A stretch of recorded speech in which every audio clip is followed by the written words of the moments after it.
Hey people. Hey, hey, hey. Should you say, "Oi boy, hey, uh-huh. We say, guys.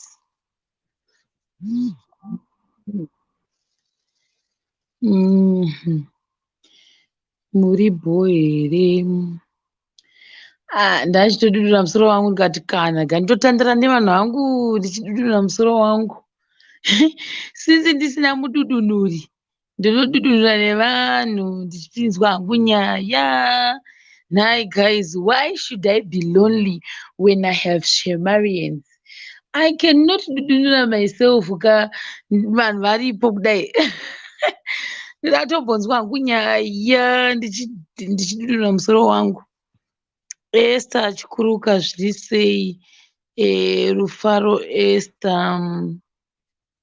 Takunda Mhere, Regina Ncube, Tapiwa Madzikana, Apollonia Gombe yako, Victoria Manamo, Monica Chandiwana. Yes, nhasi magetsi ariko guys. I'm so excited.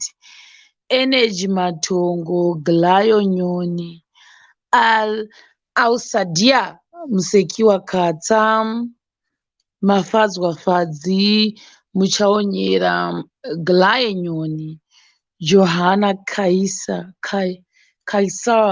Mapiawo, Trish Canelli Chichi Chiera Senti. How? Where have you been? Where have you been, Trish? I'm always here. Oh my god, I think watondifungisa hanzi watodzoka uchegutu. No, you're not the only one angashitombondibvunza kuti ndakaona kuti muchienda uchegutu, so like no, let me just now call her because ndaona video yongo chienda kwauchegutu. It's not like that guys. So okay. Metiwane ndigokuudzai tikasvika andi ndo ndakuudzai kuti ndozvifambisa sei pamavidheos. Jos Mabika, Fare Makiwa, Sandichitanda, Galaenyo ndakumurisa. Nhasi Friday vanhu munovatei. Vanhu munovatei nhasi chishani. Andimboona vamwe futi murosi. Nadaini Chinyora, Mutsai Chiwaya, Pegi Murwira, Matilda Chiuswa, Anesi Dumbu, Nomsa Ncure, Pauline Marange, Victoria Manamo, Hope Mouse. Soko Sharai Mebo, how are you? Jacqueline Zapasi, Nyasha.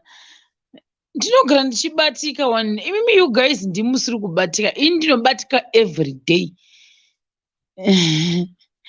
Aiwa, ndisi kuda kubuda muZimbabwe. I'm comfortable in Zimbabwe.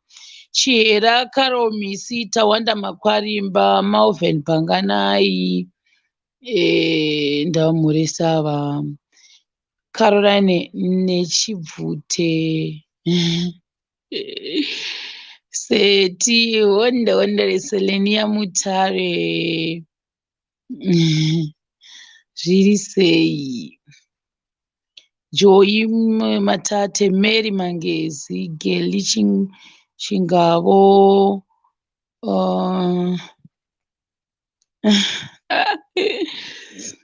Alright, Mr. Machigudu, Mildred Kapuya Kurwara, Moses Manuei, Precious Mavurume, Tatenda Dichi O Ngotere, Mildred Kurwara, Karaine nechibvuti ndakumurosa keiwe kuri box Zimbabwe. Talent Dzomba, Madu echishongo, manjenjenje zviri sei? Oh, they are very tired guys. Vavata kudhara. Noshi ari busy nezvinhu zvekuchikoro kwavo. Noshi ari busy nezvinhu zvekuchikoro kwavo. Then Nadaini unonzi aniko? Nadini ko unonzi Nadaini. Nadaini chikonyora ndizvo here?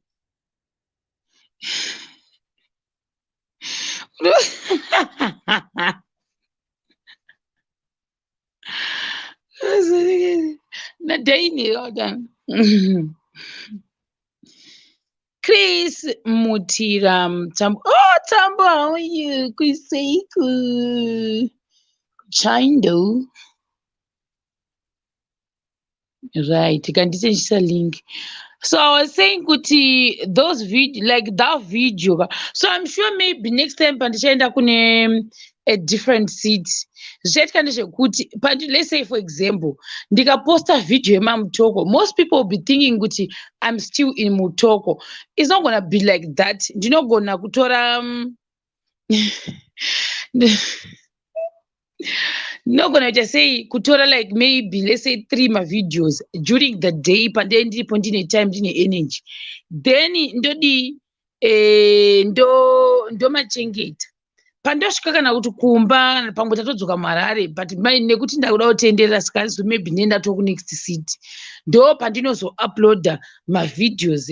For example, ruti andinazoziva tatora 2 mavideos mumarondera, I might not upload them ipapo pane chiri mumarondera, ndoti mumarondera toti anonzi ani rusape ndaita futi mamwe ndapfuura pamwe ndatoo mamutare pandakuuploada video yekupi yekumarondera. It's not like I'm still in marondera ndendatora bandochengeta, because panguva yacho haumbowane time yekumbosura uchiedita, kutora after watora wakupfuurira uchienda mberi makutsvaga zvimwe. Saka mavideos unotozokwanisa kumaedita nekuita kuti zvibude, because pane zvaunoita kutekera. Inini ndinotodzidzira zvakawanda, saka it takes time. Like yakandiita 3 hours kuiedita 3 hours ndadzoka muHarare, saka hapana pandaizoiedita ndichiri muChegutu. Saka ndaona vamwe vanhu vaitoti ndaona uchienda kuChegutu, ndakatoitora nezuro video yacho ndikatozoiuploada kuno kudzanza kuma AM ndatodzoka muHarare. But yeah, that's basically it, guys. Zviri sei apinda mubox? Tione ndiyani anesu unisei. Yes, Shema, uri sei? Dema mutori kuno kumakutondibatsira kudurura musoro wangu. Asiwa ndinokubatsira kuratidza Gaya ime mwana ndichitodururwa nabhei wangu ndichimuti ukundirwadzisa yamwa nyange singarwadzi, ndechoti iwe usadhonzesa ndichireva nhema.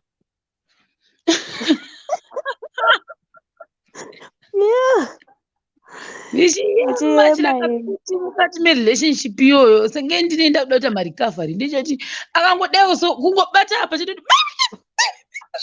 ndakutoda dhinga ine iri fresh ka relationship ndokutondira dhingi wandirwadza nemusodzi ndotobva ndaichoitsvaga ndinoibudisa ipapo ndakuti kuti ndirwadza ndinoda kuti wandirwadzisa musoro wangu, wandirwadzisire musoro wangu. Nekutoramwa kana chikafu ipapo mai mwana toitanga waninyengerera because wandirwadzisa musoro. Dhaya aiwa time dzacho dzadhaya dzekurara dzatosvika, ndindangozofunga izvozvo kududunura zvanga zvakutaka kakundin'aran'azha. Hanzi mujolo for you. What's mujolo? Nai Anes Dumbu. Hello. Hanzi mujolo. Zvinorevei izvozvo kuti mujolo? Ndinotsitsiti here. Hanzi zvinorevei?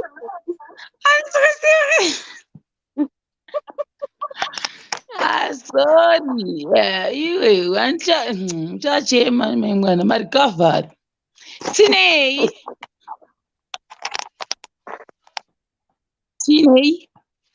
Tinei moyo. Tinei moyo anenge afreeza. Let me just add the link again. Guys, panangotarwa chero. It's not like we've got a topic. We don't have a topic. All right.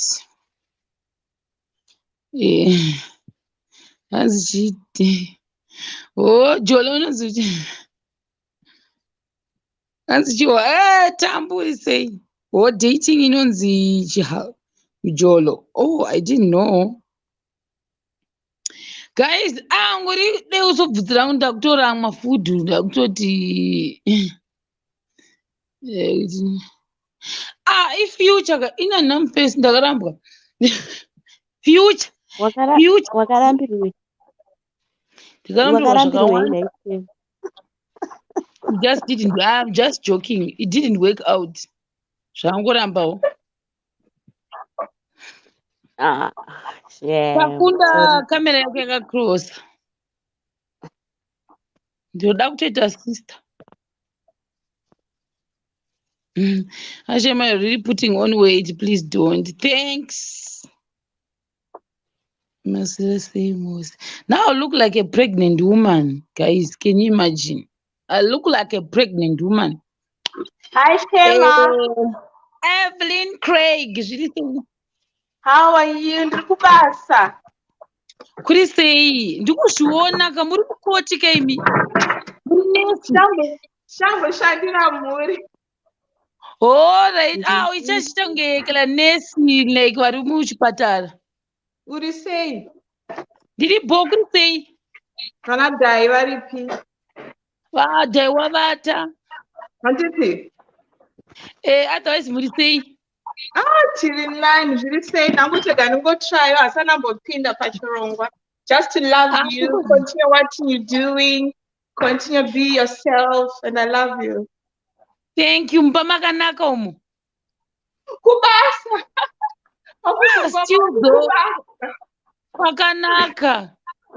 Thank you, Jambo Mati. Aiwa imwai inotenderwa kumwa imwai zvisingamboiti. Handiti? Bye, Shema. Love you. Bye, thanks. All right. Ndinakidza. Ndabva ndatofunga mazuva ndakamboita basa iri.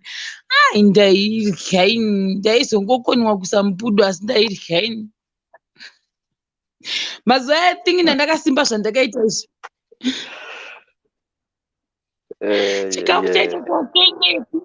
Ndichimponyera memwana ipopo unongwasirwa lofu rekuyekera ndoti munorwara ndodla tose.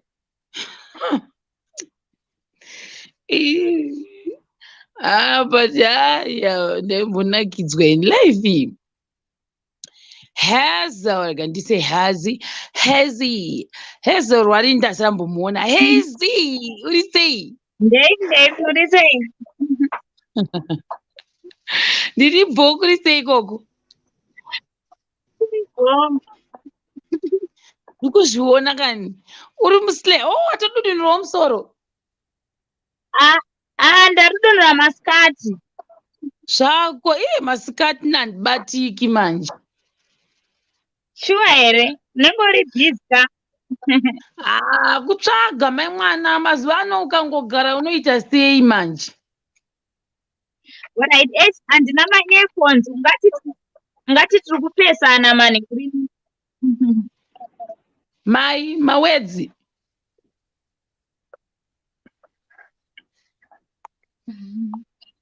Hezi. Halo. Uri kupi? Ini ndiri kuJohannesburg. Joburg. Joburg kuri bho ndikategedza inibopinda unibotandara. Wapinda ndozvatotoda. Uri papikozi ndomandiri mujozi. Ataura ndiopi nditinei? Yes, nditinei. Ndiri kubvunza Yesu kuti ari kupiwe ndomandiri mujozi. Unogozoziva sei uri murima naiwe? Mira Yesi. Ari murima saka ungada kuudza munhu pauri usingazoziko kana wasure kwako umwe musi uchinda kubasa. Aya, ndakarara guys, ndakarara. Taura hako Yesi nandichijoka taura.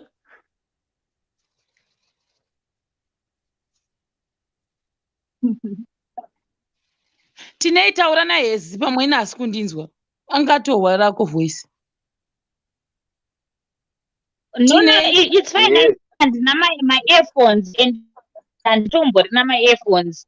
Begedza ndidrope ndozopinda mangwana. Ko my-earphones waisepi sha? Usikoda kunditaure nani ndichidurura musoro wangu. naiye tineiwe. Moda vanhu vakawanda kamuchichinjana chipotererawo vanhu vachitaura. Kutora jawi apa, titoda jawi. Mina ndimboisa futi link. Dhoga ndingasahwahwanzira nhaiwe ndichingomubvunza. Ndokuma ndakumubvunza zvisina basa. Ndokuma ndakumubvunza kuti wakazi heyi anongoti zvasi mashira angu here.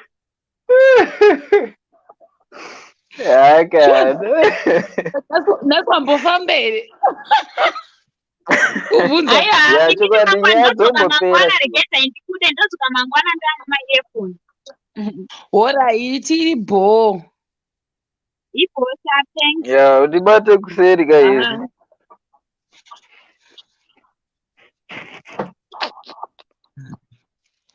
Iwe tineiwe unobate kuseri kana munhu wake ari padivi kana kuti aenda kutoireti kana kuti ari kubika unozivei iwe uchiti munhu ndibate kuseri. Aya, kwanenge aida kundibatiriko naye kuseri wedu. Watotaura kamunhu wacho nditoti iwe wazoingawo kunzi ndibate kuseri chitaiti. Toda kutoronga business, toda kutoronga project. Yei, haana kana mboadvertisa project. Unoda kuita project yei iwewe? Naye project yei anga kangodudura musoro wake. Aiwa, totangira ipapo. Tinei usaita so.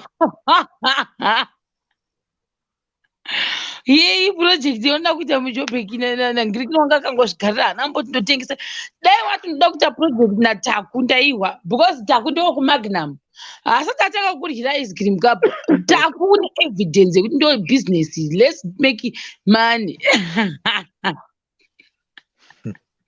Taku yapinda nezvino we. Uye anoshanda kuMagnum. Ndofunga izvozvo asati akwanisa kuenda kufiriji. Muryira Taku. Magnum iri kubika Zimbabwe. Imama muSouth Africa ratongobepa. Vachangopedza kurya Magnum. Vanorya Magnum usikati ahwanzira. Konga watipewa ice cream. Taura naye ndo munhu ungatoti adata business. Taura naye mutaura zvema ice cream. Kona ishi mabata kuwe atirongeka project wangu. Ya, apa yakazara zvingaite zvekuti kana mufiriji haisitokwana izvozvo totoshaipe kutoiisa izvozvo. Saka ndipavhurireiwo please. Muri kupi? Muri pakona ripa.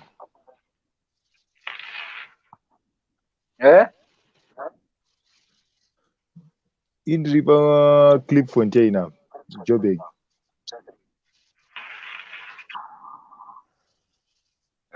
Alright. Yeah, ndiri kuna hangu Kempton Park. Bekuti 10 minutes vabasa pangu apa.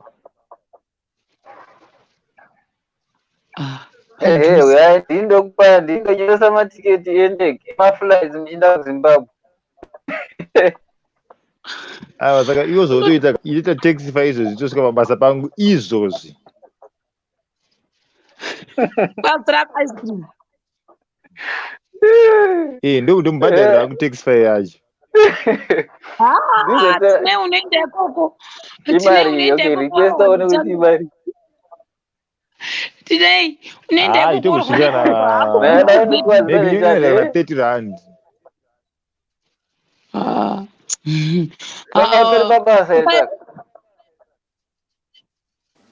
Ndiri mabasa izvezvi so. Okay, moita zvokugadzira ma-ice cream.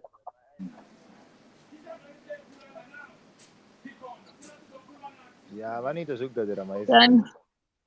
Mia dzikisa volume kumba kwako sha. Mina ndimbomhoresa Loveness zviri sei? Kuri sei ikoko? Right, again mbopinda after long time ndakapedzera kudhara. Tikutozviona hamunisi kutoshamisika kuti nesu tatosimba nekuti mapedzera kupinda kudhara. Aiwa, tatiri kumateresi tatiripo. Nezuro ndakatoriko wangu musoro izvi ndichitori palive ndichitoteerera live. zvandaitotwista zvikatopedza.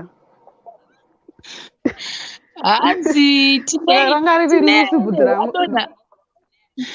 Ndiripo. hanzi batata kusera upo ice cream. Ndiyariko ndilisa. Zveropa shuwa. Zveropa. Aiwa saka ngaitibate kuseri. Unozonaka here watumwa.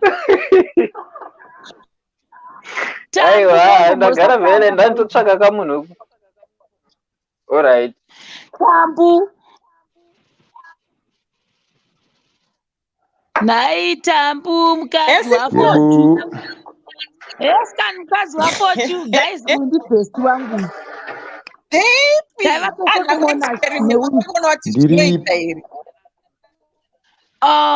Uri seiko? Ndiripo, uri sei? Ari sei murume wangu? Murume wako aripo, uya ukutore. Musimese here ipapo. Aiwa, tisi tese hapo. No wonder why wapinda mulife. Kana muna nemaeko ndianiko. Ndakuti warega ndizvita ndandakona kuti zvinoita here. Saka ndandoti zvinotoita naye. Zvotoita zvokona nei. Aiwa ndaziva next time then ndiripo futi. Uye naFochu shamwari ndamusuwa ndipomuonera kudai ngatomuonera palive pano. Ndika ndigouya naye. Iri bho waita basa kamari. Guys izvi vanhu zvodanana izvi guys. Mazuva vanhu vanodanana. Tambu nemurume wake vanodanana zingamboiti. Nakuti hangu mozoita follow up asi vanodanana. Effect yandoziva hwangu ini. Vakabva kuyunivhesiti kusvika izvozvi zvese vakuamerica. Imwe shamwari zvoregere kuvaudza ndotovaudza kuti zvakashate. Asi handina kuti ndiye munotora mubhesi.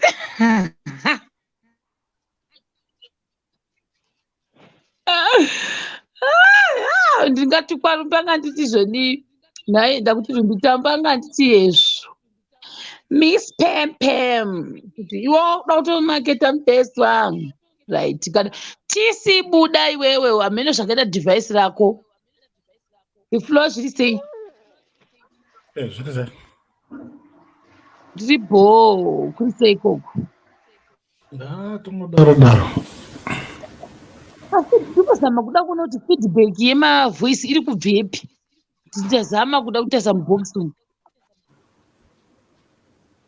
Taku ane munhu guys ndandikuona kuseri Taku hamene kuti ndimanager here uri kutora stock yema-ice cream. Guys I think Taku akarya ma-ice cream akawanda.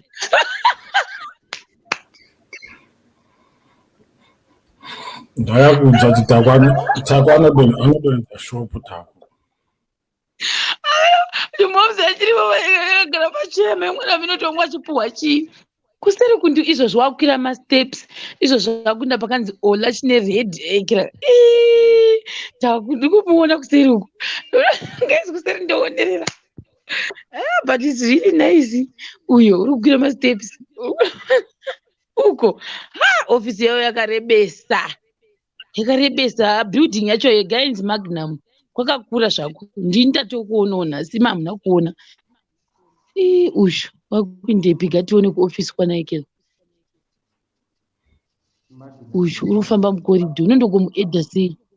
Weedheke here ipapo uri kufamba muzikoridho. Aiwa uku kumagnum haarevi nhema Taku uri kumagnum pahotspot.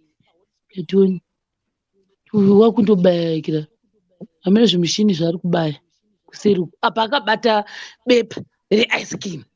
Kuti nditi wanga chindoudza manager kuti ndakutora imwe ice cream achimakisa register handizivi kuti uri kubvepi uko. Akasamuedha because vanhu vangazopinda vakawanda ivari kutopesana vamwe vanhu vanoekera. Uri kupesana vamwe vanhu vane ma-ice cream futi vakabata kubasa kwako kunenge unongoryiwa ekera. zvozoita zvonyatso kuita because haasi kutozviona ndofunga zviri kubuda palive ngandisamisa ndimirira atanga asvika guys hazvizonyatsoita zvakanaka nokuti pamwe pacho panga achifamba nakwe kune mabheki evanhu nevanhu vanga achisangana navo vakabata maice cream zvinhu vese vanhu vekubasa kwanataku vanorya ice cream please nozvaiondirambira taku shamwari don't mess up with my internet takuona zvekuitika kubasa kwenyuini energy mhoro handichaoni manje kuseri kunoku zvangova blank why right chadzoka wesikani mushemariyeni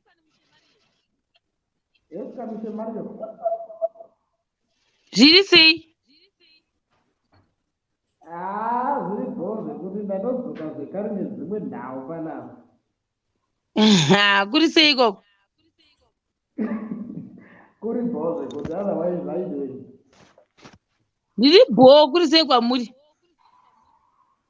kokudurura musoro nhasi kwakanaka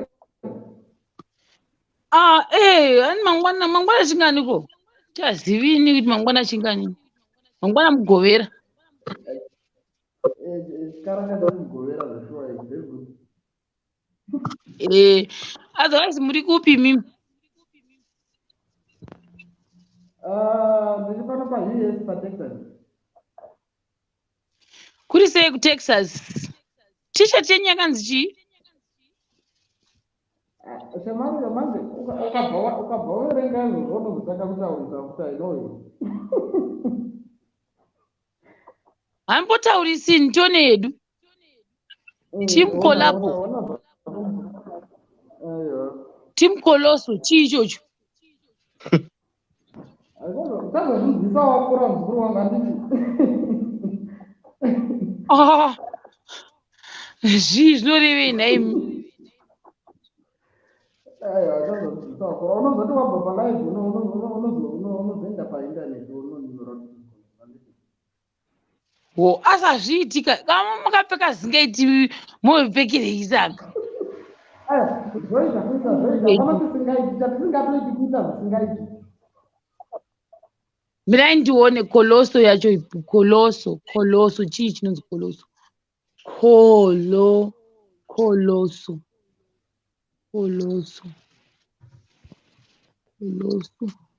asi ndezvekuamerica kuTexas kwacho zvekoloso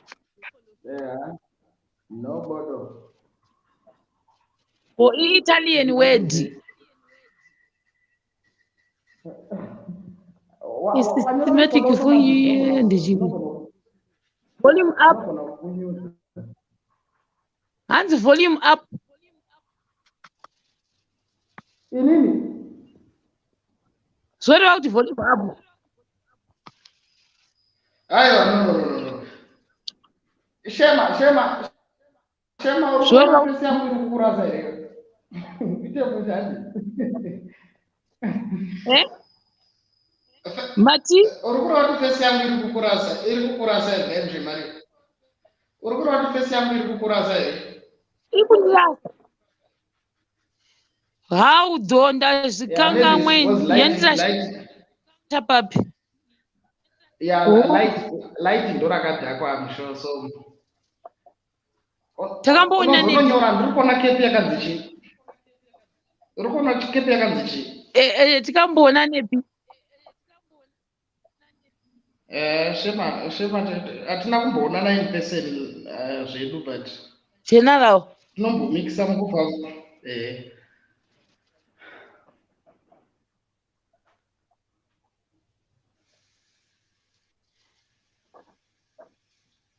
ini nemi tinombomixa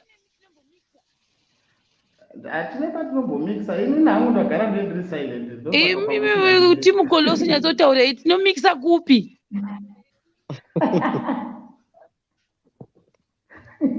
hanzi unozashemaka handisi kuziva ini ndakadhiba otherwise unozotarisa peji rangu kaiweshema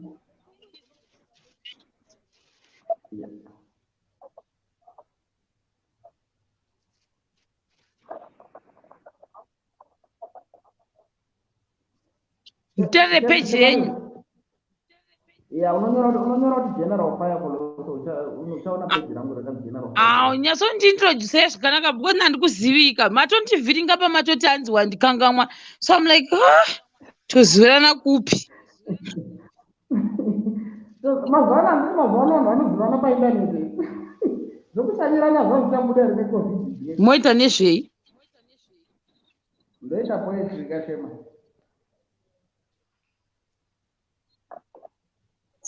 Ndakatombotumira masoja kumba kwako Shema, ndakambogona poetry ndikukumbira masoja. Ndikazowana time ndichatsvaka. Ndikazowana time ndichatsvaka. Kuna kuZimbabwe memwana ndekuti unomuka wakananga. But I'm sure kuti ndakambona wakakomenda. Makaita sei? I'm sure ndakambona wakakomenda but post yangu yakakandwa zidi yangu yakakandwa pazidi celeb ndikabona wakakomenda. Ndine admin kaini. Uri admin? Ini ndokomenda kuZim Celebs. Ini ndokomenda kuZim Celebs. Aiwa. Nyatina ndikuzvinzwisei. But anyway, ndichatarira pamwe maybe ndichazotarira kana ndapedza live yachoni because ndina admin woka ini handingoiti ndega. All right. No, it's fine. Pamwe munhu akatokomenda anga story inini.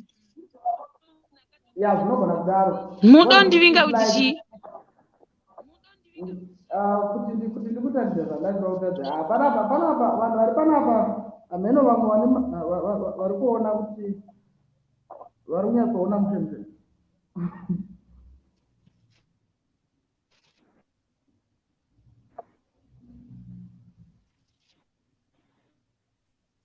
Hazimira kuti ndatumirwawo private. Foni yangu iri kustika. Hedwe. Why lingere so?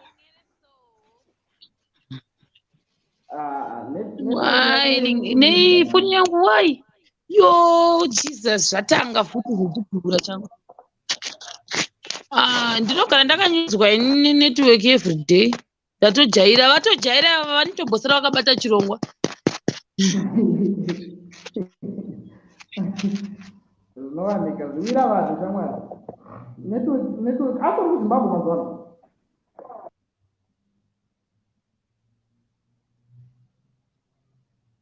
Zvadiwa shuga.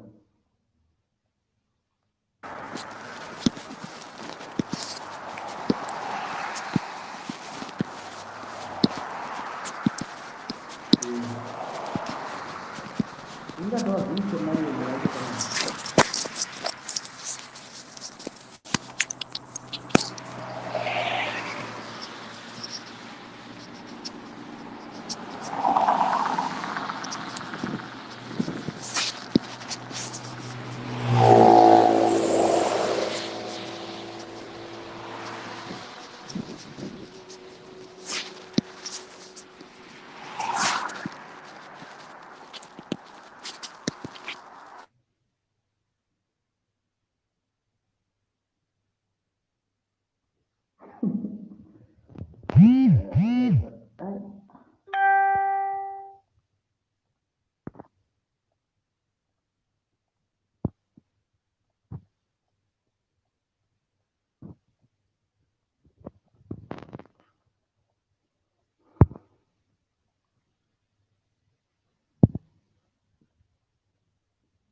Ndadzoka guys. Right, ndadzoka. Ndatomboita exit kuti ndidzoka. Ndatondi vanhu back. Ndatombokubatsira nzvimboda.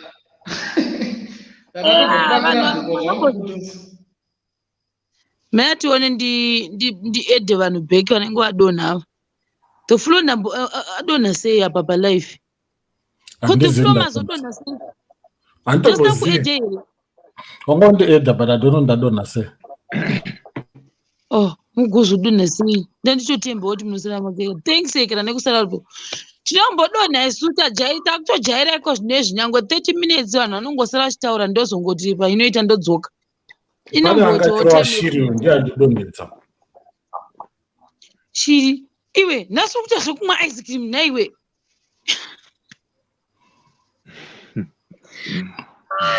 Naiwe Taku, nhasi ukuita zvekuimwa here.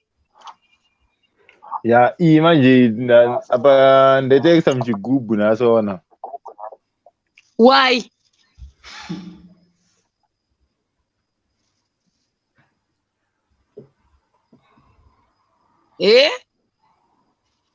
Zvekuti timaona tudiki zvinopedza zvakundibhowa sainoenda kungozaza muchigubhu chihombe kahwani ndongoro wakahwana waiziva. Pane munhu atanzi detembo aiwa kavaite because ringu auda kutoita free advertisement. We don't work like that. To free advertisement for general. Anofana amemna aiwa musiki yenyu ai kungoti oi here. Inenge to free advertisement. Kwete ndoreva uyu. Ndoreva munhu angachitara mu comment section. Yanzi.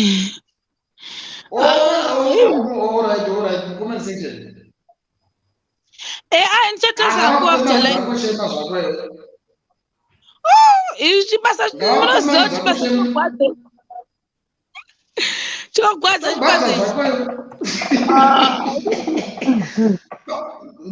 ndochibasa tisina basa manje tinogwadza. Nogwadza zvinamboiti kwete zvekubhoseka.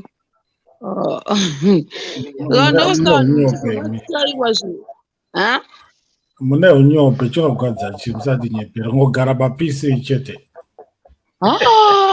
The flow never seen that in your entire life. Maziwa. Ndakabveko kaini ndokuziya. Aiwa, imimi kana zvaikuitireka. The flow da kuti ndikudzei one thing. Zvafane maskitsa ndinombojana noshi na dai ayaya. Moza kuti ma retake senga baba wangu vakaguma vati ina njadi. Vakaita ma retake anokwana kuita 5. Njoza kuti audience kuiwa asi kukuhwai ma video. Dzokerai munda. Vatidzokera. Vakaguma vati tanyara takuda kumbozorora. Mai mwanaka vakati now I understand vanhu vaita madrama kuti zvaita sei. Apa one clip moza kuti izobuda ne 10 minutes yaya. Papa nezvima 20 izvazvo zvima 20 zvima beats zvema parts because waiti ukaenda kudanga wondotora chekudanga woti stop. Momanya moti tembunotora ari kumunda uko moti stop. Vekumunda ndo vaimboti reshei modzokora kuti hazisi kuzviwa zvakati kana kuti pari kuti audio yeyo ine noise uyu ari kusakura audio yeyo tanga kuti ndakutoti handisi kuinzwa dzokorai kana see yenyu nemaretake ini when I do a wedding hapana retake pawedding.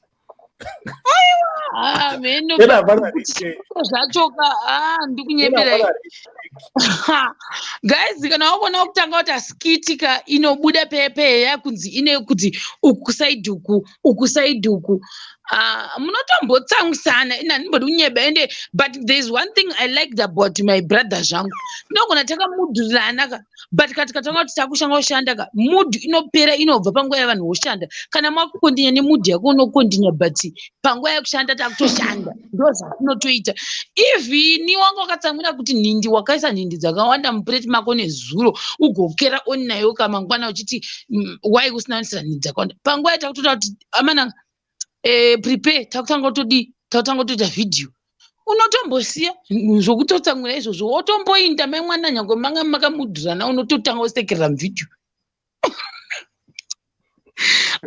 Ngotipewo microphone. Tokupirei kuuya upapa kunyataurisa shamwari. Iwe wandongodya ice cream newe ndikufumure zvanandichiona kuseri kwako pandandisingakakuedhi pano. Aiwa. Shamari unotipa mukana Shamari. Tanzwa nekumirira mukana munopedzera makutonyorwa takanyara. Ukangotaura zve-ice cream ndokubloka nhasi. I didn't want to open that. Ice cream manje. Zabloke kariyo. Aiwa ndokubloka kaiwe kutsvaga wakadzi kewo. Aiwa ndiriita zvakadzi aya. Ndiri kutsvaga vanhu vekuita nawo project. Gwara iwe. Unoona Shema kuti munhu wanga watozviadvertisa mahara uyo achida kutsvaga vakadzi va. Kana ndatoona mukana gantotaura chamwari, otherwise haungambofoka zvihwisisa. Kana munhu wozoseka unoseka sa kugwadzezve. Munhu ngaakutengere doro Shemari yenyu. Aiwa ndoda drink. Sorry. Ndoda drink. Oh, the floor. Yeah, Shema ndoda drink it. Mire, the floor ka muri kuziva madhireda makamboita last month yeye. Rakangostika rakadero saka itai revert. Because itai revert yingorimo ende nhasi patazama kubudisa zvaramba. I don't know what happened. Saka iri kundirambira. So meaning kuti ndakufanira kutombogadzira something ndofunga ndichasa uyu. Saka itai revert. Alright, ndazozvita later. Alright, tiri boss ndanatokanganwa because nhamba ndazitsvaga ndikadzishaiwa. Alright. Makaramba neword remit paya. Ndakatokutsamwirai. Tichaitry futi. And I think kuside kwenyu. Alright, but zvana word remit eno achada kutaura mazita kuzosita kushoropodza maplesi. Musatauri. But zvinondishandira ini all the time pandinombozvizama zvoshanda. Maybe iside renyu. Munambochekwa ndepapi. Alright, mayatone iyo yekupepa. Aiwa yekupepa itorei zvenyu. Yeah, hapana, there is no way because tazama the whole day kuti tibvise but yanga ichiramba ingori like yakaiswa kunzi but kudhara zvaiita. Saka maybe pane zvandikufanira update handizive. Saka yaramba yangostika yakadero. Yeah, alright, mayatigona zvokuita. Torai back. Ndiana ane device iri kurira guys. Kana ukauya palive usaridza radio guys. Tinei ndikususpecta kuti ndiwe. Inini ndiri quiet. Saka zvikurira zviri kubvepi? Uyu wekuma ice cream angamboridzi radio achirya kudai. Hazviti. Nhasi uri kuita kutorya uyo ari kutomwa uyo. Chitaure wewe. Kumwa nezvinorira zvinoenderana kasaka obviously ndiye. Ari kubasa. Amana ingemu zvikazvikiitika mara ndiye kudai so.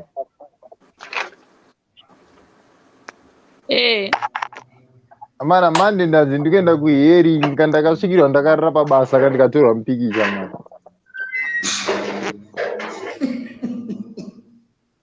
Ashera angachitodza maupdate. Saka ndo mai vayaongona we.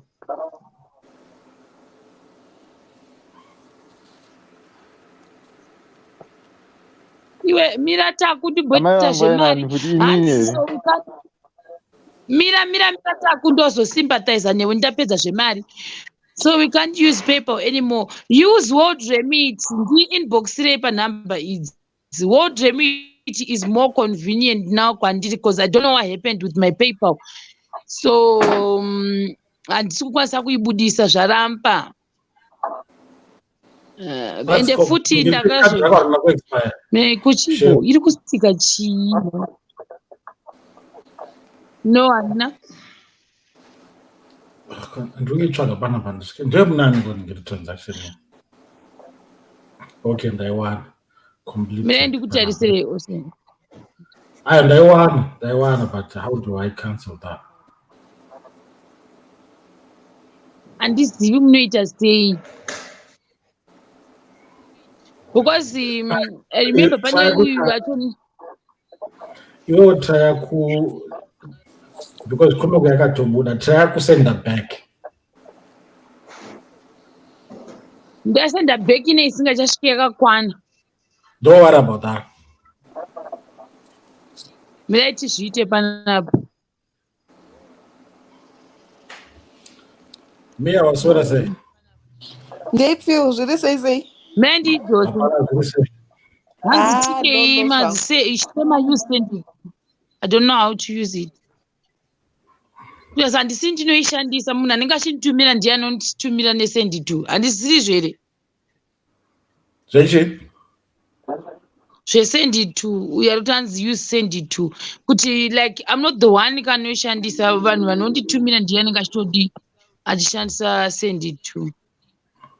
Pano pari kuitwa everything previous chimomba hapana topic.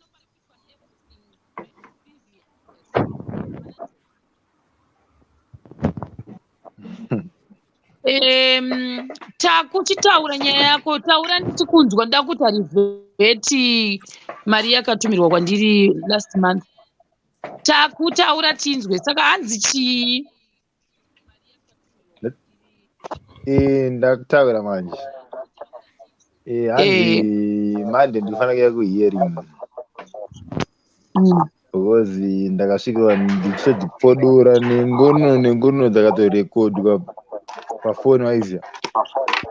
Unofarisa ungatoridze ngonono pabasa.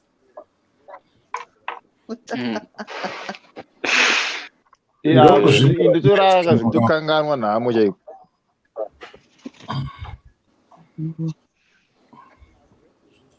Kana uri pabasa unorara wakavhura Saka zviri paviri kuti zvekudya maice cream zvogona kungopera. Sorry. Tichatokumhanya-mhanyira shamwari basa rifanira kupera.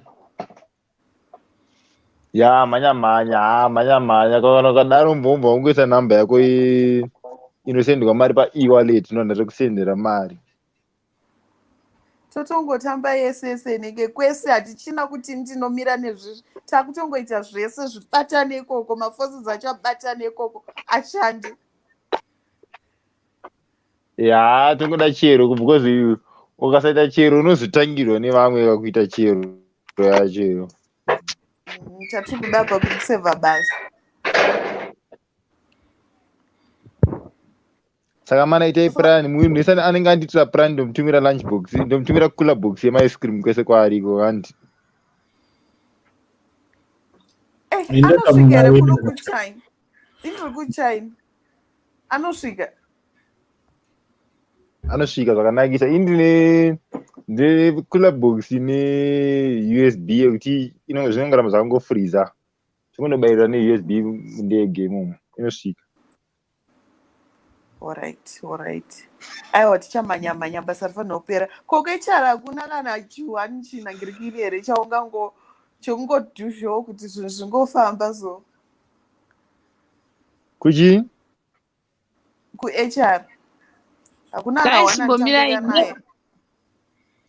Guys, mirai takunda kumbokumita 1 second dambogadzisa zvinhu mirai ndimbomita ndisare inini nauyu tichitaura panapa na the floor. Toni 1 second da kuti ndigadzise uyu but tambozvizama masikati maybe someone might know kuti zvoitwa sei. So guys inini create a payment towards me. But manje inenge yakutora maakaunti mangu ko iyaya irimo inozoita sei because iri kundibudisira kadhi rangu ko irimo iyi zvozvifamba sei? Okay, iri kuramba kutransfer from PayPal to your card. Right? Zvaita iyi kai i2 matransactions saka imwe yacho because kanga tiri kabasa katatadza kutokaita because tikabva tati munhu wacho ngaatore back because like ipapapa iri kundiudza kuti balance irimo mumatype bats yakanyora for example kuti i7 but kuma-US dollars yobva yanyora mari yakati 1 day. Mari iyi iri kutadza kunoreflect apa matype bats So handisi kukwanisa even kuiwithdrawa because yakangogumira iri kuma-USD yaramba kuti inochinjwa hamene kuti zvafamba sei. Ndikati withdraw handiti sezvandaiita kudhara iri kubva yangoramba yakandibudisira 37. Wait a second.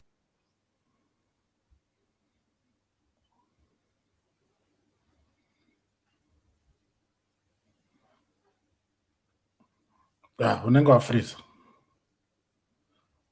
Shara freeze. Manje ndiane ma-controls ekuti amute vamwe vana. Okay, adzoka. Alright. Aiwa. Ndapaona. Wabodza. Ndazoiwana imwe aro miraitione but anozorungina miraitione. Ndazoiwana imwe aro so let's see. Muripo manje mandi unmute mwana mumbotaura nani ndipedze tione about but what the meet is easy ndienda kungonotorawo mangwana makuseni. Ndaita se unmute. Matone.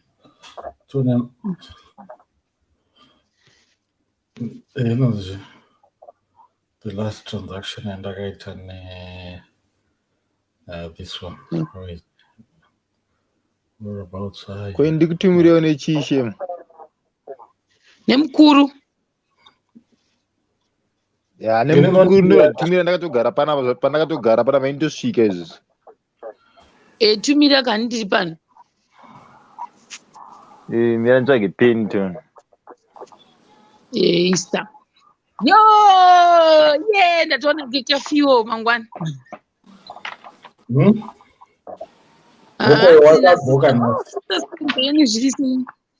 Wasunda ipi?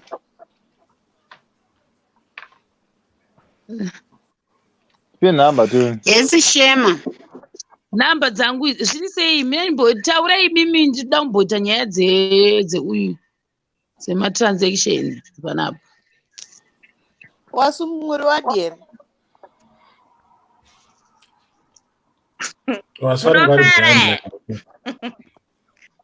Awa tinotamba. Maswera sei? Tinodakara.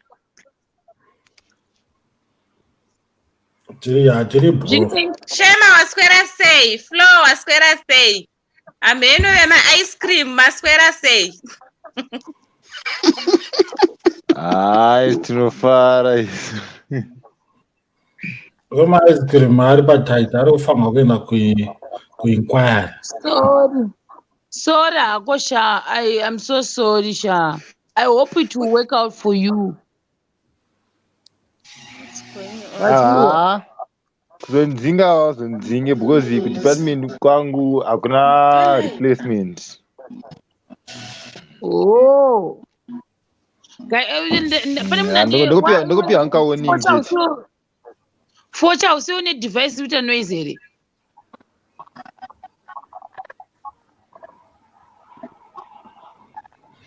Manje nje, what do you say? Yes, can the flow. Manje nje, what do you say? Yes, can. Ndapinda papa chitaura nyaya dzemari.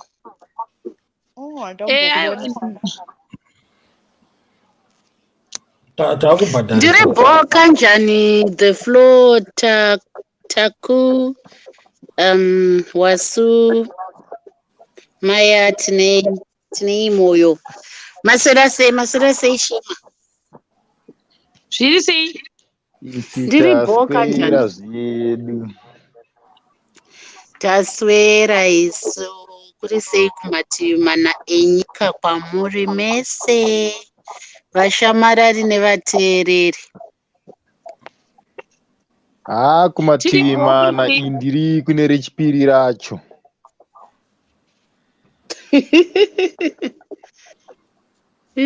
Rechipiri saka menoti ndiripi racho iroro. Ameno kune vari kune echitatu nerechiforo racho.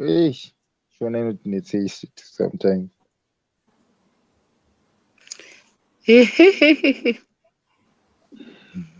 Aiwa, that's good. Matosera sei. indichitori pakuswera mukana ndakatogara kudai so pamune mazoinge makuswera imisi ndopatoita kurara saka ndichatongotanga kutoswerawo izvozvo. That's nice. Otherwise kwamuriwo ikoko kwakadini? Haiwa kuno kuri bo kuri right ndiri kutozviona hangu kwamuri kuri bo ndiri kutozviona ipapa. kuzviona kana kuzvinzwa kuzviona. Tunyaya twenyu izvo takati vanhu vada kunyengana tongotanga tingotunga kwembudzi.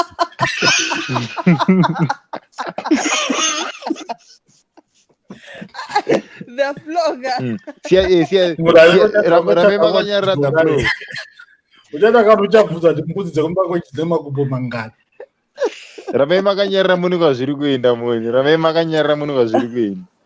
Natozviona mabvunziro acho kaya. Asi right. Saka iwe godo rako ragokwana papi chisiya zvakadaro. Ndiri kufoma wamwe kuti wagadzirire. Wakuda kubururudza chirizwa. Asi chine. Wati chishero. Buda futi angachweva. Hanzi muri kundinzwa. Ko wasuma vamiitireko wasuma. Dishero angaida kutaura neni saka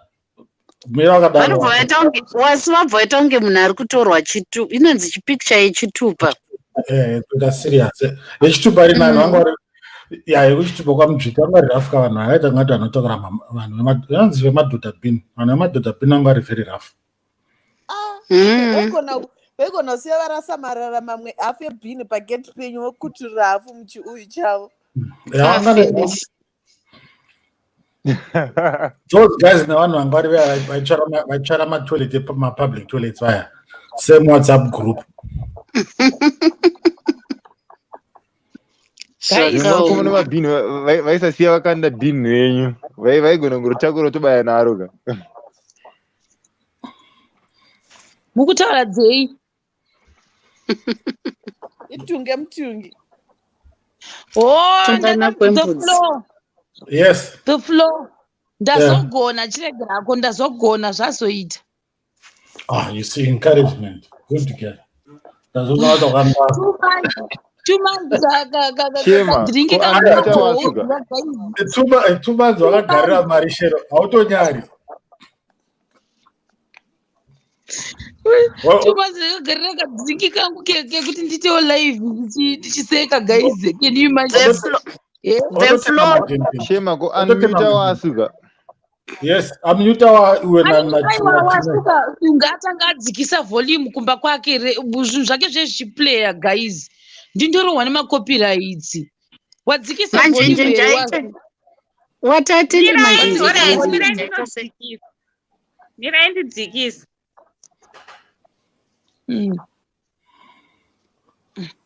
Manjenje zvakachemane. Ndati watizvo nototenda manjenjenje aita sezvi. Izvo zvomopedzera muri tu. Indoiziva nyaya yacho. Ndakashanda kenyi ungori mubhadhiro.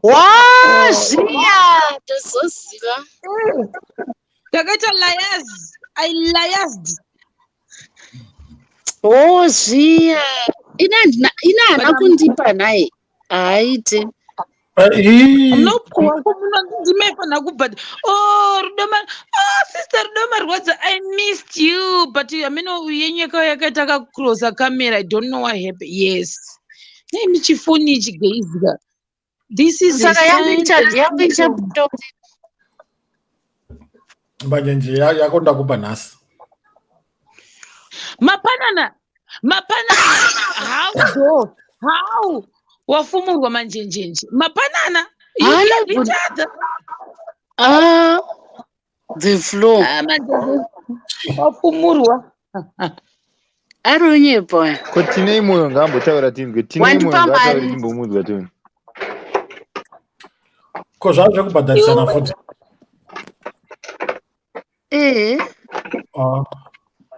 Igedza moyo ambotaura moyo uri sei?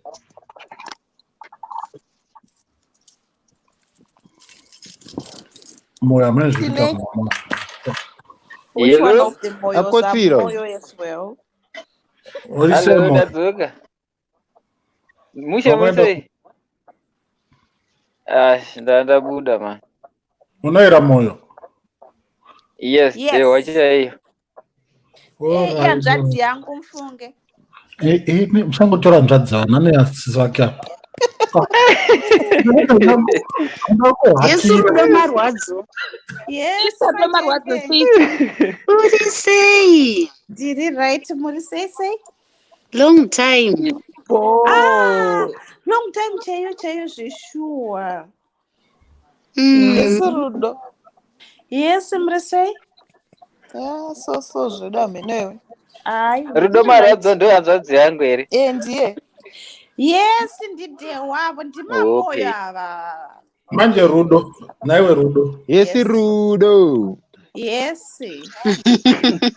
Imbomira kana. Kwa mana ndine question. Vanhu pane anonzi tinei moyo. Koita Rudo. Vanhu ava ndiana moyo handiti. Question yangu iri pakuti vanhu vanonzi ana moyo. Okay. But vanhu vanonzi ana moyo senemu yavo ndo yavanoyera futi. Ndo zvinozofamba sei? Normally mandebele ndo anowanzousa mitupo as surnames. Yeah, because munhu wandongonzwa ane senemu yekuti moyo anenge achitongonzi ndidehwa. Saka ndoshaya kuti zvinombofamba sei. Handisati ndamboona munhu ane senemu yekuti moyo achiyera shumba kana mhofu. Aiswe. Kumatebhelele ndokumanzodaro anasibanda vesava mamitupo. Vanasibanda ndo vanashumba. Yeah. Ncuve phi tsoko. Vanoisa mitupo yavo for surnames. Hazvizoito taku kuti umixe wonzi moyo wobva wazoyera shumba. Mira nechinhu wani. Be loyal kune chinhu wani. Because inini senemu yangu ndinonzi moyo. Okay, nai Rudo, moyo isenemu. Pardon? Pana ndibvunza mubvunzo. Ndabvunza Rudo ndikati moyo unoishandisa senemu romutupo wako. Bots. Pasta rangu apa pakanyorwawo zishina yevanzvadzi. Ndozvanoda Because inoyera moyo dehwa handi. Kune moyo dehwa koita moyo chirando. Haha. koita moyo bhangu. Saka ana mamoyo wacho makambonzwa history yemoyo kuti yakamira sei kuti vakazoseparatana kuita moyo chirandu sei. Ko moyo muturikwa ndeipi? The flow. Makambonzwa history yemoyo kuti yanga yakamira sei yevarozha ava kuti vanhu vazoseparatana mutupo zvazvaita sei kumaZimbabwe uko. Pane akazoenda kumusoro uko, ndiani akaenda kumusoro? No, pana akaitisa hanzvadzi yake nhumbu apa, that's why. Remember that? Okay. Pana akadya stock. Pana akadya stock yefamily ndobva that's how they started separating because he was a king. So he couldn't sort of like, I don't know. But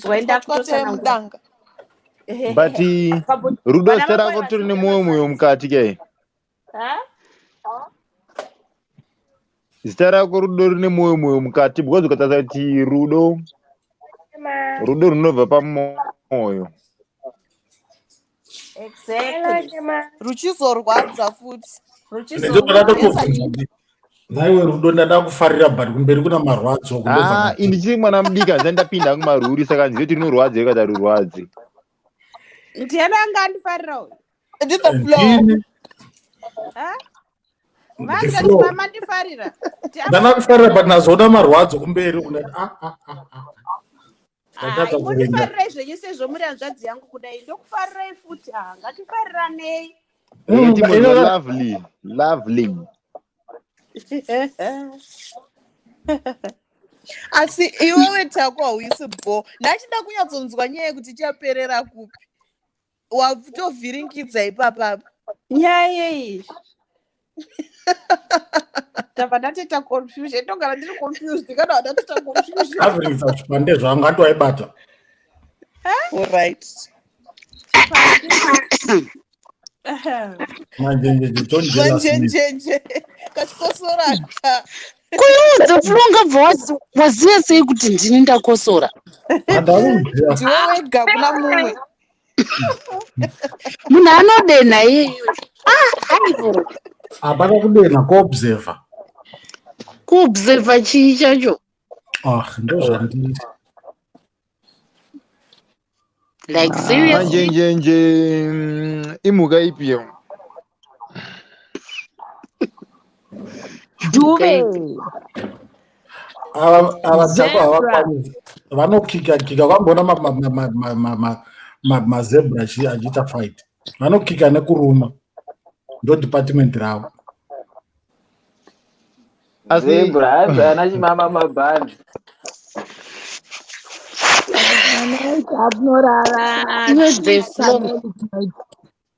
iwe sharoni wakunorara ndichingosvika wakunorara aiwa ndisaoneka uyu ini ndiri pano nda kutodudunura musoro wangu ndichitaura nyaya ndandatovhundukazve nhasi ndachakutumira shamhu ikoko ndachakutumira wasu ndiyo tachakutumira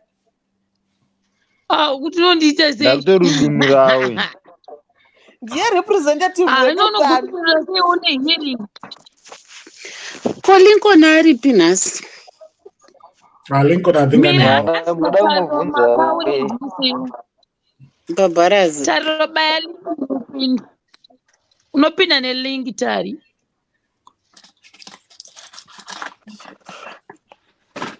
guys, oh my god, so I have something tandichifunga nhasi.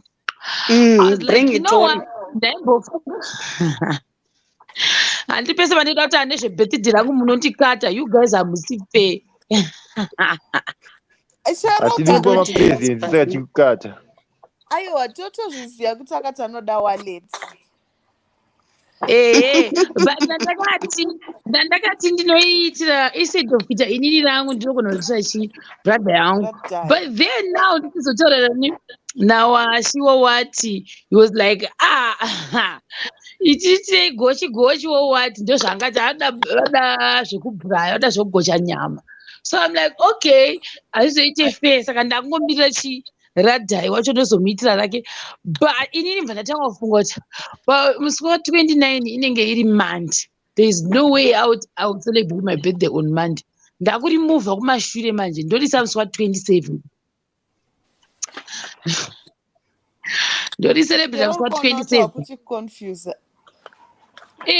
Musi wati aiwa ndoda kune mafriends anguwo vandinowirira navo vakambowanda iri 2. yakachitire kunoko nyama 50 cents per kg ndedhongi tho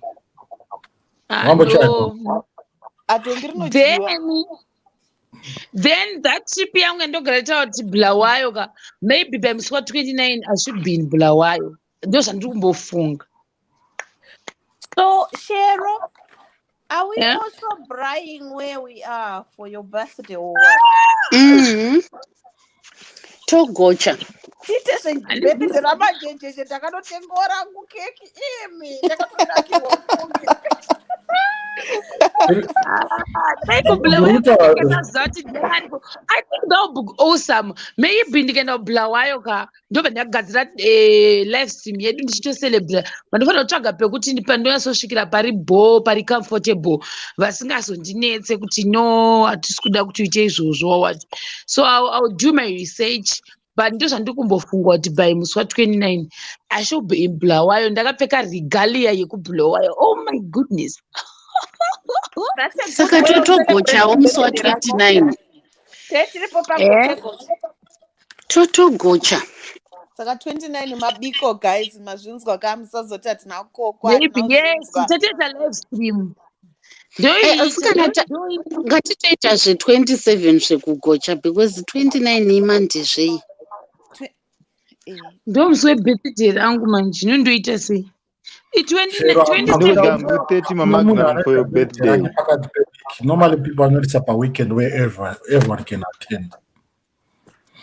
But manje musi wa27 the bird part mozondeye kuti maybe musi wa29 watoite chitaura hedu nyaya ndiri palive ndakapfeka hangu my nice galia namwe ndikajoinwa navanhu 20 that's okay. It's another like, I love ngirikini this side singaite.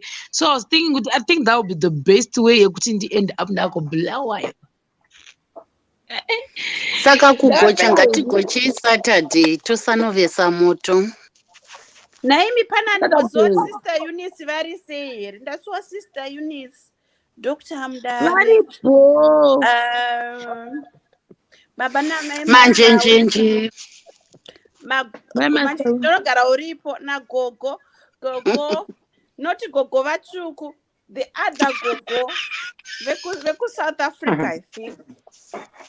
Ambuya Tadi, is it Ambuya Tadi or Tadi? Vese ivavo vanhu ivavo ndinombovafunga. Oh sweet. Vari gogo vatsvuku vakambouya nditi mbuya Tadiwa ndakapesa ndakavaona 2 weeks ago. I need to plan trip dzangu but varipo zvavo vese. Nakakumbi ariko foni yake haisi kuita mazuva ano.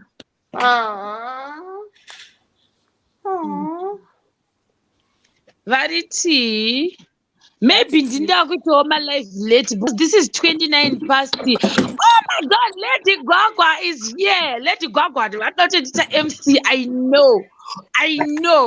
Oh my goodness. Lady G. Lady Gwagwa. Lady Gwagwa.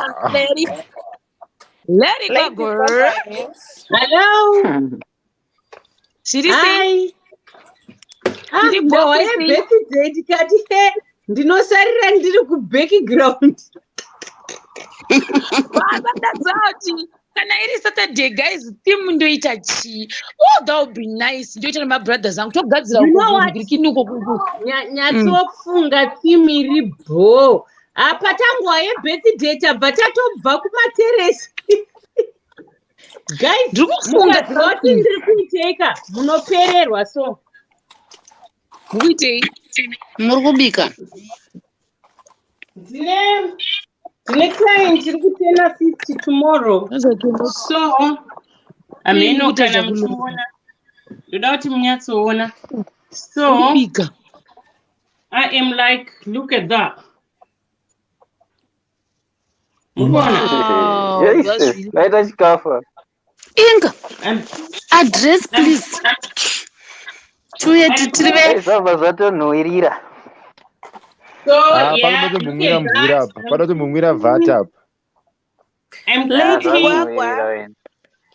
Gwagwa. Muno hosta ku Southwest here. I go the whole of England, yeah.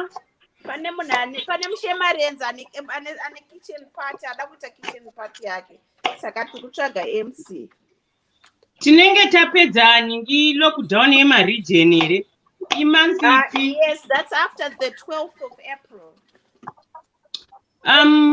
After the 12th of April, are we going inter-region? I think the best time is after the 21st of June when everything is open. Right, I'll talk. Yes. Ndafara kuna. Ko gwagwa icho tikati yechi gwagwa ndokuti chikuti gwagwa. You don't know me. My name is Gwagwa. Mrs. Emelina Mugwagwa, but the Gwagwa is the business beat. Okay. Ndachifunga musoro mangu ka. Zvakadhanganyika. Apple salad. Look at that, guys. I'm doing apple salad here. Look at that. Tuere tizotesta tiri quality control team. Saka takadigwa jecha neCovid mai mwana jecha. Takapirwa jecha hapana iripo. rakadigwa jecha. Ipapa kungoti zvangu munhu wandoziva. Vanongori 6 because havabvumidzwi kudarika ipapa. Rama 1. Zvakadigwa jecha. Saka Shema, uri kunoitira birthday rako kuBulawayo? Ma, you going to do your birthday in Bulawayo? Kubulawayo? No, my ideas are nice to come up now. I'm confused. You know, for your birthday, East West, which place is best? East West home is best. Aiwa, muyekera East West zvorevei. Hauizivi tsumo inonzi home is best. Antinotanga ichinzi East West, which place is best? East West home is best. Right. Inini zvandichaita because like rangu riri komuswe Monday. So I was thinking kuti muswe Saturday, so 27, ndoita kabarbecue my brothers. Then maybe the following day ndorova pasi ndoita trip yangu to Bulawayo. Muswa 29 March I will be in Bulawayo. Ndakapfeka your regalia riya ndo randinenge ndakapfeka. Yeah. Kuti zvityise, kuti zviridze mhiri. Musiti mandinosvivira kuenda, that city ndinoda kumboienda ini. So are you going to go to Matopos? I don't even know where Matopos is. Maybe ndichaona. Matopos ikandoiri paBulawayo pakavigwa sisi John Rhodes. Chii chinonzi Matopos in one of the very good resorts of Zimbabwe, zvakangoita vana Victoria Falls, Great Zimbabwe. So there is Matopo Hills. Siso John Rhodes aripo here papa. I don't think kuti aripo here. Siso John Rhodes vanoti aripo, but they exhume the body, but officially that's the grave, although it was exhumed. Okay. Something like that. But the grave not oripo nestatue yake anyway. I know. So that's one place definitely where you should go, Shema. Wapinda Bulawayo, woshika kwa Chief Lobengula. Now see. Kana ndafamba sei because handisi kutoziva kuti ndichanosangana nemuBulawayo ndakaona story yemota yeblue and dark blue and light blue. Ndakaiona chava chimunya ndikafa nokuseka. Sinyara izvenyu ndaiwa izvozvi ndakamirira maplates because vanhu vari kunditi usaenda kure usina maplates ndingazoona nhamo futi. Saka ndowanda ndichiprocessa zvikuino. KuZimbabwe you need proper documentation uchifamba as a lady, uchiratidza kuti you are a lady. Zvekungoswera uchinetsana nemapurisa it's not necessary.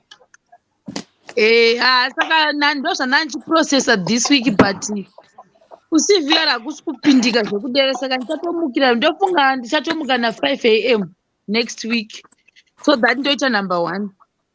Shema unongozvinetsa zvako, kala aitomborina nebasa. The car is so beautiful.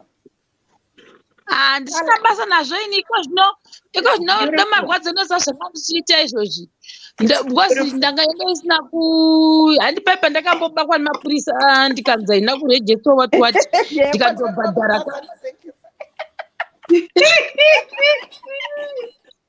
Ndakazoona muchimunya mudelayed ndikati ndakaruzirira nestori yemota yemapurisa. Saka ndakanyanya ndikati apa manje ndakandobhadhara ndagara nemarisiti ndobva ndafunga kuti zvatopera.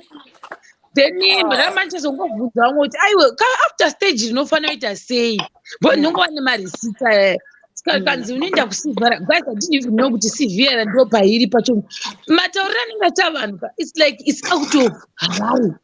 Then zvakunenge kwakaita kusivhara kuya ndichingonzwa zvobva munhu language yevanhu vanenge vachiita zvemota yakasiyana newe kana usingazivi zvemota. Wogona kuti Yadzi yakaitwa seko yakaasesewa. Indoti what? Wakaenda kuwekera ndoti urikuti chiko zvikanzi wakaenda kusatatoni here ini manje saka usatatoni gokere apa manje ndaitya kuti vakadzi vandinosangana navo. Guys, ndakati kana vakadzi vandikaona varipo nobva wandibata futi kuti wadzoka ubva watondisunga ndiri mukati momo. Ndaitya guys. Tikarovera mwoyo kudombo ndikakuinda zvikanzi ndai uko guys mataurirwa azvaitwa nevanhu vakati mazilani anenge ariko kwakutomboite takangosvika tikangoitwa zvose within 20 minutes atapedzerwa ndobva watichindai kucvr ndane 2 days ndichienda pacvr nothing handikwanisa kubatsirika ndichingodzoka saka musi wemande inenge yava 3rd day ndichiinda pacvr handisi kuti ndicharipedza vhiki rese vanoita nezvei unofanira kunosubmita mapapers acho ese mandonga kunenge wakati marisita yawo akabhadhira kubhengi ezimura aya maplate acho then zvinenge zvakaasesewa neuyu hamene zvavanovhura kudai vachitarisa kuti inonzi chini matems acho handimazivi nemota ini izvozvo from there vapedza zvose zvavanenge vachautirwa mafingerprints ipapo vanochinda manje pacvr manje hapapindi handizivi sei pakangodero laini ukangoriona rakadero makusenika kusvika na 1 p.m. laini ro harifambi munhu waona ari panumber 1 kusvika na 1 p.m. ndo anenge angoripo ipapo saka tazoguma tadzoka apa ndamuka na 7. There's no rush in Africa, love. There's no rush in Africa. You guys makambosungwa nemapurisa pazviremi. There is a rush in this country. Kuti chii wakambofamba usinakira vagogona kuti ende manje paunoda kuexplain kuti no ndakaendako ndikada kundoisa mapepa angu kudai usoo vanokuti usatinyangadza vanokuti usatinyangadza saka ndoita sei wandiudza usandinyangadza ndovharirwa ndinozoiwanepi mari yekubudisiswa guys inanha mari yacho yekundobhadhara bheiwi hauna kuhwasisi vaive vemusi wenyaya yemota yeblue ndakaiona hangu idelayed vaitaura nyaya yavo vachikwanzi wai ndakanisingazivi kuti do something zvinorevei do something musi wemanje day 3 kwai handizivi vaingonditi do something mame musi wemande ndikumbofungwa ndomuka na 5 a.m. guys apa munhu ambondiudza tikanzi vatoti hanzi tikuzotanga kutanda na 2 p.m.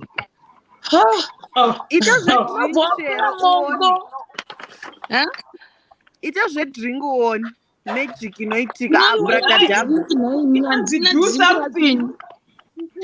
vakati do something vainziita do something aiwa nyango tisingadi kurava nhema guys pasina mbodichi yekuita do something yacho handina. Number 2 mavhiri angu maviri angoti fototo tiri pakati pedhorobha fototo meaning kuti ndakutofunga kuti ndinofanira kutenga mangu maviri saka ndiringi rinobuda sei ndinoramba hangu ndichiforera kubva negore rinondobuda manga ndichiforera do something yaramba nemarodzi ekuzimu atototi bwaga angotirekera takusamisika tatosvika udeuslawayo kwauri kuinda shema kublawayo kwauri kuinda 2016 ndakaenda kuvictoria falls by road handina kuflya ndakabva from Masvingo to Victoria Falls by road ndakaita do something hamhenokangani then imwe do something yakazondinakidza ndeyepalupane saka takatarara muhotel mublawayo saka taida kumukira early ndobva taitigwa take away breakfast ye saka tatakaisa kubackseat kwemotikari tasvika paroadblock yepalupane zvikanzi ambuya takapedzisira kudya breakfast yakaita seiri kubheki kwemotikari yenyu yekudhara tokumbura chikafu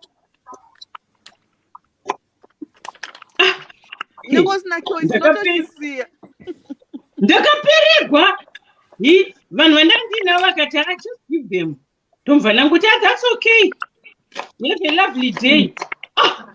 Tray yose yatakagadzirwa paholiday ini breakfast on the road. Dai musina usiya breakfast iyoyo maitsvagirwa mhosva. Do something. Anyway, go. Takatosiya breakfast. Kuri seiko ikoko?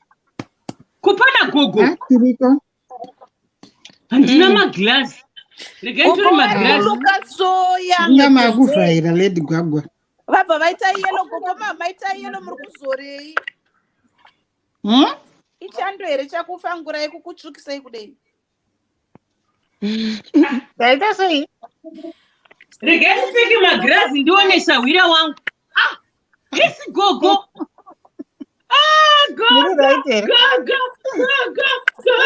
My Sawi, go. Muribo. Moshe. Wow. Kuenda vakunyarara kudaro vanhu tichingotaura hedu nothing, masweet nothing. Ndikuteerera. Chipo chokuteerera chakanaka chose.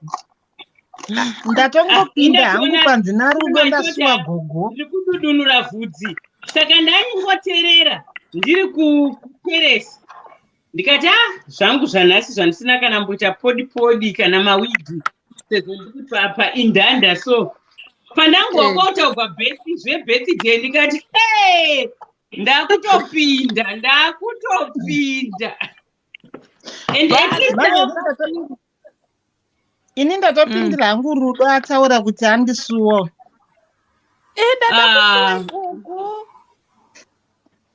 Rudo marwadzo. Yes. Posei wakaita shadow work. Mugariro. Magariro. Rudo marwadzo atone 1 year angori shadow. Okay.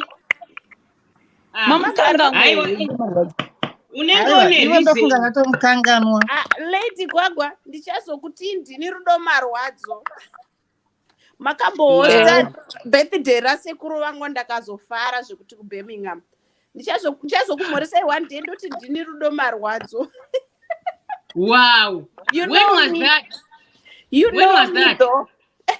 Mati? Rudo. Ndiwo akachatira pa hotel yeku-Leamington. No.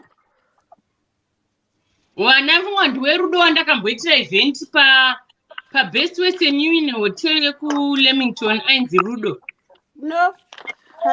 Uya hanzi Rudo yunaigwagwa. But munondiziva zvenyu.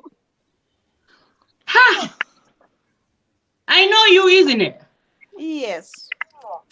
Even I can't wait for 21 to come. Timbopinda mapata akomana. Imi pane Shematv. Ende muchetaura surprise ndikudze muchasurprise kwakuzotaura nyaya yake Shematv. Shematv uyu koi ari kurorwa this month ende Shematv yari kuchata. Really? Yes. Kupi. Wow. Kupi. Congratulations. Ari kuchata both kunoku nekumba. Congratulations. Aiwa ndisirini Lady Gwagwa. Kune munhu wacho. I'm saying congratulations to her, not to you. Ari kuzvinzwa. Wacho ripo pano. Aripo ipapo. I hope asina crash yedu guys. Murume kana mukadzi. Murume nemukadzi zvese maShematv. Murume nemukadzi zvese maShematv akasangana Mazamanjenjenje makaitira shadow line. Vakasangana pashema ipapapa. Pashema panoitwa zvakawanda kapa. Pashema. Tiri kushaya sei kwesu chembere. Vakasangana pashema pane zvinhu zvapo ipapapa. Vanhu vari kuzoona Shema, another VIP. ipo paya pane pachinzi number. Vachazokudza invited. Shema kana vari kuchata kumba vachakuinvite. Saka kaShema vanofanira kumuinvite ndiye guest of honor. Shema anenge aripo zvake vachamuinvita kana vapedza zvekuroora zvetraditional izvi. Vakateerana maziso ipapa paShema apa pari kuitwa zvakawanda paShema apa. Really? Wow. That's so nice. Ndosaka tataiwo pasi makrashi edu guys. Manje Shema ukaita krashi wobva wabhihevha semuzimba anoenda unoita krashi wobhihevha semurungu wotomudza kuti unototaura ndoita krashi ndanamudza ndakufarira ika usakanga ziva sei. Ayo guys anobva andinyadzisa obva andifambisa mumapeji kuti akandinyenga. Aiwa iwe wako semunhu weceleb unongoita tactically hauzotibvo. Ndingatotuma umwe munhu, ndingatotuma muchuchisi, makrashi anoinda vedu makrashi anoinda mozonoitwa maguest of honor kumakrashi enyu. Guys, hakuna necrash nene here. Shoot the foot.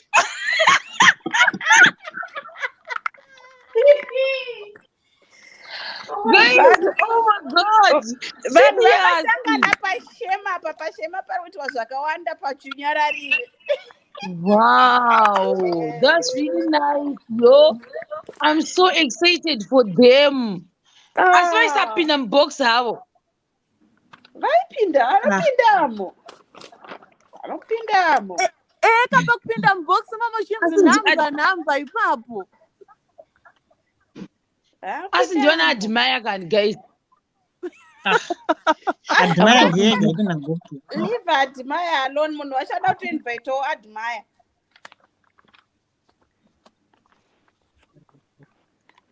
Papa itakanyara kakaziya, papa itakazise apa. Vanhu vakufunga kuti ndane mukadzi kudhara. Lincoln ane baby kudhara.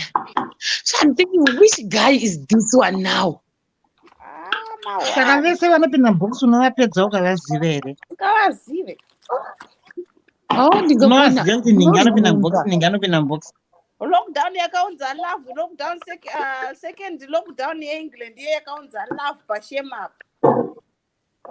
Guys, kutiudza nyaya yakwera kana iwe umwe munhu iwe marwadzo iwe usaita chibhende. Ndinotokuudza kuti ini ndiri kuita imwe. Rudo marwadzo. Ndati I hope vanhu vanongotumirawo mari yedrinki kana vachidanana kuti if it wasn't for Shema, how were we supposed to meet each other? Vachimirana. Let's think about Shema. Drink.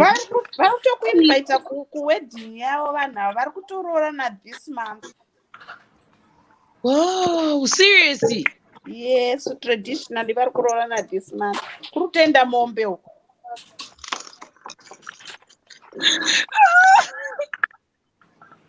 Upi uko kuwekera kwenyuko kana kuti muno muZimbabwe. Muno muZimbabwe koko kuri kuenda mombe. Wedding ichaitwa muno mune kuZimbabwe.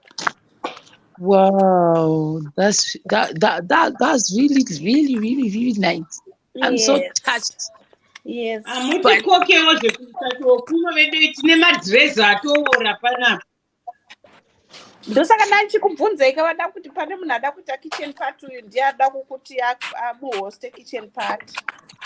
Ndozvandiri kuti akomana mahembe akuorera mumadokuvhenu kati mafasineti aora mahembe aora makeup hadzichatoitiki dzaoma. Nyararai zvenyu muchazviona chakabvaruka paShema ipapa pakatouya nelavhu paShema apa. Aiwa ndakatopindira box kuti vanhu maShema ndikati kudu to Shematv, kudu to Shematv, kudu. My love never likes. My love never likes. TV, my love never likes. Thanks. Ndononga here mundiro guys. Panofana kungonzi Shema nganonge. Ndononga guys. Aiwa, Shema anongopuwa mari munyai in absentia. nondiwakanyaira relationship. That's really nice, guys. This month, I hope it's no past it birthday bang. Don't tell them I'm gonna from afar. Ndatsina Don't tell kuziva them kuti vanhu vari kutoenda kuseri vachitombonoita malavhu nemalikes after session yashema vanhu voita malaving tones behind. People are not sleeping out there. Guys, I'm busy sleeping. How can I sleep after talking and laughing? Yet other people after the live stream, they are searching for their souls and soulmates. Now some people are going to have cows. What about me, God? Papa God, help me. Mine will come on this channel. Mine will bring the thunder and the cows, people. Oh my Jesus. Rudo anzi ndiwe uri kuroorwa namukanya. Chokwadi here dzinenge dzafambirwa nyaya dzacho. Ndiani ari kutaura izvozvo iye? Hanzi ndiwe namukanya ichokwadi here dzafambirwa nyaya idzi. Dzafambirwa nani? Dzatofambirwa. Ko zvinobonetsa here vakamboona navashayanika? Vakamboona navashayani. But guys, I feel so honored because you remember the first day we started talking to each other. I met you on Shema. Ndinotopinda ndisingadini chida mukati mumu.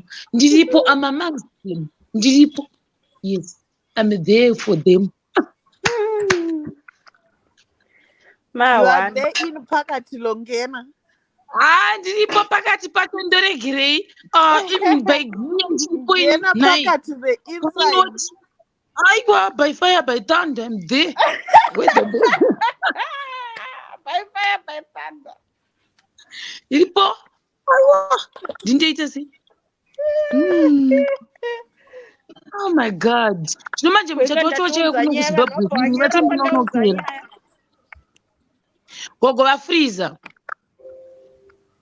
The floor.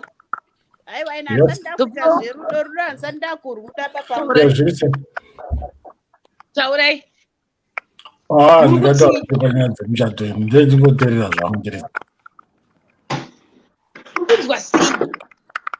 How are you feeling? How are you feeling hearing Gucci? Somebody met their soulmates. Okay. I did not support. It's so nice, guys. Love is a beautiful thing. Oh. Papa, Shema parikuya muroora wemashemarians apa. Zvese nemukwasha wacho ndiwe pano saka tichazvifambisa sei? That day, I cannot wait on that day, guys. I can't wait. Vanouya kuzondipika nemota here. Kana wachida ndege. Shema unodrive iwe unoda kupikwa kupi kuti. Ukaita muchuchisi kenyu. Indirectly, I chuchised these people. Tindeita sei? Kana wachida ndege. To the place. Kana wachida ndege to the place. Nemota toinda zvedu manje. Hayo. Tinenge ndine special position here. Ndine ndichizvida. Vachataura newe zvakanyatsonaka vasati vasina kuningirikira.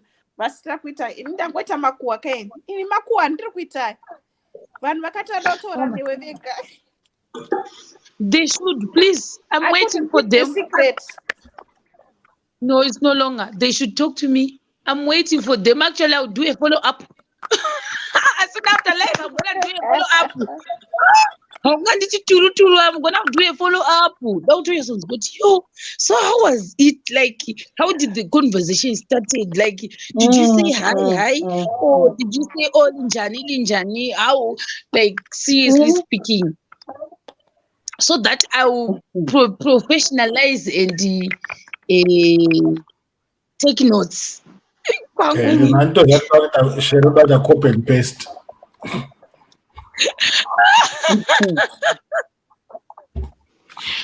kuda kuti kuna asingadi chakanaka vasikana usata zvokuseka ndakakuudzai paya kuti gauni rewhite riya chinhu chakanakisa muda kusekei waipfeka nguo chena ndotoda kutochatira kuno kubva kugetu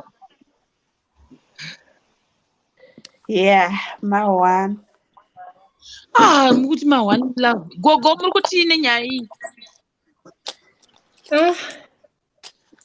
zvimwe zvachona zviri right asi kungoti ka zvimwe zvacho asikunzwika because mukuti Sharon achitaura Rudo ari kutaura Mia ari kutaura Lady Bagova ari kutaura inini nadzi flow chete ndisi takanyarara isati sikuzvinzwisa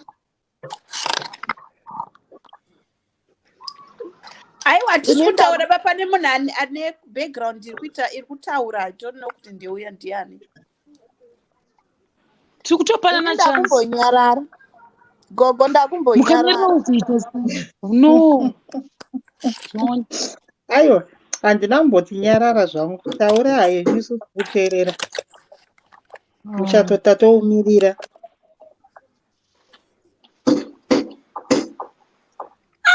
vakakomborerwa zvavo vakakoka kumabiko shuwa kwandiwo uri kukokwa here Shara vanhu vari kutoiso pashemapo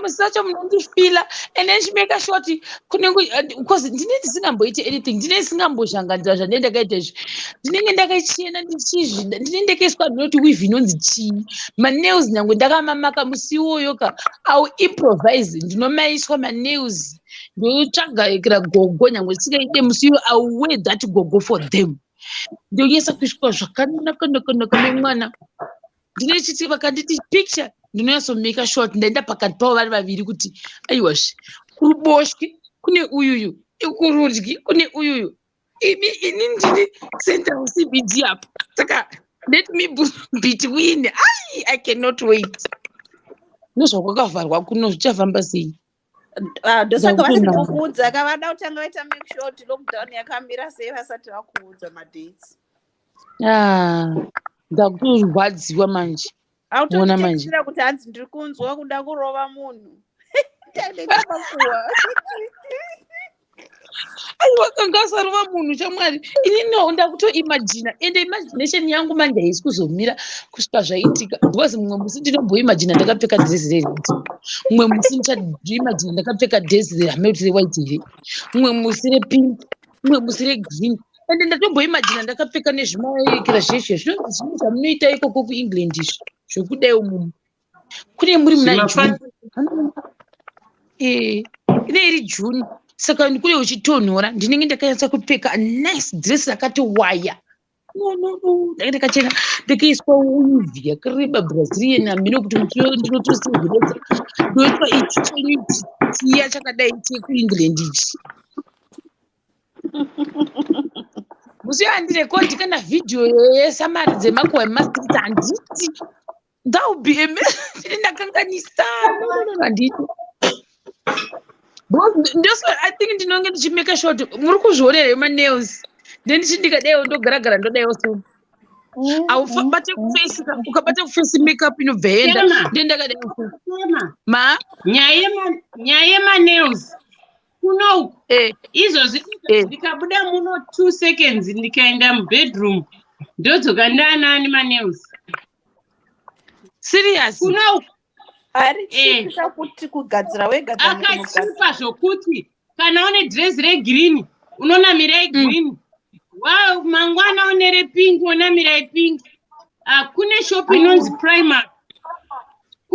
inonzi primark anoita £2.50 reka 150 nairudo handinyatsozotanitamarimu 150 set yemaoko 10 maoko mazvigumwe 10 1 pound negru racho kokuzovava ukumani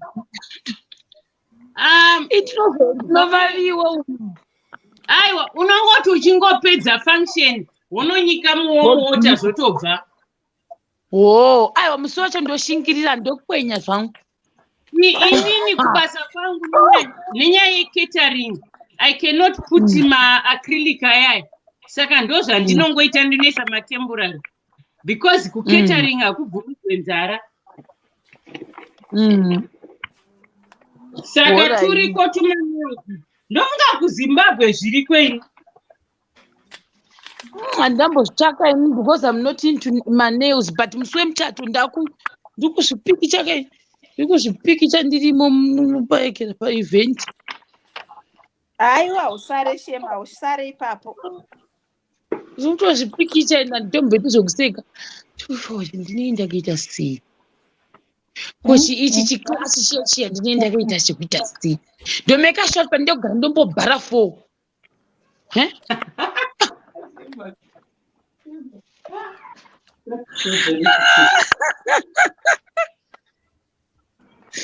Guys, life yangu inechinakidza ini.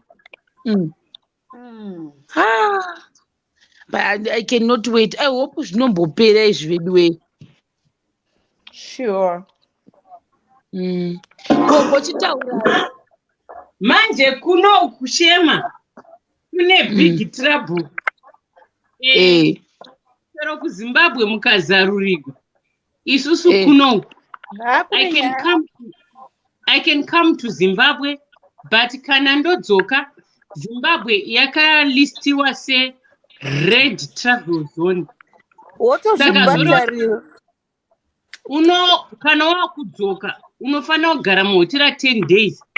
Hotera dzakasarudzwa nehurumende 1,750 pounds. What? Ndio mari kumayusi? Hakusi kuma 3,000 something. 3 point something. Ndakaona video yemumwe mukomana aida kubuda masecurity achimurambidza mva takatora video zvikanzi muri kuita semari yangu. Guys, mirai pane zvinhu zvikuita noise. Washi.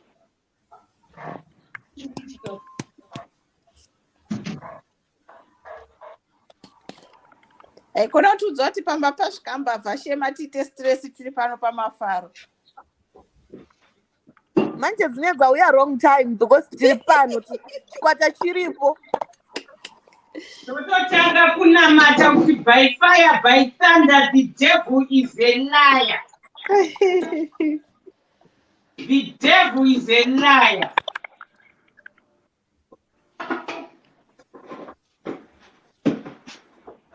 The devil is a liar. Shero ndio drama kwayakura nyaya dzekuti adzipapa nevanhu vanga vari pamotikari kana vanhu vanga vari pamugoti. Teta tatototi ziitese.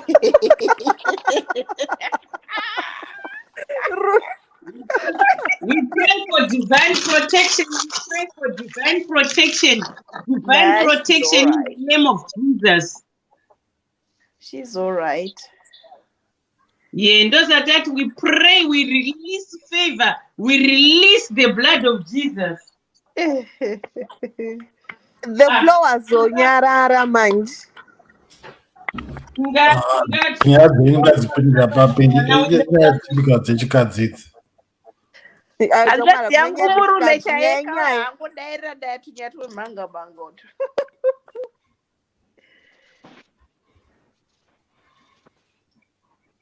Saka ngatitaurei kusvika adzoka. Gogo maswera sei? Ndaswera hangu waswerawo. So zvedu. Ndikuona matopfeka giya rekurara kamatoredi kurara kaini. Ndanga ndisingatodi kupinda ndachida kungoteerera zvangu. Saka Rudo pazotaura kuti gogo ndavasuwa. Ndabva ndati zvandiri pangu regedzai ndiite sei? Dada kusuko kani munomborova imi? Basa racho. Okay. Rinotokushaisa mukana. I know. Pressure. Gogo. Tendai Mwari kana riripo rikuchaisa mukana. It's okay. Zvakatonaka zvakawanda. Because riripo riripo kame kuti haripo. Sure. Yeah. Tinovavonga Jehovha, tinovavonga mufudzi. Tinotenda sure.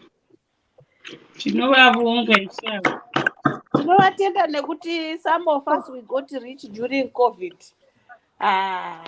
Mawani.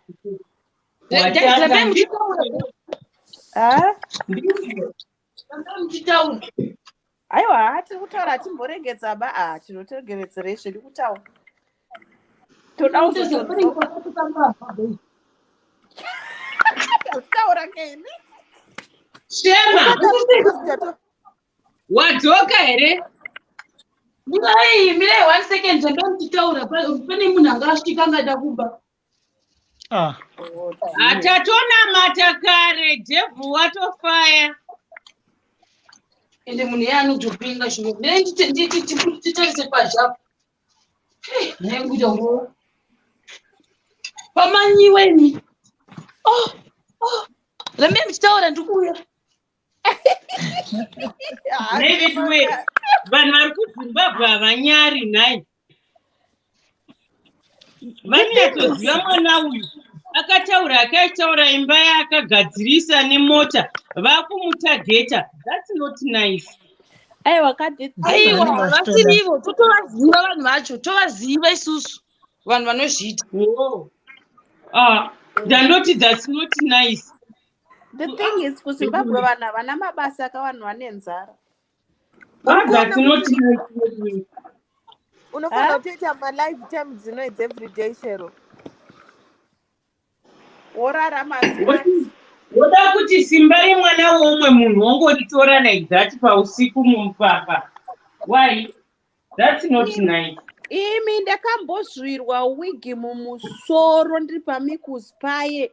Apa ndine kasocks unozva zvekutobvarura mataisi ako woisa musoro woisa wigi. Ndine kasocks ndakabvaruka musoro.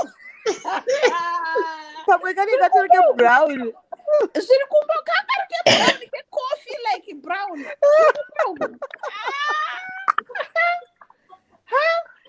Ndakazvirwa wigi yakaenda yakangonzi nyamu kudai. Handakatombozoti yatorwa nani kuti hapana munhu andakaona akabata wigi.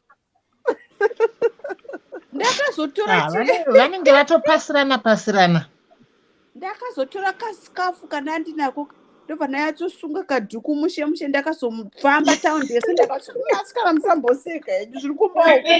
I can imagine. Oh my God. That was drama. Wig musoro kuti chero kudai hapana kana munhu wana ndakaona wig yaenda. Apa socks rakabvaruka riri musoro umu. Imi. Amen. Unozva masocks ati tapfeka aladha ayokata kawoisa ka before wig. Ndakasara ndakapfeka ka before wig vanhu vakatonditasa musoro kuti amai apindwa nei. Andi vakakuita wezvimba vai. Kutora wigi. Ifirst time yangu wastori yekubigwa wigi. Wigi kuHarare vanoba. Apa wigi ndakaitenga kumwe kuNigeria yaikandidhurira wigi iyoyo. Ndakazoti zvino manje mazuva ano ndikanga ndichienda kumba ndinoenda kumba ndorukirwa ndakumba. Ndenda ndine afro yangu ndozodorukirwa ndaikoko. Ndokutozvipedza. Manje ndinogwadziwa ina handidikana kurukwa mumusoro mangu ini.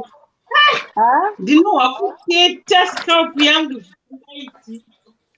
Ina nditokwanisa kurukwa mabraids ndongokwanisa control chete zvimwe zvese izvi it's a no.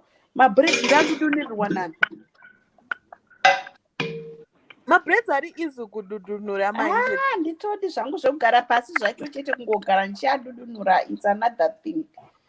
Yeah, anoningiri napo pakugara but ari iningirikino. Ari easy kududunura. Zvinombokurwawo nemhepo.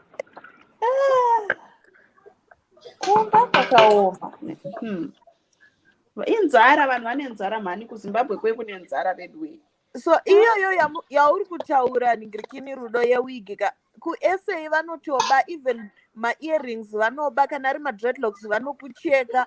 Saka unofanira kutogara wakangongwarira. Ma-earrings akangonoshaya anenge anoti dhurei vanokudzura nzeve.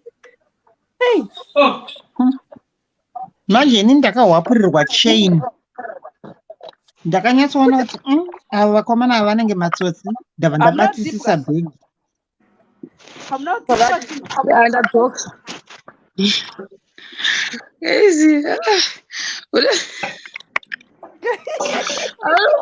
Mbona kuti munoita confusion pese. Ndikuseka is not funny. Taronika, tenda Mwari kuti wanga Vanga wakamuka. vatojamba jurawo. Tenda Mwari kuti wanga wakamuka. No, mozva zvinoitika kam like kunoko vanhu vanenge vachiziva kuti apa pane pakaita so saka pane pavakambouya vanhu ava vakatorova mahwindo ese anotori nemamaki ekugogodzwa kudaio vanorova mahwindo saka ndopepa ndaiti I'm a full time security guard what yes pass ndangopedza apa pobotidza nyaya yowe saka yes pass Yes, pass. Usiri ku US here? Usiri ku USA? Wow! What a long time! Makadiko lady Gwagwa. Did it right? Why are you masking? Ndabva. Ndandiri kuoffice kwandandiri saka ndokwandani. Oh, all right. Kana uri pane vamwe vanhu you mask. Okay.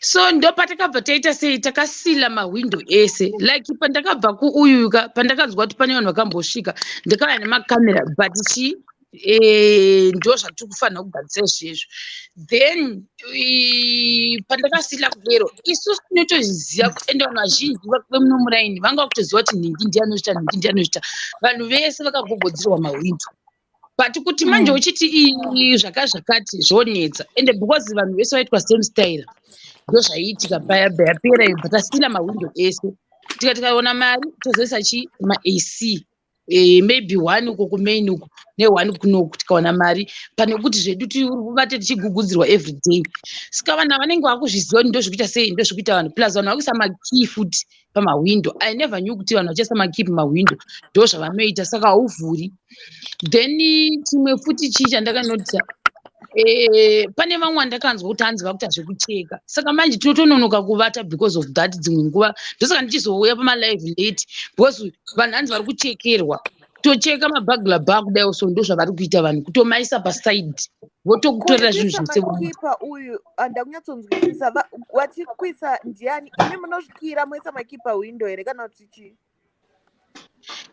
zvakuita vanhu handiti ko zvinoizvi ndichaita seiko hazviite manje kuti ndiekereyo ndikuratidza ndaindai kuratidza kuti apa but hazvinyatsozoita zvakanaka bhozi hapasa papendwa munotoudhirwa tunhu tuya tunenge handimosa zvamunoitwa tunenge tuya twekumusha tuya tunenge akaita seko like pagedhi kana kuti hamunokiya kuita ngori kukiya gedhi so mahwindo ese ndo zvaakaipa vanhu vese vekunoku ndo zvavaakuita saka uwe ukarova sei hwindo harivhuriki but inini ndakabva ndasila nemahwindo azvo ndo zvandakabva ndaita ndikati ndaasiliwe zvavo but then it's a process saka ndikutombofunga kuti tombowedzera futi mamwe mauyu kuseri kwacho uko but kaobvious imari unogona kuramba uchifokasa pamwe nehwindo mamwe maprojects akamira ndo problem inozoitika manje then chii chimwe mumwe musi ndakangonzwa magudhugudu saka isi ndo patakazoita mbwa saka apo zvaitika apa munhu wese abuda achimanya because pane mbwa inge ichidhonzwa imbwa yanga ichidhonzwa imwe ndobva yatanga kutema ichiukura vanhu bva wabuda mbva munhu yaasiya ngachitanga azama kuda kuvhura here gedhi ranga rakakiwa saka anga kuda kudhonza nepameuti angada kuti isayekera here ende akutotya manje kuti pauyu pachonika ndiumbofunga kuti manheri patovata tipaise something chekuti munhu because munhu anga achiziva kuti mbwa idzodongorera ipapo azviziva sei kudzodongorera because manheru saka sei aenda muzasi momomo kunodzidedza imbwa dzedu dzinonga kuzi kuseri uku but kaenda kufranduku ndopanga kuidhonza napo So imwe because ikasaukura pane imwe pamba apa pamusoro apapo vakazoisira poison because yairuma aida kuba bva aisira poison bva yafa. Saka ndakutofunga kuti pamwe haina kuisirwa here keizi zvandakutogara panapo zvatowandisisa vanoisira kuti vasahukurwa tsvaga vanenge kuti ngaisahukura kaiyopinda ona tsvaga zvimasensa zviya zvekuti akapinda imi munoseta makurara like asi mabeams zvinoita noise. Saka zvinoiswa sei zvimasensa? You can put it per gate. It depends on what type of sensor yauri kuda. You can put it per gate. Munhu akangoguma gate irike sensor inorira kana kuti paveranda penyu paya pane mabagla bars like zvimaningirino zvemabagla bars. Ukaisa ipapo munhu akangobata akangotanga kuti kuda kungoti kuchuku. Zvinorira zvimwe zvekutika pane kuzova nomuka futi. Munhu esaita no kune zvichipa ukaenda unotengeswa masola kazhinji kacho vanenge vanazvo. Chetozvibvunza tikapinda mutaundi because hatisati ende manje vanokurerai kusvika mavarairwa ende nyange murimo mutotaura kuno kugeto guys ndo zvaka zvinongobhohwera geto achitokunzwa uchotaura kudai ende ukavata kudai anototora zvaari kuda nyange ukasimuka ukaenda anoramba aripo kuita zvaari kuita. Pandindaimbokuudza imwe story time yekuti pane pakambodzoka mbavha 3 times same night 3 good times ndo pavakauraya imbwa ipapo pasame house vakaisira poison ikafa. vane chavanga vaone ende vanga vachivavarira vakatofanira kuchitora nhasi. I'm thinking kuti I'm still thinking kuti vanhu kwete kuti thinking vanhu vanototaura kuti lese tomboti kana kuti muraini handiti muraini vanogona kutipira kumamwe maraini kuti iwo enda apa then iwo kunoku vanoendawo kumamwe maraini wavo vachitiswapa kudai so ndo zvavanoita so that haabi muraini but vanhu vakuziva mastyle acho manje. Saka baba vari single havasi single. This guy is my best friend guys. Haasi single atori married ane mwana. Zvepamashemari enzika. Iwe mfana kutende. Vanhu vari kure payasi. Hello guys, how are you guys? Hi, how are you? I'm doing good. Are you on duty? Are you on duty? Yeah, I just came from work, yes. Where are you from? I'm from Pakistan. Oh, please. Wow. Yeah. Vice is my best friend. Oh, okay. How old are you? I'm 26. Well, I'm 21. Are you married? No. Are you not? Are you searching? Are you searching? What? Are you searching? Are you searching for a girl? Yeah. Musapusise munhu kudaro wewe. Aiwa ndofanye social media kagogo. Mibvunzo yacho iri kuwanda. Komona mwana mudiki uyo ngaapindure. How do you know things? How you are related to Pies? Do you want to talk to the host? We need you to talk to the host, to Shema. Talk to Shema. He said, how are you related to Pius? How do you know Pius? I think it's directed to Sharon. Pius is my cousin. Okay. Yes. And what's your name again? My name is Ahmad. Nagmadman. Yeah, Tanvir. Okay, his name is Tanvir. Tanvir. My name is Priscilla. Okay. My name is Priscilla Adams. How are you? Yeah. Oh, he's greeting Gogo. He read like he said, how are you, Gogo? Oh, I'm good. How are you? I'm doing good. Thanks. Nice to meet you guys. I will go. Nice to meet you too. I have to use the restroom now. I just came from work. Have a good Okay. night. Oh, you're coming from where? Okay, bye. Pius. angafaiwa Pius nemibvunzo pina number nemazimba yemunhu. Pius pina mazimba number yake kufaya Tony. munhu nemibvunzo Pina number mumwe yake. nemumwe Woman. one time. Okay. Pina number. Ndopina seko indogoziya here. Okay. Unotoziya nemusoro number yake. I have it in my phone. Uyosiyana nawo kwavo ndekuroorana nemacousins kuti ufome umbava ndoriziva chinhu iroro gogo makangamwa here musikana uya wekucanada akaroorwa neiyeyoyo you remember anything can change with God, everything is possible because you know things have gone global. It's not things. It's love has gone global. Don't think yachoka. Don't think. Rega ndikutaurire zvenyu pane nyaya. Kwai maparents eumwe zvikazodii but zvakazofaya brigade kwai zviri kutofaya. Akauya nestori yake paShematv mufirst lockdown.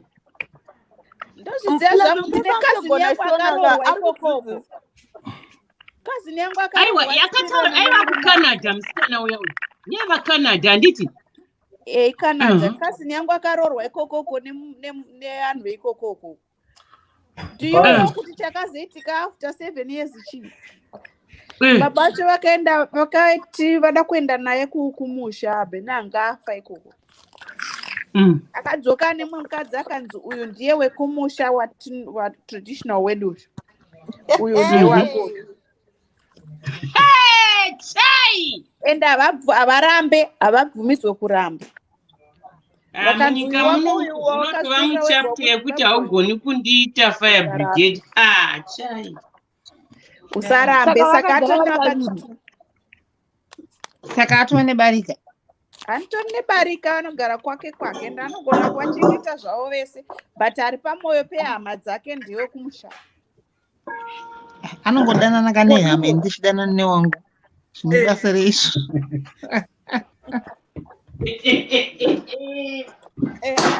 Wavo ndivo vakamutsvaga. Pius. Hello. Nanjiti ari parutendo ka. Kurutendo kwekwe.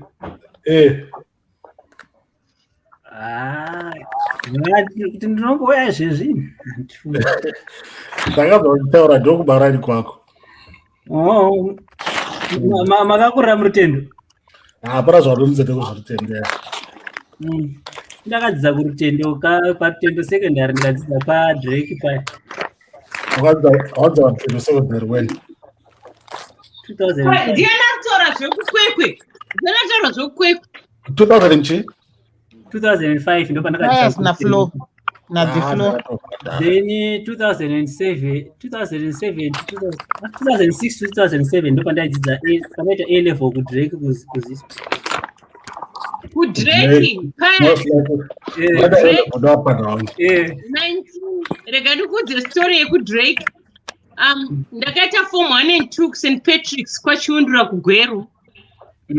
Ndokubva chikoro chabvagwa nehondo. I don't know. Gogo handimoziva zvaitwa zvikoro ava vari vadika.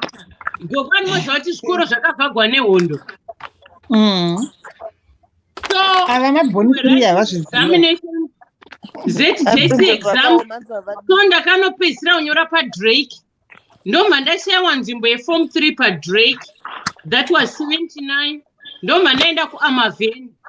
Ndobva ndaita form 3 and form 4 kuAmaveni. Ndobva ndaita form 5 and form 6 pakwekwe hai. Saka kwekwe munoiziva yese. Ndaigara kumbizo 1 but mazuva ndaiva kuDrake ndaigara kumaSH. Mbuya vangu vanga vari staff nurse pahospital. Ini kumbizo ndakakwenda ndichinokwira train rimwe gore ndichida kunotsvaga basa rekukasino. Saka ndakatofamba usiku chaihwo kunofambira kwaikwirigwa train paflyover yekumasasa. ndokwandaiifambira. Ndakafamba chienda ndaibva kurutendo, saka ndakatozokrosa kubva hanoziya panonzi hameno pachisango chekuti unenge uchibva panonzi uchienda nekuhospital here. Hameno pane chisango chiripo, saka ndaida kutambira treni yekuma4 ndichida kuenda kuHarare kunoita interview yekutsvaga basa rekukasini, bonzi asina mari yebhasi. Yeah, inini handina kukurira muKwekwe. I was born and bred in Gweru. Grade 1 to 7 muGweru paBumburu primary school. But ndakazoya kuKwekwe after boarding yangu yavhagwa ndauya kuKwekwe where my first born brother was. Saka UK makazoenda rini? Ndakaenda 2002. Aiwa, kunya zvandiri kutaura zvezvanasi ini ndakazvagwa 63. I wrote my O levels in 1980 at Amaveni. Okay. And then I went to University of Zimbabwe to do teachers training until 86. Makaenda kuchashamisa kakuUZ. Yeah. Ndimanzi maipuwa mari maibhadharwa kudzidza. Taibhadharwa taitopuwa mari and whatever. And even teaching practice kwacho taipuwa mari. And then I went and was deployed in Masvingo, and I was married. The moment I landed in Masvingo, I was married. Yeah, ndakakurira kuKwekwe about 4 years. Yeah. Saka pakangoti Drake ndikati kuDrake kuTowood, then kwakune Redcliffe, then Rutendo, then Amaveni, then unozwa kumwe kwedzi kuGlobe and Phoenix. Globe and Phoenix, then kuMasasa Park, then kuNewtown, then yeah, I know Kwekwe very well. Globe and Phoenix ndo kwainzi kwaigadzirwa makapu aizonzi nevanhu jompi vachitadza kuti Globe and Phoenix. Guys, kutona good night. Good night. Okay, Rudo, good night. Rudo, good night. Night night. Tichiri pano hedu nevadudura musoro tichibika tiri pano kusvika hostat.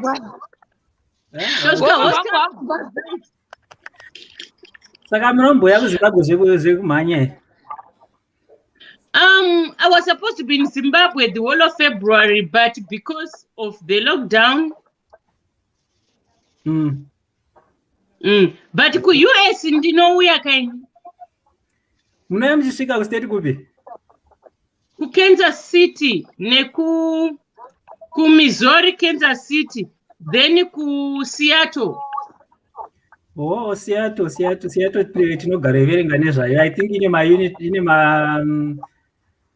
whatever zvakambosainwa ikoko zviri global. Most of the students vanobva kuSouth Africa vanouya for their big practicals kuSeattle. Okay. Saka mukambopinda muUSA mumbotifonerawo. Iwe uri kustate ipi? Illinois. Illinois. Illinois kune Chicago kauko. Chicago, taura zvana Chicago ndoti tikurumidze kuzvinzwisisa. I think I am about 20 kilometers from Chicago. I think this year I'm coming to America. I've got my daughter. My daughter is married in America. She stays in America. Oh.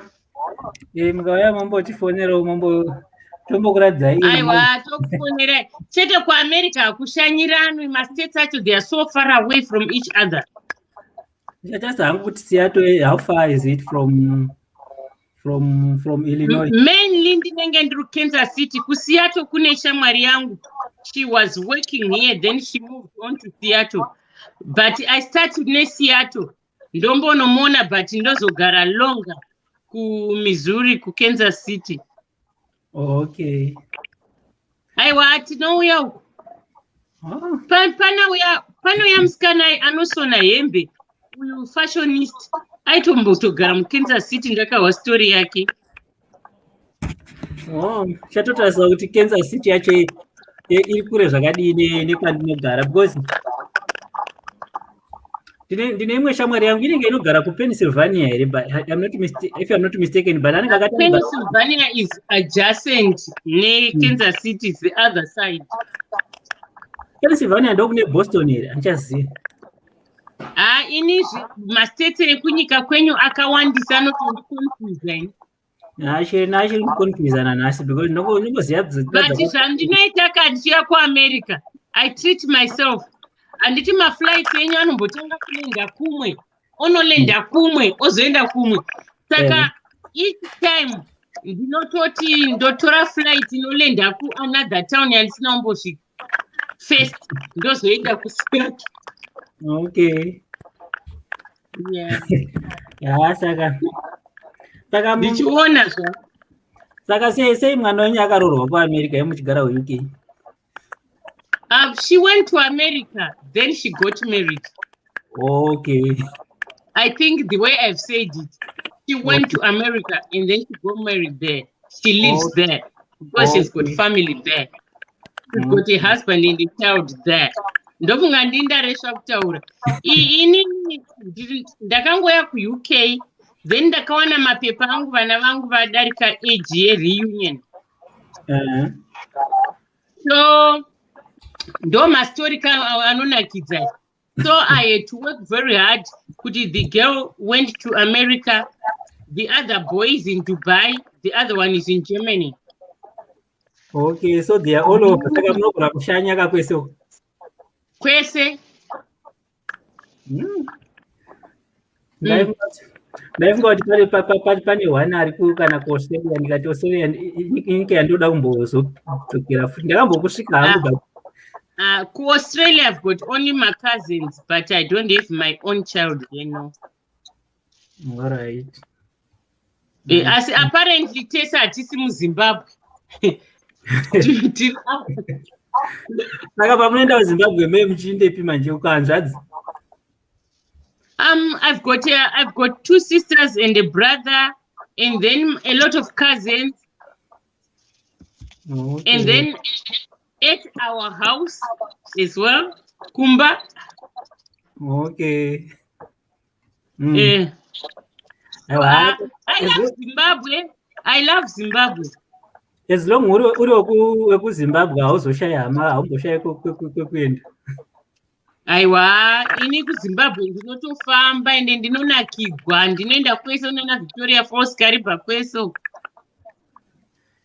Ndokumwe kwandoda kutozoenda kuVictoria Falls, handitombokuzivi because kuno kwanondibvunza kana usingazivi Victoria Falls, try make an effort to go to Victoria Falls for at least 1 week. Make an effort. Ndichatomboenda ndikauya ikoko pamwe chabatana naShema kana akuita matoo ake.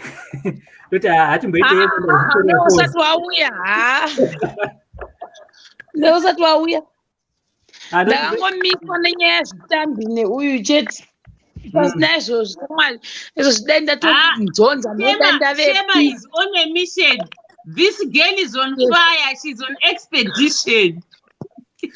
Ndingambozvimiriri izvozvo zvokuti ndingadi pamwe ndikaita bhei wangu anenge akuti aiwa zvo usanyanya kufambisa, saka let me travel. Kuti unomwana anombodaro here. Ndingaitei hangu, nganditraveleni. Aiwa, ndiri kurayaka kuti pandouya ipapo ndikakuwana usina macommitments ako ndombotodira mafuta toti hende kuVictoria Falls. Pamushopo wachanoenda tokupedza kuenda. Because most of the time ndichifamba hangu tichitenderera, ndingaitei? Hapana. Kunenge uchitotiradzawo ndikapedza zimu ndienda kufunga kuti which one, kuti like which country should I visit? Unomboita semurungu, unombomufollowa here akatravela nebhasikoro muSouthern Africa yese. Akatangira kuCape Town.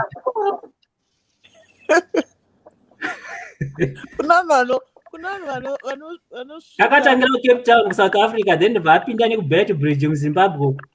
Ndobva ati nekwaMutare uko, ndobva adzoka nemuHarare. Ndobva anobuda muMozambique amene bhodha rakapinda naro nonga nderekwaMutoko iro. vanoti Malawi, moti Mozambique, vati Malawi, vati Tanzania. Neno ndokati vasvika kuKairo kuEgypt. Ainge aida kusvika kuKairo kuEgypt. Pana nani kwapa ndimboita makuwa. Rega nipfeke magirasi. Hapana madha manjenjenje. The floor handimuzivi uyu. Mia ndomuziva. Mia, how are you? Ndeipi zviri sei? Where are you? Kwandogara. Yeah. Ku SA. Okay.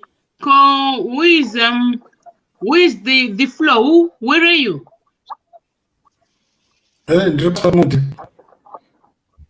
Sorry? Pasamuti. Paspemuti, that's fine. Mutu wacho uri kupi? Kubocha. Kubocha kwedu, kubocha kwa Mutare. My phone is saying extremely low battery. Okay. Saaiwa, ndatoisa pachaji. Saka ndodaita makuwa ka. Madza vakaterera madhuve manjenjenje. Chema ndiye VIP pamuchato wangu. Yay! I'm getting married. Oh. When? Amen. Very soon.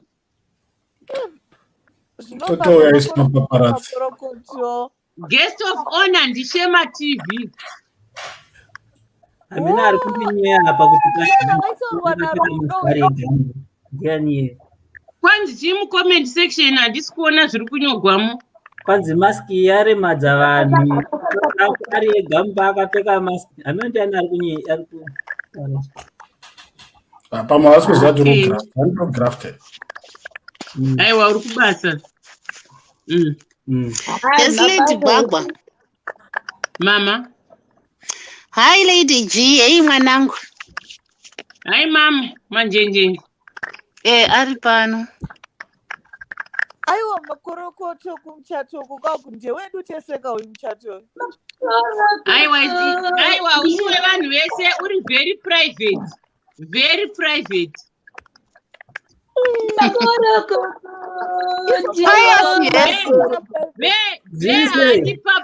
Be hadi public. Anongoda vana Shema chete.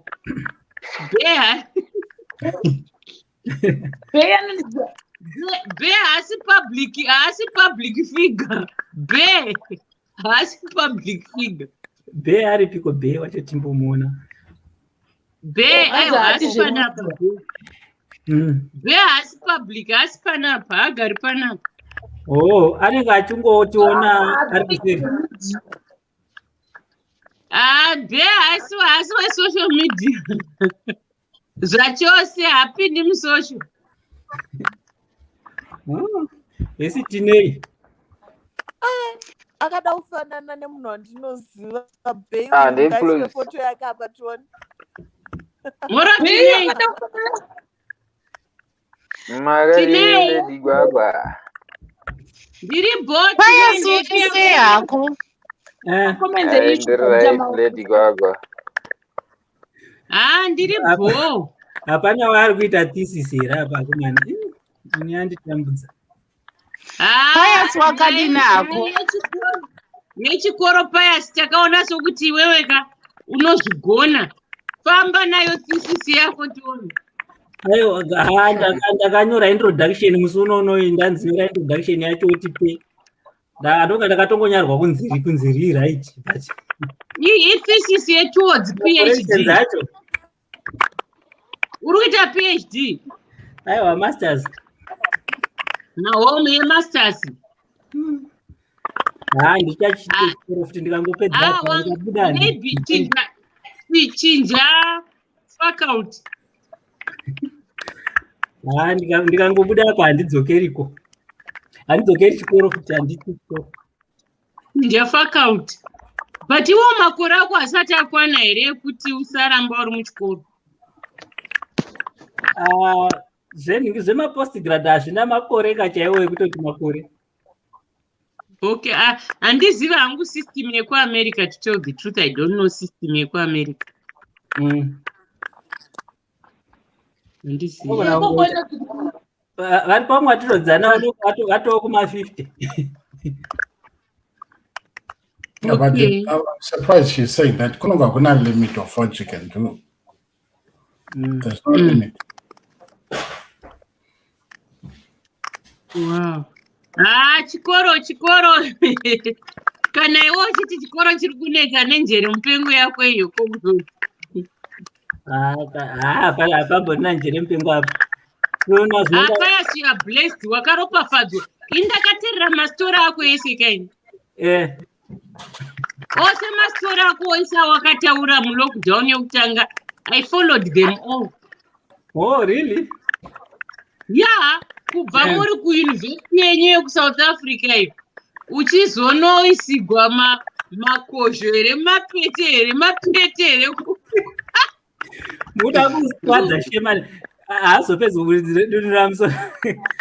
Kumapete uko kushipu uko kumakruzi uko zvese izvi nekuzorora kwawakaita mukadzi wako uyo ndaiteerera zvese izvi.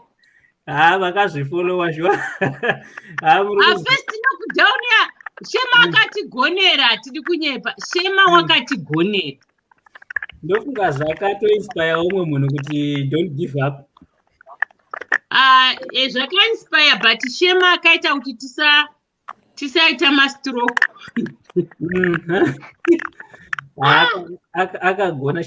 Shema ndiye aindipa nzungu aindipa muteto kawo tiri kumona tashaya muriwo. Indaibva nenzungu dzemutetsu yo yakeimba. Yaitidze macarrot buttons. Unzai postcode. Healthy eating. Unzai care. Unzai address tiuye. Ndichisvika kunoku, even up to now to some extent, ndichisvika kunoku ndakanhingirikira. Vanhu vekunoku vaisandinzwa nhaimi zvandotaura. Kwanzi tine deep accent, iri too deep for them. Musina katombotaura ndikutani wandoirana naye hameno kusiku imwe tauni kwaanga achitiperekedzeni kwataenda aine zvaida kunditarisira ikoko. Saka tiri kutongodiscussawo because aida kuziva like about my culture and whatever zvekwandobva. Abva saka pane wedha wandakataura rekuti ndaiti work yekureva yebasa yeemployment iyayo kunditi kundokuti kwafiwa. Zvatiti kwanzi ndekupi kwafiwa, tikati kufa kwei, tikanzi instead work, ndikati hanzi it's an old English word rinoreva funeral here. Ndikati I'm not talking about a funeral, I'm talking about employment.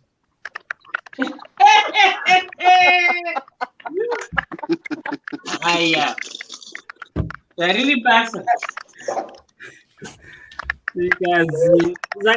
Because zvaiti ndineta because most people like kunoku kandotaura navo vanogona kusandinzwa kuti ndiri kunyatsoti chii, especially mamwe certain types of words. Saka ndakazobvunza imwe shamwari yangu yandotamba nayo muamerican, ndikati iye anondinzwa most zvandotaura, ndoti 98% yezvandotaura anondinzwa, maybe because atamba neni kwenguva yakati rebei.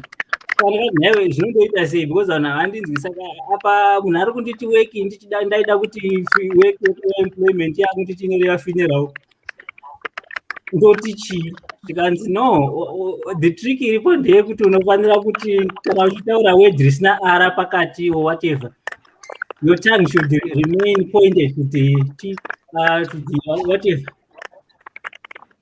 But kana wakutaura word rina ara pakati, you should point the tip of your tongue to the roof of your mouth. Saka instead of saying work zvauri kuita izvo, you should say work. So if you lift your tongue, wakusvika pana ara inobva yabuda ara iya. Hey, akakudzidzisa dialect. Yeah, but what you need to remember, Kuti, Americans, they are very ignorant, most of them, because they think the world evolves around them. So if our Bude, they are not exposed to other nationalities. But let's say if you come across, let's say British or anybody from Europe, they're exposed. Americans, they are not.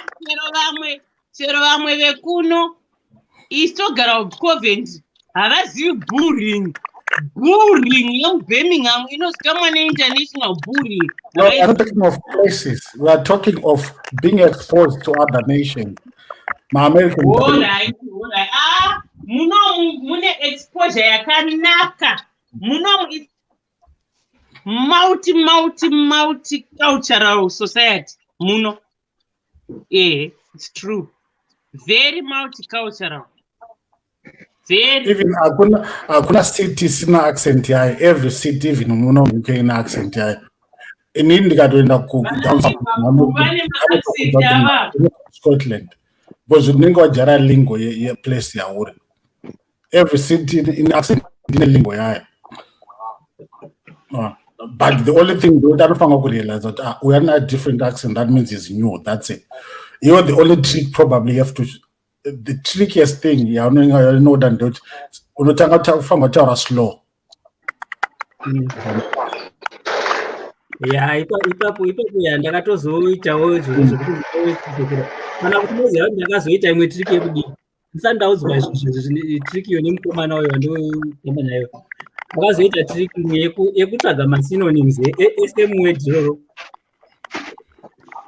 Sekuti instead of saying work, I would rather say employment. Saka iyo inogona. Because even panenda kutaura vatu kushiri yekureva kuti uchida kureva shiri uchida kureva difference between shiri nebhedhi yekurara nechi saka kuti nditi bhedhi nekuti bhedhi yeshiri aizoona woita sekuti havasi kuzviziva zvaurikutaura. Saka iend up wakutodai bed.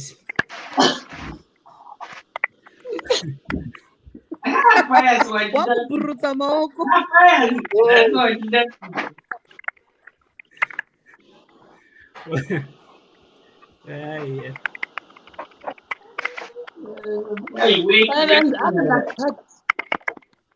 Part B Douglas hanzi ndiri kuastex inonzani astex inonziko wekuengland kunonzi kutuku Essex. astex city No, it's city. County. County. Yeah, a county. Surely with county. Province / province. Kuno kwanoshandisa macounty. Isisi kuZimbabwe tenge takakopera China tinoti maprovince. Kuno kwanonzi macounty. Count mashingo. Inenge chinzi mashingo county. County, yeah. Mashingo county. Hey, Mashingo counts. Nationalist West, nationalist West counts. Nationalist counts. Yeah. I'm saying American.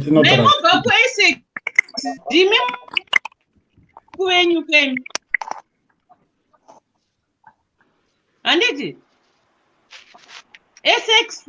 Hello, Essex. No, it was a comment. Okay. No, Essex, I think.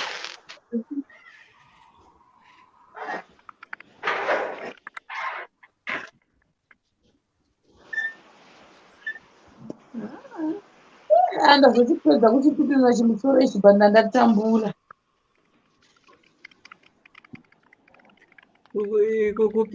Kuprepare kwemugwagwa ero.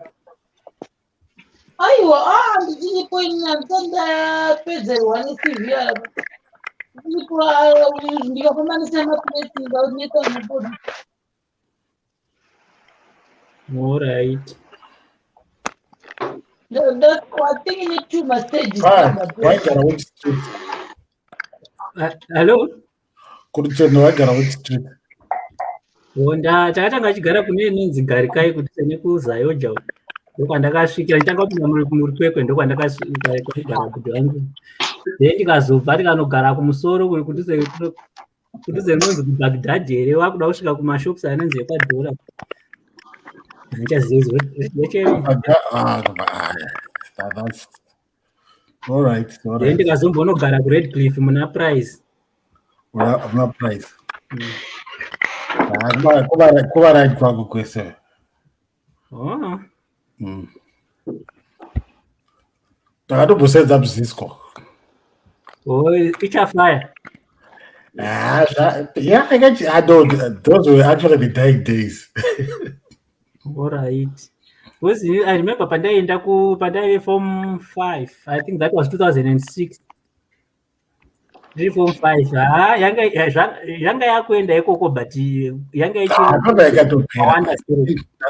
ndatoregedza ipapa I think ndatoregedza so most likely ungori stream yamufana wangu Fibion. Okay, Fibion. Still ndoziva kupi. Is it a new name? No. Fibion.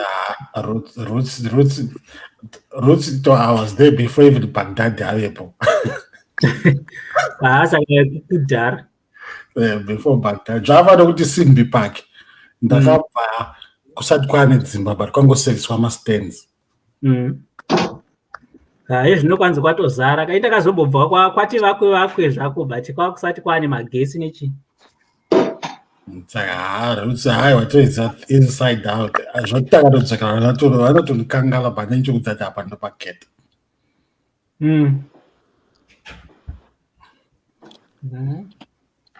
Takakuriramo murutendo ndakauya ndatoti kure kai ndonga ndakauya mundane kuma-16 years.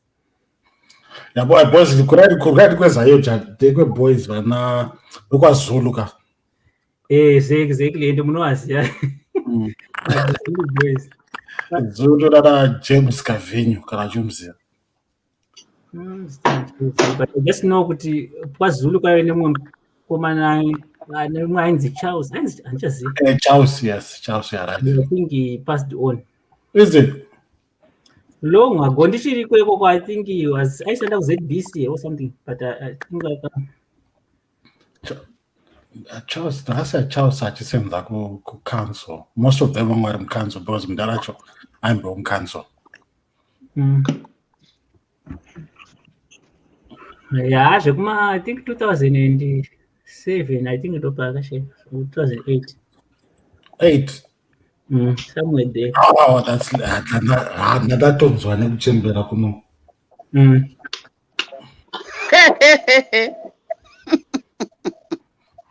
Manjejeje kusenge.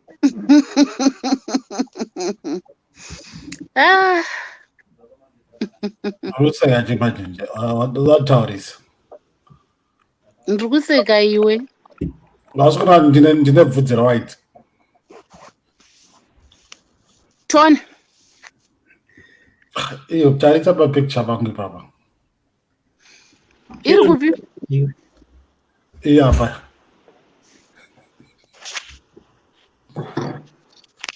Papi. Apa. Ukutambuka newe shamwari. Ende unodena handiti. Next time panichakona ndichakukandira kahetuko. Madha pari kunzi zvavhugwa ndiri kuya kuScotland madha. Handiti. Scotland hatidi vanhu. Kana gore rapera kuna na December. Scotland. Mama motofano bheka keke. Kuna na December ka. Aiwa zvinotanga muna June kazokuvhugwa zvema. Aivo. December. Mama, 21 June. You can go to any state, to any 4 countries of England. You can go to Wales, England, Scotland, or Northern Ireland. No, it was of England. Scotland, I started to declare that. Isuta Kanzi, 21 June, you can go to Scotland, to Wales, to Northern Ireland. Isati tanzivhurire vanhu madhoo. Mother, munoda bondiwe kuScotland. Kwazvo. Kwanzi kure zvekuti kuScotland kwaunodriva 6 hours. Kwazvo achitombogarai mudzimba. Operation gara mumba. KuScotland kune complete lockdown seri kune.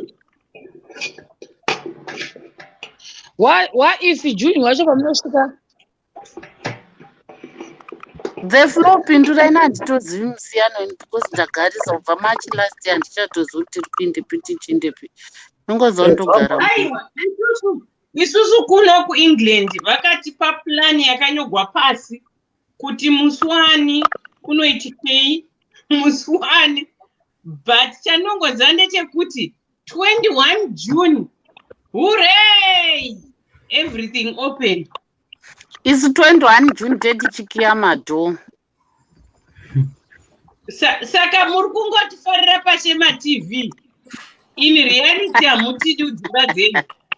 Sema manjenjenje anoera mutupo wamai vangu ndamai nini vangu manjenjenje akutondiramba izvezvi pasocial media, asi aingonditi mwanangu goya kumba. Nhasi ndiri kuvaudza kuti 21 June zviri kuvhugwa ndiri kuya kuScotland kwai tiri kuvhara magedhi. Hey, those are people for you. Let it go. Hanzi?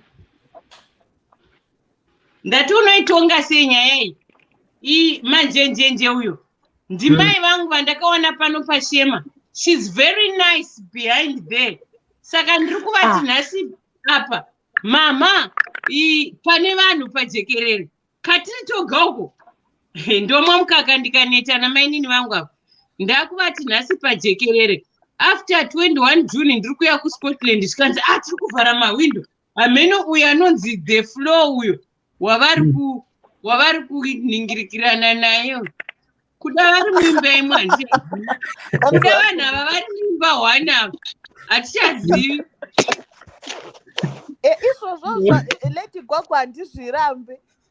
Uri kuona payasi chitsotsi chiri pano rudo yakuchiti kwai pane vari kuchata panapa, asi muri kuona zviri kuitika. Uyo akaidhi flow akavhara zvinhu zvake, manjenjenje wakavhara. Manjenjenje akuti kwai mwanangu hatidi kuti uye kuScotland. Ndikafunga kuti mama vakandiudzaini kuti next birthday rangu hakuna zvipa unotouya Lady Gwagwa. Vakuramba nhasi nokuti the flow uyo aripo. Vakavhara ningirikiri mapicture avo. Okay, ko manjenjenje hanzvadzi yangu hanzvadzi yangu kai ndinoera dhiwe kai. Saka payasi uri sekuru vangu, hadzanzi yamai vangu. Sekuru mazvimba akupa ndiwo vanhu totodedzwa nyingi. Shero vanhu varongokujoinidza ukama zvefeki iwe hanzvadzi hamwe panext door. Ndandinatoziva ndo zvinorambwa naThe Flow zvabva zvarambira pamuromo. Unokujoinidza ukama pasina ukama. Unotofaya so.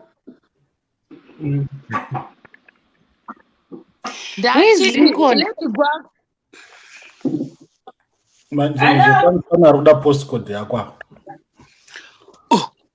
Ndiani? Hanzi Rose.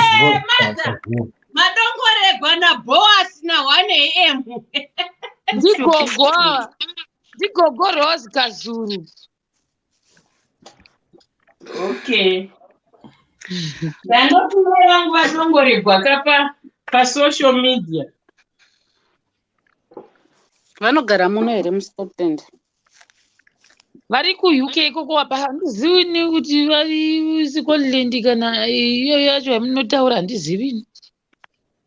piwai number naShema ndingaisa hangu pauyu. I can't put it pathinging. Manje na the floor verenge comment yenyu. Mina I'm not gonna do that. Isaba Tony. Ipine Tony. Ichocho chokwadi asoko ndobvumirana newe. Nekuti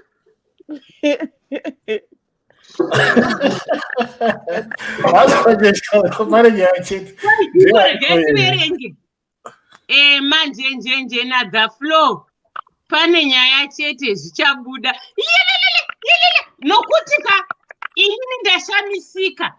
Madza manjenjenje. Kunditi pano pajekerere mwanangu ndovhara gedhi. Madza manjenjenje. Nemadira vanondita mwanangu ugouya toya tobika keke nehazvanzi yako nomunune wako mwanangu nhasi mondirapa pajekerere nokuti pane munhu akaidza Flow. inini ndiri kuzvibvuma because ndizvitaura here guys. Taura tiri kutodawo nyaya dzacho. Because Sheroga, maybe hauzvizive live paunopedza pepeka isusu tinosara tichikontinya like nezuro indakarara na3:30 tichitaura tikakontinya. Vanhu ava unonyatsovanzwa kuti vanhu ava vanozivana mani. Paiwo aiwa.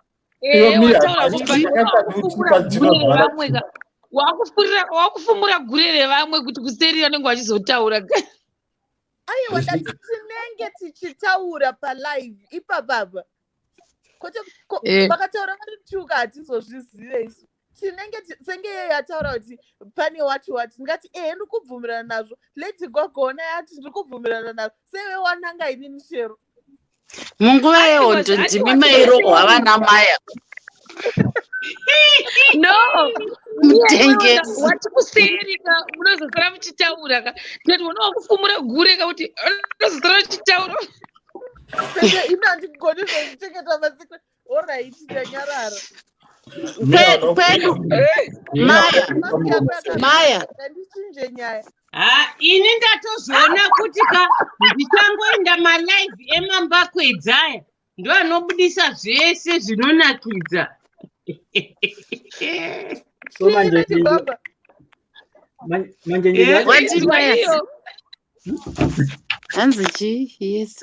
manjenjenje wacho ngaambotitituruka kuti ingoti ruma inzeve. Maiona here komenti manjenjenje yapinwayo. Hanzi yes manjenje. Patafura Flow. Chikosoro chekuparira here. Chero anokuwedzera munobatisa pasitama. Chero iwe unomuziva manjenjenje. Hauyi pano ari chidhokwani asi nhasi wauya ari chidhokwani. Why? I've been for the past. I need Emma Neresa will be like this. Emma Usiku. Emma Neru. Mataura Inini fesanga yangu haibude zvekumara. Maybe my best friends they just connect. The flow what you face yangu haibude zvekumanya. The flow.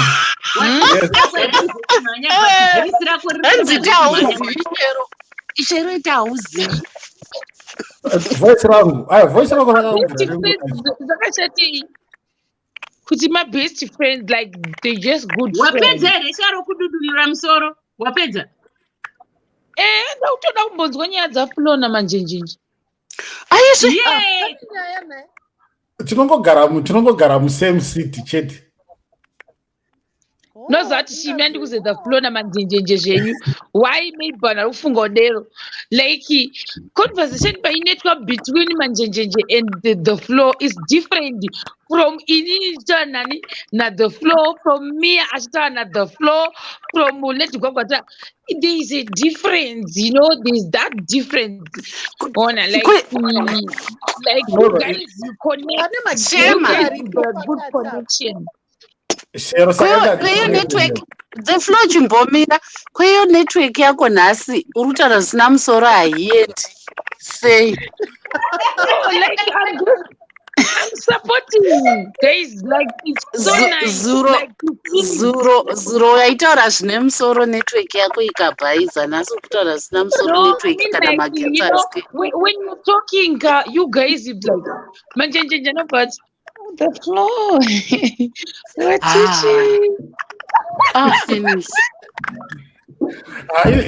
Is Tarajo Shero, is I'm just Tarajo. saying Just because like I this is think the they are flow. good friends, but maybe there's nothing between them. But I'm not gonna have my good friends like Handitombonona kucomment muchingemerana, section zvangu. Ko zviya ini ndanga ndati minding my own woko, so handiti ndikati haiwa masikiyani ngirini yapayasi yakanaka chaizvo semunhu ari kuita mind your own wokoso. kukoso kuregerei ukoso ipiko iwe shamwari comment shamwari kuti ugonditi ndinofumura gure revanhu iwe shero sapezvedzero wasvidzwa. aiwa mira hauna kundinzwisisa ngatigure rekuti after live ka munozenge makutaura kusvikana 3 am saka like ndizvanaichiti wakuura handiti iwo nenguva 3 am handizvisiyi Shero isa linki asoko vauye mubox tinyatsonzwa kuti vari kutaura chii. Hanzi isa linki asoko havasikukosa kuribaya vavhiringidza vasoko havada kuningirira zvisiri zvapanapa. munonyepa imi manjenjenje ndingambotanga kuyema zvinoita yedu kuti dhafuloka there's a difference like mataurirwa endikoti the flow it's Glaswegian accent. Glaswegian accent. Vedweka ini nhasi ndagara ndashamisika kuti mainini vangu nhasi vari kutaura vachiyema nhasi mabhavu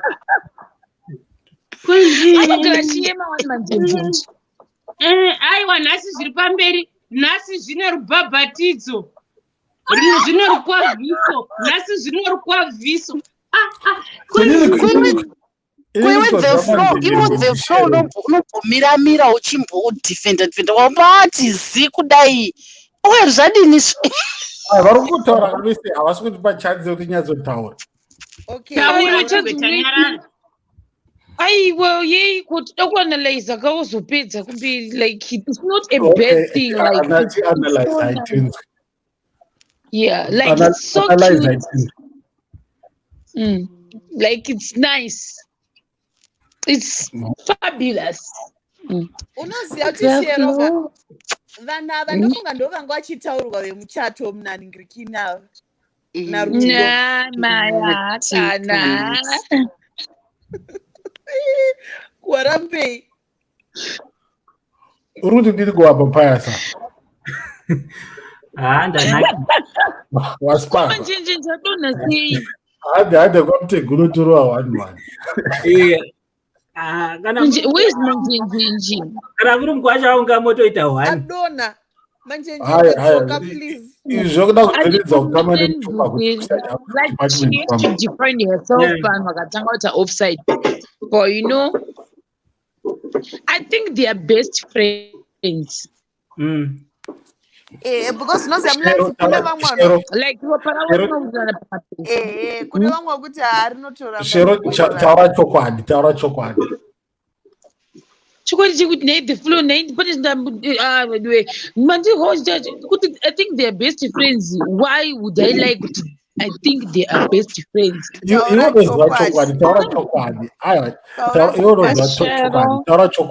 Gwagwa, how are you? Yes, Shero, yes, Lady Gwagwa, yes, the floor, yes, manjenjenje. Yes, Pius, yes, Mia. Ndiribo, muribo. Ndatopepukawo paine kalingi ndikati yoregai ndingobaya ndatobofunga kuti chimunya ndobva ndatoona kuti live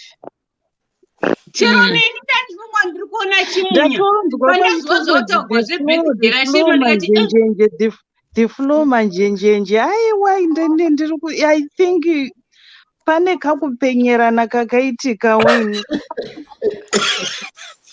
Inini the flow ukandagarisa kandisingauyi pachirongwa saka the flow ndangwana ari sabhuku aiwa the floor magarisa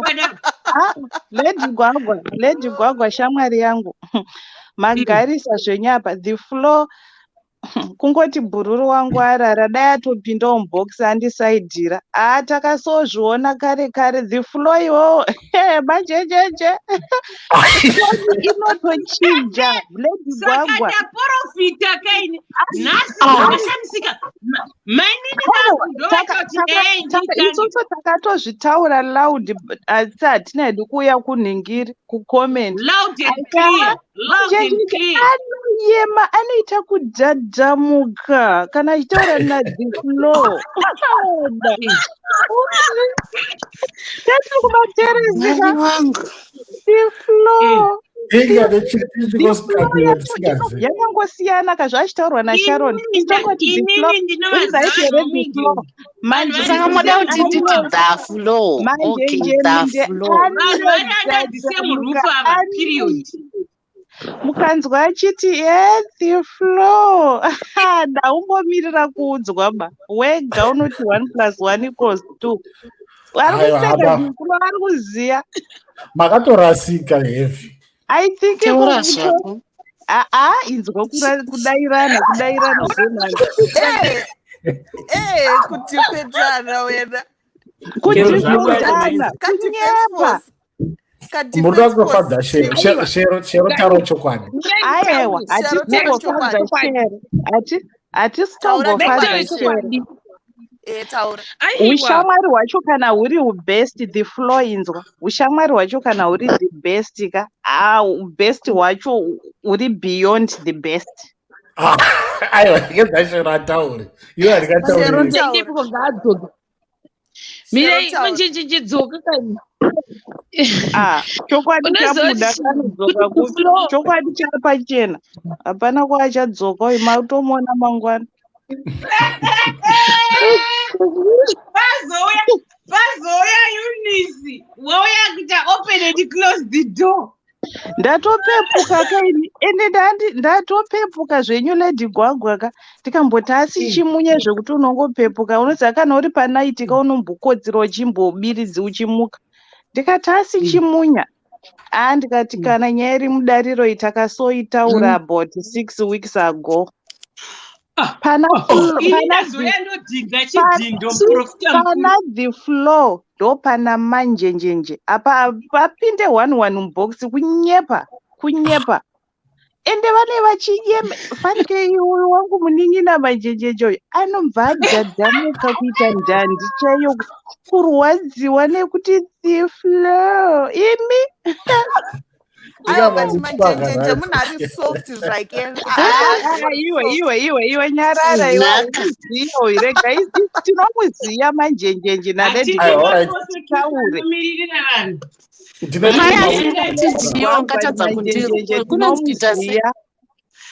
ungatadza kurwirawo hama yako kubva watizi kuda chokwadi chiripo anorwira chokwadi chinorwirwa taura chokwadi shero ndati mirai nditange ndambonzwa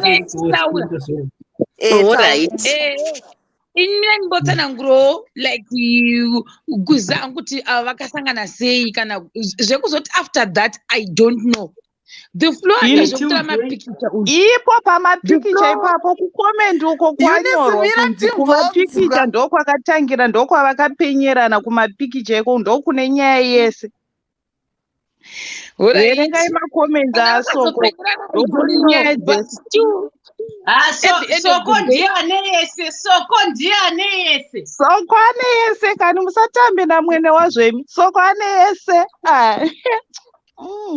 alright the floor andazvimapictures emaweddings what uyu manjenjenje aida kutorwa zvefotoshoot inangu mapictures andati ndamaona ndaratidzwa photoshoot yacho yakaitwa unoionera kupi kwewe vaizvozvitumirawo unotumirwa chisha unotumirwa nyaya yedu iri kunakidza yemamba kwedzai nhasi mbavha dziya dzichashawa kuti dzoba sei.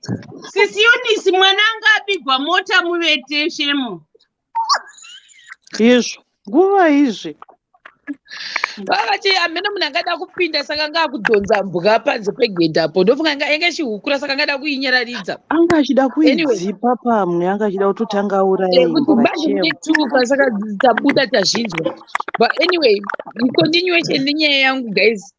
The flow you andazvechi aitotaura zveuti aitotaura ndichiri kuThailand achitsanangura kuti totonzwa anoita nezvepepe then manjenjenje aita photoshoot akatotanga kutoti ada kuitwa photoshoot autwa photoshoot ndobva ndatora macontacts ndobva ndavachinjanisa macontacts aya saka ndakazouya kuno kuZimbabwe ina ndaiziva kuti vakazondoitwa photoshoot yakati but chokwadi tisingade kunyemberana pamberi paJehovha the flow akatonditsvaga ndikuInstagram but handina kuiona message because the flow aida kundibhadhirawo kadhiringi kekuti ndakazodii ndakazokawana kabasa keke but haana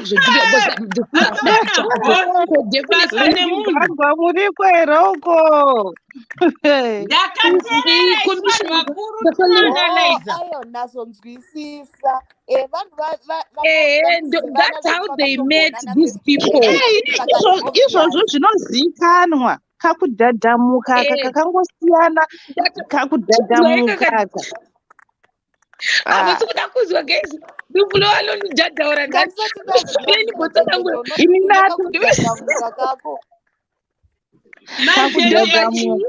manjenjenje tirongewo ndirikudaita photoshoot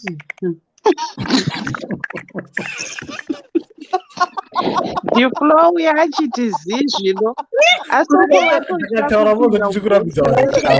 rohwa diflow photoshoot together kana zvavhugwa izvi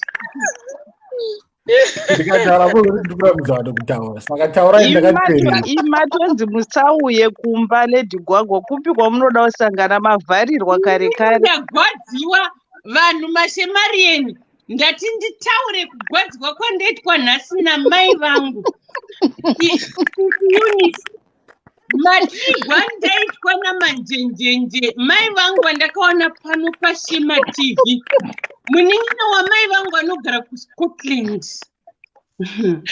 ndanimbononga komenti zanaenda mberi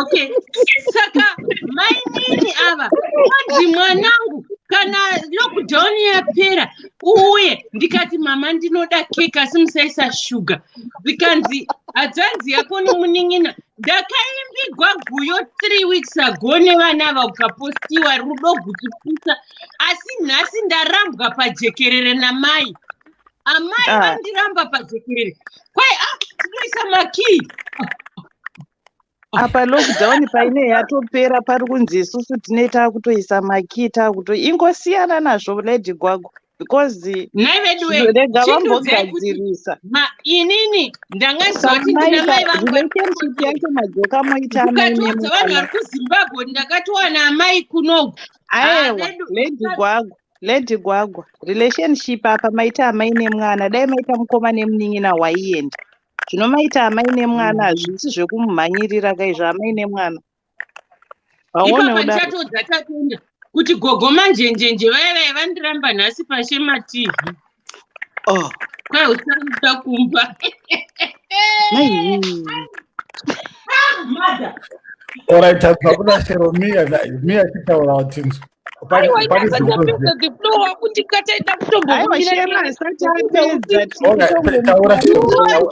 uyo mari yedhiringi wa usikuwa munhu anongoyema uyachaura nevanu emanjenjenje shero asati apedza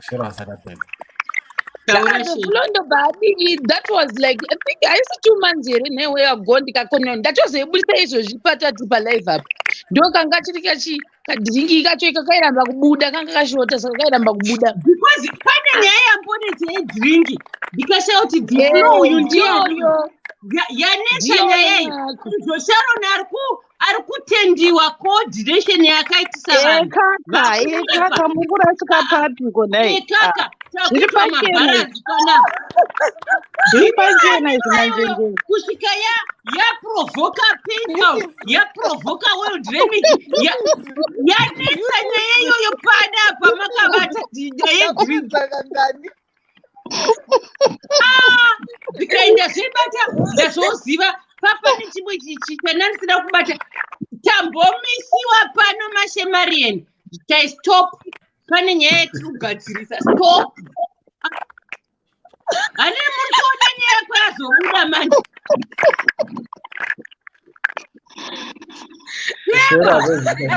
Aiwa, isi takatozviona zvedu kumanza go tikati vanenge vachikuita voice record nongoti vakavandemo manjenjenje aningoti the flow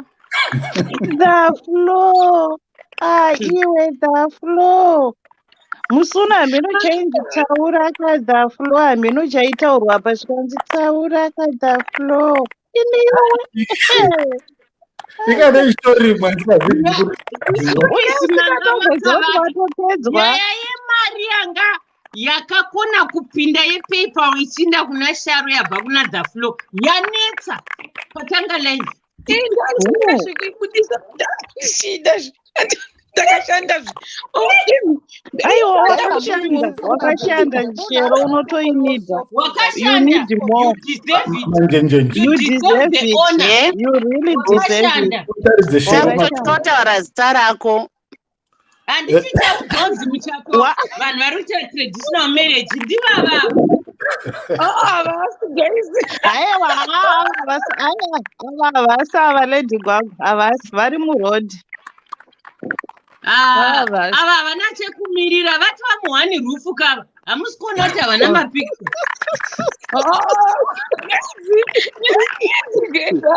No, havasi muhani. Aiwa havasirivo Lady Gwagwa. Aiwa havasi tiri kutamba shari kuseka tozviziva. Very soon ndivo vari kuteera ivava. Pano pachaita michato. Mia taura. Pasi ndianopedzisira. Mia uripera. Mia. Akotsiro. Maya. Ndiripo mukundinzwa? Takumva. Mukundinzwa? Munotedza kunzwisisa anjenjenje munhu ari soft spoken. Amedza muda kubatanidza dzadzisi kubatana ndaedza kudzitarisa ndadzitsvaga ndadzifambira. Iwe anoita soft spoken kuna the flow chete. Anoita soft kuna the flow chete. Adi kuita soft kuna Payasu. Manjenjenje uripo here. Saro hapana umwe here ondikonekiteni yedhiringi iripo.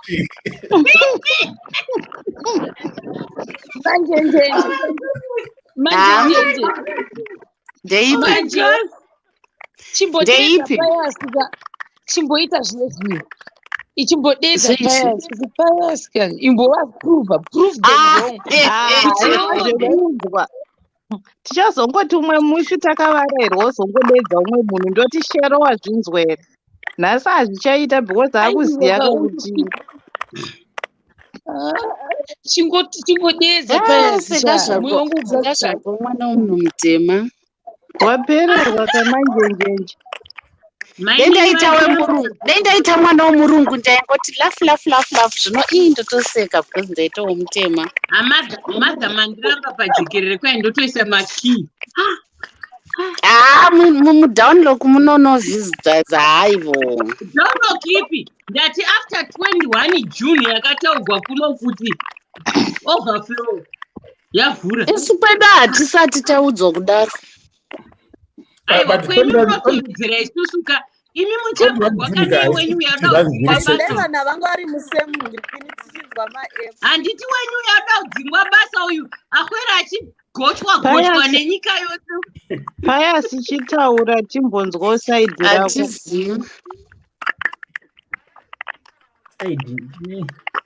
Inzwa ikapayasi kaitwa apa veduwe. Payasa handifungoti ane mashoko akawanda because kwakatangira nyaya iyi nevanhu matangira avaiona ona handifungiri kuita hangu kuti zvesocial aizoona media because ikona payasa itonge anga pata akarova. kuita two straight payasa ari kuramba kutora saidi Aiwa haasi kuramba hake but whatever side raachatora payasa hakeka haasi kunyatsoziva zvakatangira mumashure zvaaiona every time apa because anga arova isu taiona saka ngaangotaurawo zvaaona nhasi hake. Zvandaona nhasi hangu ndezvongoti pandinosimboita ini kazhinji tichimboona henyu muri palive but ndisingajoini manjenje ndinoaona hangu vachizviratidza chiso chavo but tisingazivi kuti nhasi sei vari Aiwa nhasi ndofunga arara hake plus ndofunga kungoteedzerawo kaka zvakungofambirana ukava nevangotaurirana kuti nhasi ndokuteedzera the flow agara haburi pefesa hake.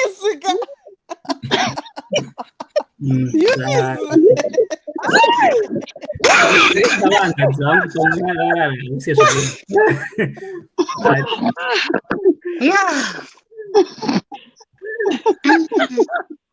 aisarenda uye kungoteedzerawo babazve. Haiwa isati zvechibaba zvechibaba ndezvakudhara handikuti maiko right. The flow unoona the flow manje naye the flow anodanwa muchinzi chii kana musina zvechibaba. No, to be honest, zvokudanza nechibaba handidi, zvokupfugamirwa ndichigeswa maoko handidi. Aiwa izvo hazviiti. I'm not that special to kwanza nonipfugamirwa ndinengireke hangofanana. Daflo ndokumbira kubvunza munobva kumatebeleland? No. Kundapika sei? Ndiri musanganiswa, ndiri mushona, ndiri mundewere zvese. Ndaibata ndebele pamama kutaura ndaipika. Aiwa ndakakurira Midlands. Kumidlands inini first part of my life ngakulela eMidlands eGweru. Vanhu vekugweru ndozvavanoita izvi. Kuita zvokuita sei? Hafu ndebele hafu shona because ndaipika.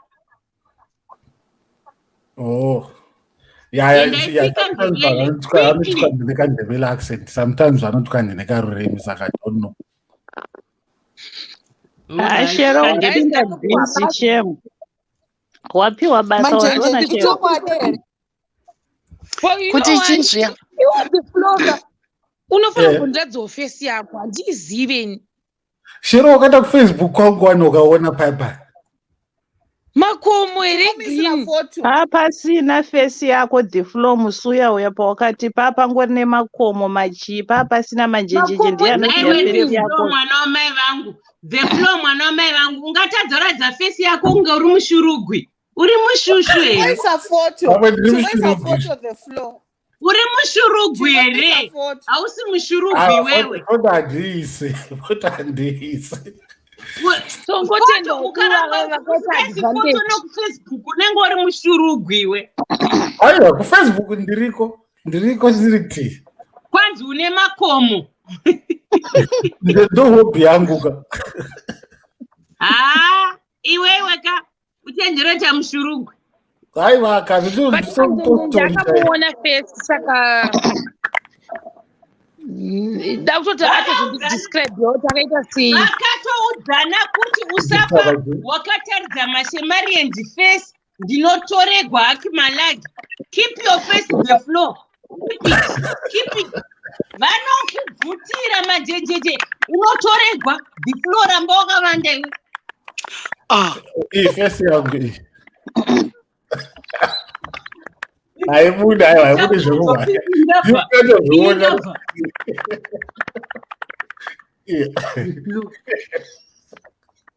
Wow. Inana kuiona. Taona kahafu. Taona zino wani. Nesu hatina zvataona. Aiwa ndaona mazino ini. Noifarira gemu yako usaratidza vanhu fesi yako unoitwa screenshot usaisa iwe iwe laughing too much asi une six pack ka fadha mune six pack fadha imboita so the floor deo so aya babasuru munokwanisa haiwa ndakudhara tapera isu tapera asi mune madhiri akapenga hei the floor yes and the white vanadzo vati kurei zvavo but like he's aging graciously with the pamwe vakadhaya vanhu vari kungodhaya chero vana vadiki vari kungodhaya grey chero usade kuti hanzi vati munhu wese ungodhaya grey munhu wese angodhaya grey besides izvozvo kana vakoma vangu vachikwanisa kuyema it means that grey is nothing. iwaisharouya zvava kuita regai fonodzima stofu uchakuisa nemakwapara nice one. Oh, she overlooked the grace. All right, taura tinzvimira.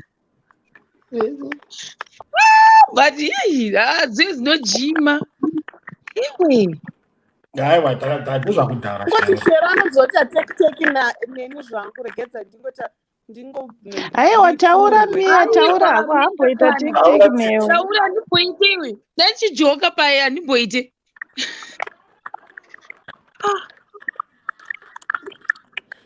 panga pachitiraamasuru athe floor apa pane kona yene maculture black yandaona same position exactly ndakambozviona mwe musi manjenjenje achiita assignment yake iweka ona miya well done thank you miya uchiri kuziya musu makasiyana makasiyana aiwa makasiyana miya musuya manjenjenje paaiti ari kuita maassignment akabvunzwa naThe Floor kuti uri kuita chii ndobva atongomutextira The Floor akamba ati yakapisa vava tongoti kuseri tatara akatongoimutextira haana kuitaura pakabvunzwa ndakanyora mubox yakanyorwa kuprivate kunoko eka ikoko makanyorerana kuseri aiwa sezvatakakuita ndonoti kana muri pamobile phone inobuda here but kunoko kune private chat yekuti vanhu vese vari minomo vanoona kunoko hai ndandiri mubhox musi wese ndisina kuiona aiwa pamusiri ndandirimo mamuri manona iona iyi yandataura pane iyi this one yandataipa maiona hapana handisi kuiona yandataipa right now hapana kuprivate pane zvinongoonekwa nevanhu vari mubox muno muchete not kuyoutube ndaiona The Floor munhu wese ndoko akaisa ikoko ndisipo nice Eunice muri kuonei no atiti wapresa pape pasikafanirwa kupreswa mia vabuda vapresa aro apresa pasikapresa ndo zvandandichiita payakandabuda ani Sis Eunice mira tione sisi Eunice varipi asi chero unenge wakaseka zvimaningirikini zvako izvi zvimai comment yako yevanhu vari kuseka vari tu vakaseka zviri easy ndeyo waita pamusoro apo hanzi farirai munhu tione face yako face anonzi Sauro da kutanga naona video picture yeface yako kuti yakaita sei unogona kuedha munhu vamwe vane black ndakuvaziva kuti ndinhingi but farirai handiri kuziva kuti wakaita sei face first. Alright, Sauro ndakuona. Farirai ndakutanga ndaona. SG aripi? Apindere Sauro. Hanzi the floor buditsa first chono kuti uri chibaba here ngati date vakomana musadaro ndiri kwese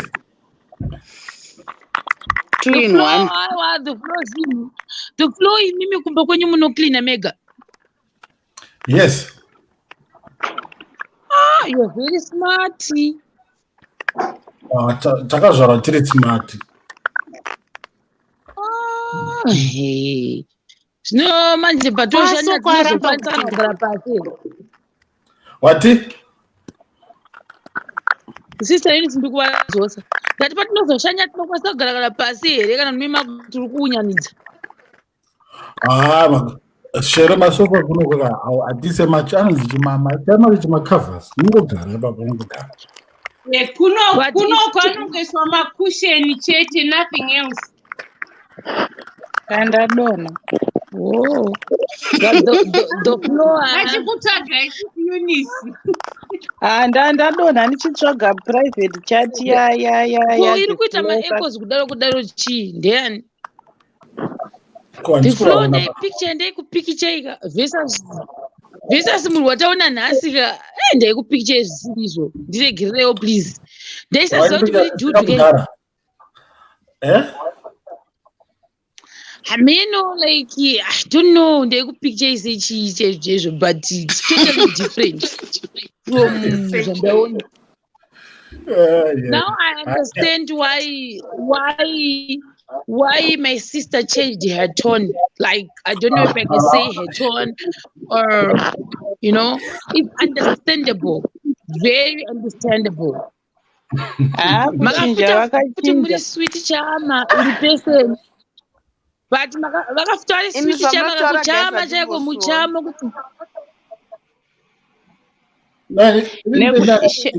Shero uchiri kuziya ipo manjenjenje pavaida kuti vachitaura zvemapicture kudhara ikoko voice rake rarinyasori voice chero achinyatsotaura naThe Flow kuti ndoda kuzoitwawo mapicture rarinyasori voice chairo rarisingambodhadhamuka zvarakuita razochinjei munhu anongoramba achitaura voice rake. vanzwisisa manjenjenje now ndakuvauseni mirai wanzwisisa aiwa manjenjenje kipi yemarinimi zvino manje iyo kana ndakundona face yangu iyo SG do you want to hear mapakadero ada kuklika link please mina makabvisa uyu imi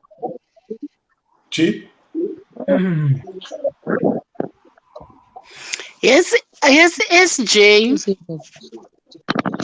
Phone yangu yataka guys. Can you imagine? Why is it jealous? Iwe Shema. Yeah.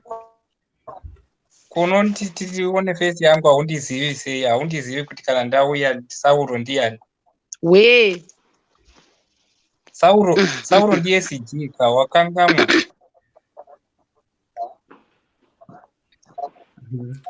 Iwe ndo ndakangamwa upinde everyday kana ukasapinde everyday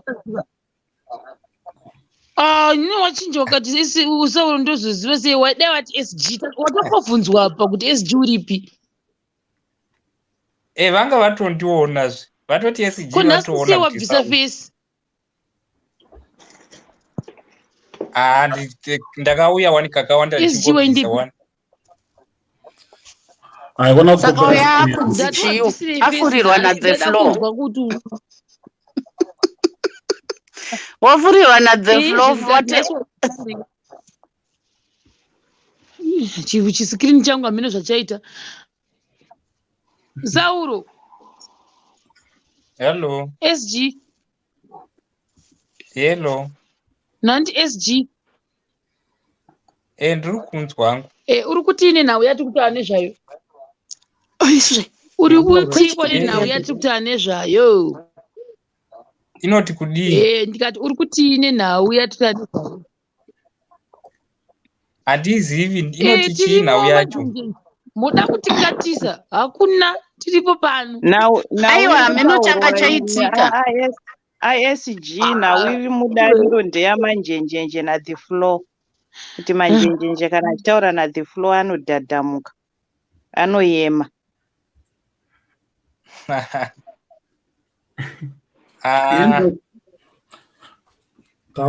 Handina zvekutaura ipapo, maybe ndinoda kumbowana nguva yekumboita research ndione kuti ndizvei. Pasina kavatochinja kazvafumuka. Hapana zvafumuka. Zvava pachena. Dzinongo brand dziri kumanyabani. Saka pakaipa. Pakaipa kuti pi. Ko mi aenda adona. Mi ana shero.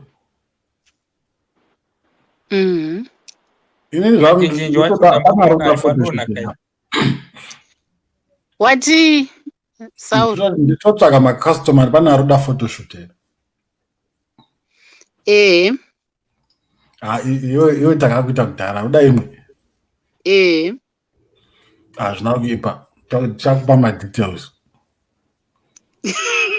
Hilton Holt. I think it's under Hamilton. Hamilton hapa 2 seconds.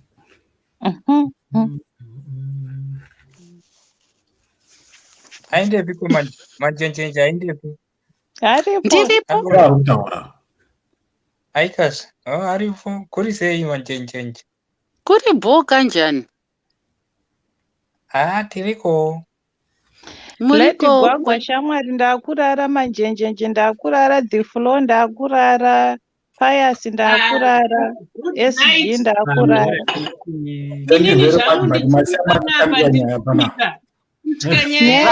Vasina kupedza nyaya yavo pamusoro pazvo. Good night, tinotenda nemuono wenyu. Tichabatana kuseri Lady Gwagwa. Thank you, dear. Thank you. Kwena mutibatawo kuseri muchizotaura neni kuseri. Asi mama kuseri kwacho mava kudhura. Manjenjenje kuseri kwacho. Kwakutyisa kuseri kwamanjenjenje kwakutyisa Lady Gwagwa. Rakutokutsvagai hangu kwamanjenjenje kuseri kwakunenza hakusisina kuseri nokuti kwakuseri kwekuseri. Unditsvage mangwana manjenjenje. Wazvinzwa? Kana ndisina kudaira ndiye ndiri busy ndinozokufonera back kana ndafure. Okay. Ndafuna kunditorera mai vangu. Ndaifonerwa every week inina manjenjenje. Ndakura here kuti Shero adzoka. Shero adzoka. Ndadzoka. Ndakurara Sharon. Thank you. Neniwo ndaandara tambotandara. Aiwa tichaisimudzira idzi Floor namanjenjenje topic yenyu yakakura. Inotoda machapter 1, 2, 3 kusvika mheno kumaya machapter ehati break aya. Amai.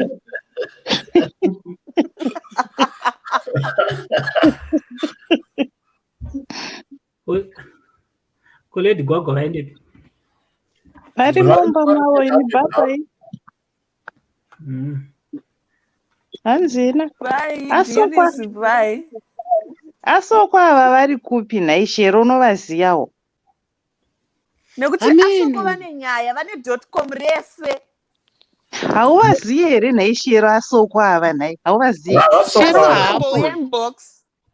Asi Shero afuriza. Asoko vane vanenge vayailinki mupinde. Hanzina Samantha ndaona ndebvu dzedze white. Yes, ndine ndebvu dzedze dziri mixed Highlanders. Ndebvu dzangu Highlanders. Kwete dhimbari. Hailengazi. Selibhola selipelile. Aiwa, asoko tichavabata zvedasoko ava tichavatsvaga tikavawana. Naimi ndisati ndaenda kusadza ndoriwanepiko kubva January 2020 hazana ndariona. Uri which state? Uri which state yauri? Ndiri kuIllinois. Ko wakambonzi naMambeva ingawani unouya udyasa. Mambeva ndakazombomuwana kuti Mambeva handina kutomboona sadza kubva 2020 kubva ndichibva kuZimbabwe. Uripi naiwe kusina sadza? Saka ndatoshaya kuziva kuti pane mumwe akambonditi ukatsvaga chiupu chakanzi handijemai mameno chinowanika mushopu handambochiona ini. Hakuna semolaina. Pius, unoda kutumigwa upfu? Handisati ndambowana sadza kubva January 2020. Handizivi kuti ndowana sei nhamba yako ndopuwa naSharon. Kuitira ndogona kuti tatenda akutumire anotenga ukenza sokutumira 5 kg. Chokwadi ngoziya. Ko Sharon ari kuita kunge akafuriza wani achitaura. Shuwa musaregere gwagwa. Aiwa ndichapuwa nhamba dzako naShari. Anobva akanda chimugoti mupfu imomo because yowe uzooneka ndochikora muti wevanhu. Aiwa zvimugoti ndakazviona mutageti muzvirimo zvimugoti. Zvimawooden spoon. Aiwa Pius, ukaenda mutageti kana azda yekwenyu inonzi yegirini. Walmart. Walmart inazvo zvimugoti netageti. Zvirimo ndakazviona. Kana kunonzi kuRosi. Mune Rosi. I think so. Rosi nemigoti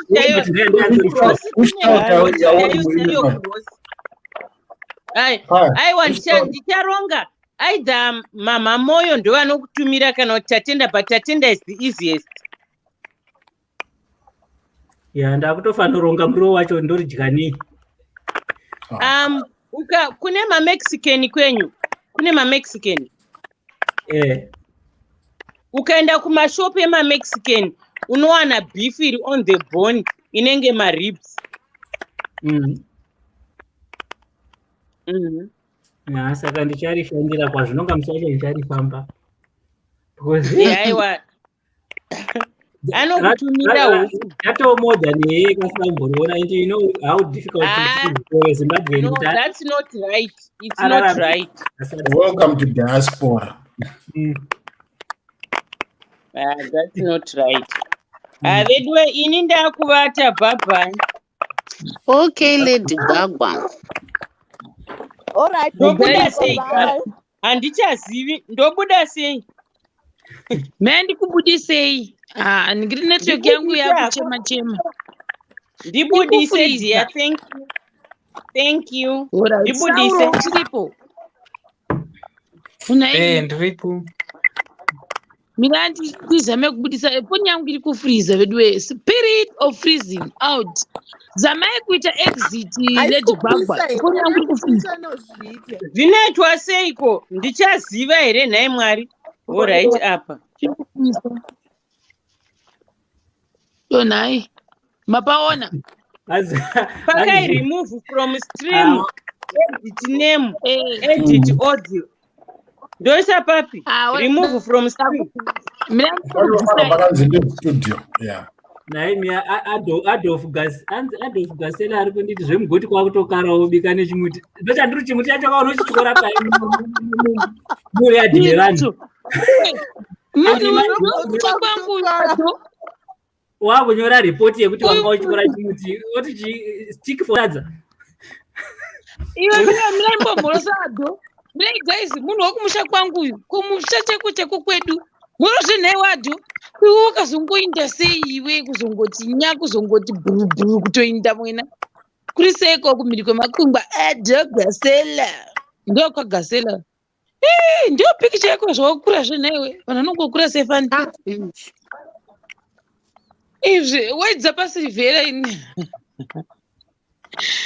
Vanakura vedu we ari ku ngasataura kuti aripi venhu vangazotanga mutsvaka wakati vedu ndakuziva zveiwe iwe taiva vanhu nahanzi vangazotanga mutsvaga vakati haite zvefotoshoot here. Murume womunhu murume womunhu ndokuna kuziva sei ndondotokuzivisa ndokuzivisa tikambokwira kombi tikati mota yakati chazivini chimota yakati chiyekera chibva kuchikoro tavharirana vaibva waidza pasirivhera indaidza kwabirira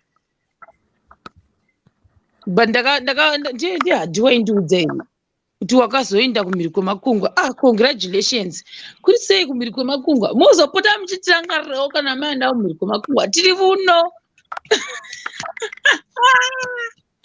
pipiro taura kwachiti handivakatiza ko here sauro kuchikovewe iwo ungatemera izvozvo kuti mhiri kwemakungwa iwe kuriko kwawaiva ndakaenda kurini iwe munotinyimisa madhiringimi munhu wakumusha utoti aiwa mai vako unondipa ndikangoinyimwa unondipa chete ndotokuudza unoti kwawaiva uko kunorimwa raisi kunana Thailand kunoti hakusi mhiri kwemakungwa ipapo era paseri apa paseri papongwe zvakaoma skd boss I cannot add you kana usina kubaya link press the link wopinda handikwanisi kukuedha like zviri normal zveshe kosoko ngabayawo kalink apindi soko handizivi soko noyo anozviti Samantha Samantha asoko vambokumbira link mine ndini link share aningirikira kaobowa but tingataura zvimwe dhufuloka iko ndinotagaragara ndikangoti pakaipa ibva yamazondikuta nezvei yo pakaipa inzwa vakanga varikoko aipa kuti bigman ndokuti soko usati good night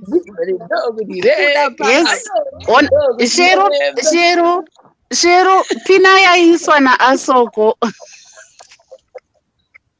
anzodini asoko antere kumacomments kaone ndiri kuno kubox chat iyo oh my god Rosalda waiona Rosalind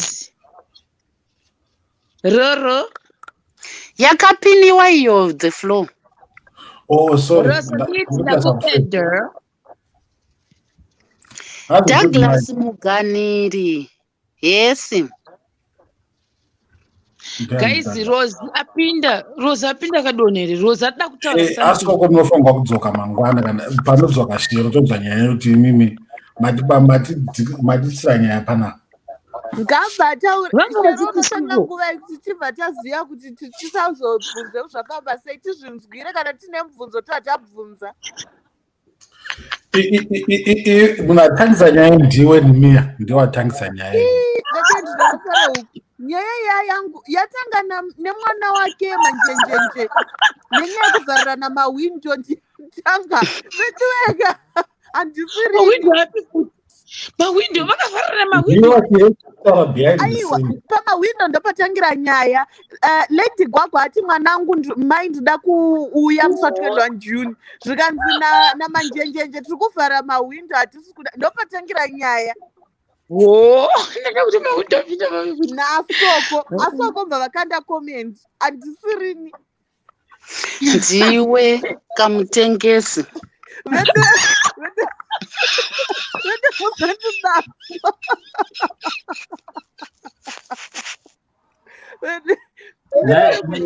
handisirini ngatichimbozorodzei hanzvadzi yangu manjenjenje mainyanya taura hako waita hako payazi asi soko ngaauye pano mangwani hanzi mangwanani ndouya shero 11 ndengwai handikwanisi kukupai time exactly because zoitika ndezvekuti ka hamuona kuti izvozvi mbavha yambozama kuuya ka izvozvi pandovata ndichifunga kuti ndoite sei kuti ndiwedzere security ndakutoti pamwe ndakubuda off budget pamwe ndakutombonotenga chinhu chokuti pamwe tiite masenza mamuchitaura timatsvake kuti mangwana ndonge ndamamwana kana achidhura pamwe zvandakutongosiyawo zvakadero saka ndenda kutoswera mutaundi mangwana manje saka malaiti zvinosensa movement yemunhu unoziva kuti malaiti zvazvo zvinosensa movement yemunhu handizvizivi ya zviripo zvinoshanda both nemagetsi nesolar kuti munhu angocrossa pane sensa yacho chinoita light ona anotombovhunduka kuti ndachida kuvhunza something kuti lese munhu uyu unogona usina kuenda nepagedhi wajamba jirahoro wapinda nepajirahoro zvofamba sei saka kana asina ndoda nekugedhi ndozvada kuvhunza aiwa zvachinoitwa shero handi handiri kuona sei zvakaita let me do this zvakaita foni handi ndoimba yenyu yakadaro handi saka sensa unoisa apa neapa neapa neapa dzese dzakakava this area ese neapa nekupfuura apa light inoita on handi cctv unoisa pakona nepakona because pese apa inokonekera is the same thing nemasensa yayo but iyayo ndeye light inoita saka iwo haadhuri here vedu we best nekuno twakachipa I don't know kuti zimbabwe zvaizvita mari ndikazvishayiwa ndichatsvaga munhu anonditumira kunoku from ameno kwaabroad because ndichavata here ipapa ndokunga ndakafita kana kuvata naegereinokungatinodzoka asaite iri light aite iri alarm so that inomutsa vanhu vese light unogona kungobaka richidzima vasingaoni vakarara but alarm inoanoya vanhu inodi inopesera yako anoya vanhu ndozvakapera alarm ngavatoanoiwa naimiyekera the floor ndingazvigona ngavatoanoiwa because vachadzoka ka havana kutombopedza ka vachadzoka pane mwanga kaisa fenzi dzakatenderera vakacheka kwazoti tumwe tunoiswa pamawindo soshero tinenge twakaita sezvakaita tumafoni handi saka wani chinoiswa kuside window wani chinoiswa kwarinovhara saka wakavhara zvinoita contact munhu akangovhura so chinodiwa itoto twakachipa kunoku think tunoita 100 rand here really 100 rand kuma-US mari but chine basa iCCTV but CCTV unofanirwa kuisa pekuti iwo havasi kuziva kuti nditomboshandise nemunhu wekudhuze kuno mina ndikuratidzei zvayakaita ifo mirai 1 second nditadzise zvinhu zvacho make sure kuti ine infrared zvinorevei kuti kana kusina light still inoona inobuda ri black and white but ndinge ichitoona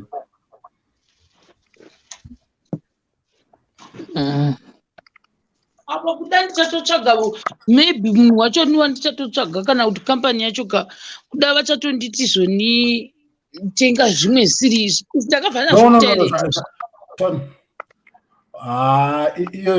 iyo iwireless handi Eh.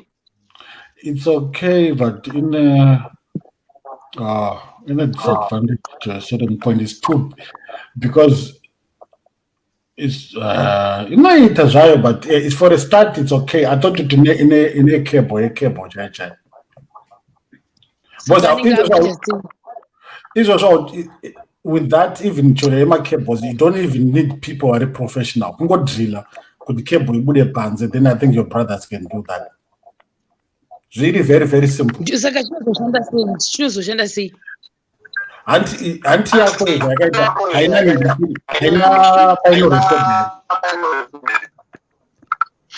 Chete chinonzi chinostowa pandakazvitenga papasina zvangu tenga zvakadai so Saka ichinoshandisa app then. hanzi nato hauna pfuti here unoti ndingaita pfuti here munomuyekera vanhu apa nendakavata pfuti yacho inozorera nguva iyi HKD boss. Pakuita eko. HKD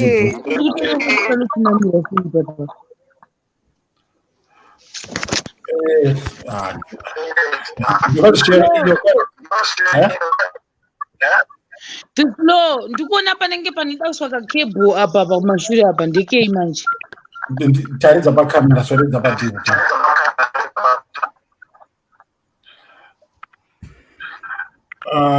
Yeah, that one inokwanisa kuconnecta to the box. No. pane munhu HKD ndega pinda. matichi panopinda ndikine inonzi chi lanwaya ndakumute ramba isi kutaura wani hasimboda kuwa zvamutaura buda udzoke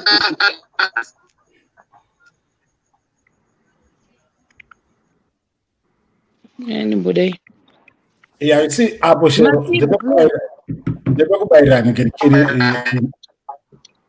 ndepekubayira internet line apo asi chinoshanda chisina internet here. It can, but I think internet ndeyekuti you can access it from anywhere via internet.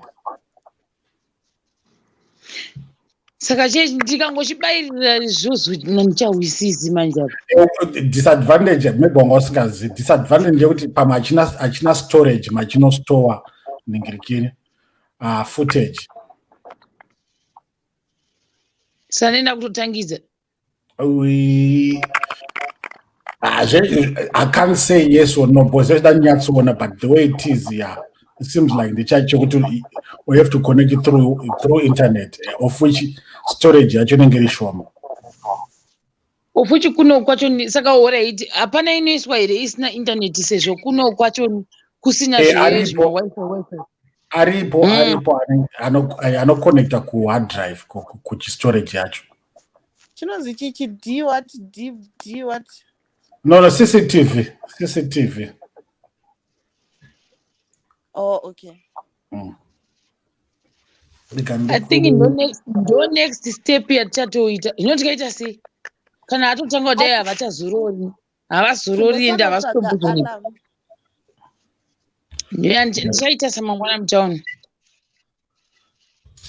but ndinомeka sure kuti haiinstoliwi nemunhu wokumanai kuno handiti izvozvo anenge achizoti ndakaisa apa ende ndakaisunga so ndichanoidisconnecta so dziripo your brothers can do it chero kana vachigona DIY they can install it vega. Ndichaenda navo mutauni patinoenda mangwana mutauni ndakutobuinda mutauni imomo ndisikati nichida kana ndizovati hadzibati unongoti nyange ukanzwa svosve rikafamba uri kangoguma chero chigubhu unofunga kuti pamwe adzo panoti svosvapo because vachatodzoka ende vasi kubvunidza nhasi vanhu vavhunduka takatava vanhu vavhunduka vanhu vamanyanya kuterera pakuzotonza imbwa manje hazvisati zvamboitika takapesera November ngandikuisire picture ton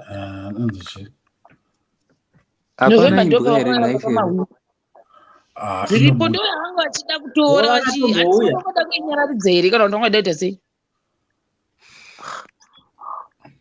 vaida kutobairwa dzanzi chikukura mbva handizo pamwe angada kupinda kwakukoniwa kupinda here saka kuda padzanzi chikukura pesa anhu ambodzi ignore then akuda kuikweva nepasi peuyu kuda kuita ainyararidzere kuti aita se akwanise kupinda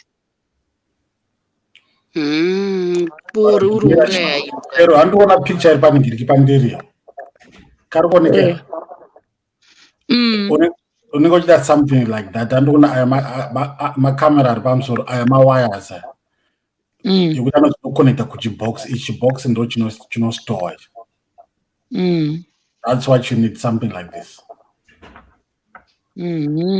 Saka hanzvadzi dzako dzinongodhirila panomauntiwa macameras aya, then vongoruta mawires kuri kuenda kuchagara this box, that's it. So hautombode munhu anoita installation.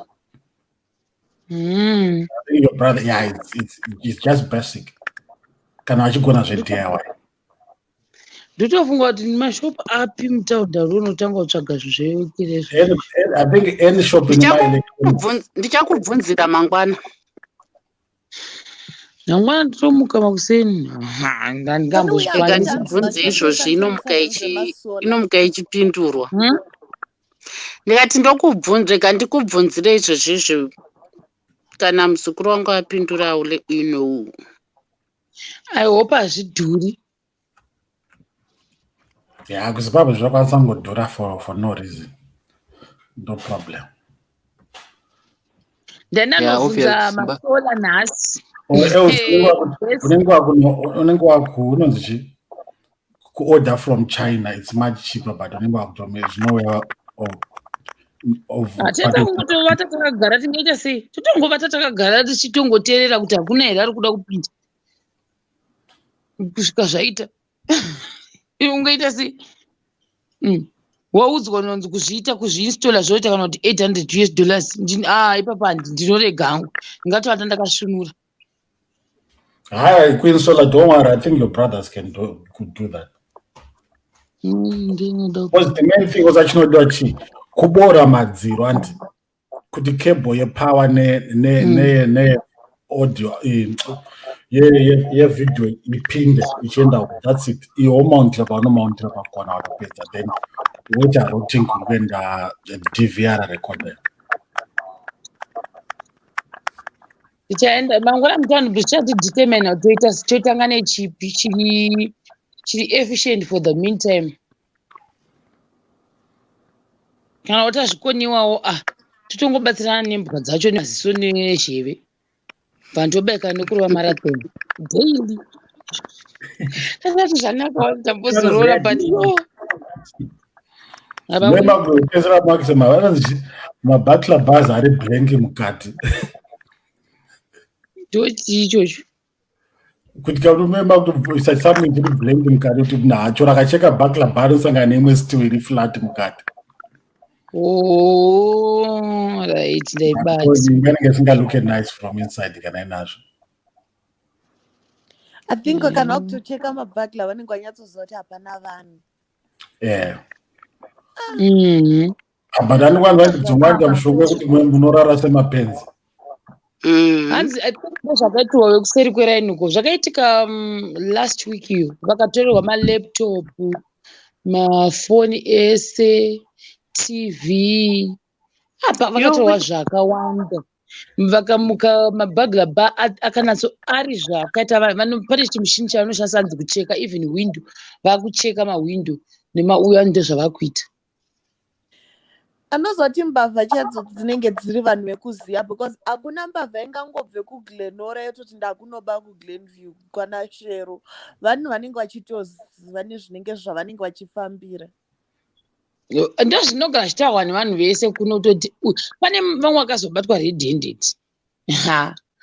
Ndakamushodera mufezini akatobatwa akabata kutodaiwo maoko achitobva pamba pacho, kuti the other one akangopinda kungoshova mukati medzimba dzevanhu kutanga ari kuvhizita, ndokuda akanikikina akabata laptop, ndobva atanga kurova pasi achirova speed, munobva atanga akurumidzawo zvona vakasonana, akanobatirwa kumusoro uko ndobva ndopakazodzoserwa laptop yacho, atobabatanzi anogara ku2.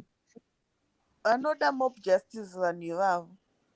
Unovabata sei? Mumwe akangosvika akangonoka pamba pevanhu akadhanzi ndarasika mwangu andirasa paakadai zvikanzi maiwe anorura mutuma. Saka either wemuGlenview 2 ndo vanombopota vachiuya kunoku kana kuti wo hamene kuti vanenge vachikonekitana sei. No, pana snitch anoziva maraini kunya achikwenyera boys uko.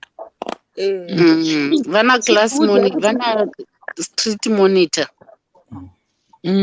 Saka imi chindiudzai kuti pamba 1 panovingwa ka3 per day pa one night, kuti between itomboti 11-12 then 2-3 kokoko then kusvika kwaedza munhu achidzoka pasame house. vane zvavanga vachitoziva kuti zviripo pamba ipapo zvavanga vakatovavarira kuti nhasi kana kuti vaitoziva kuti chichaenda chinhu ichocho saka vaitochida musi iwoyo vasati chisachaenda. No, zvakaitika ndezvekuti vanhu ava vakazviziva kuti muridzi wemba haapo, ari kumusha, ari kurima. Ndosaka aidzoka ngozi aiziva kuti hapana anondiona, ende hanzi aitotora nekey. Kopanga pasina Uye hanzi akava nechibhanji chigutu chemakey achitodai kukinura. Ndanodherea. Vanoziva kana vanhu vacho vanongotoziva kuti apa mazuva ano pana nhingo apa. Saka unofunga kuti sei azvo pakatozodamwa mapurisa akatonzi vakatsanangura ndozviri kuitika. Hamena kuti zvakazofamba sei, but pese paizonzi vanhu vaizobuda kuda mwana urodya kuseri aingonzwika akujamba kuseri kwejirawo. Asi aidzoka futi one night achidzoka nemakey. Pakaipa kani kunoku.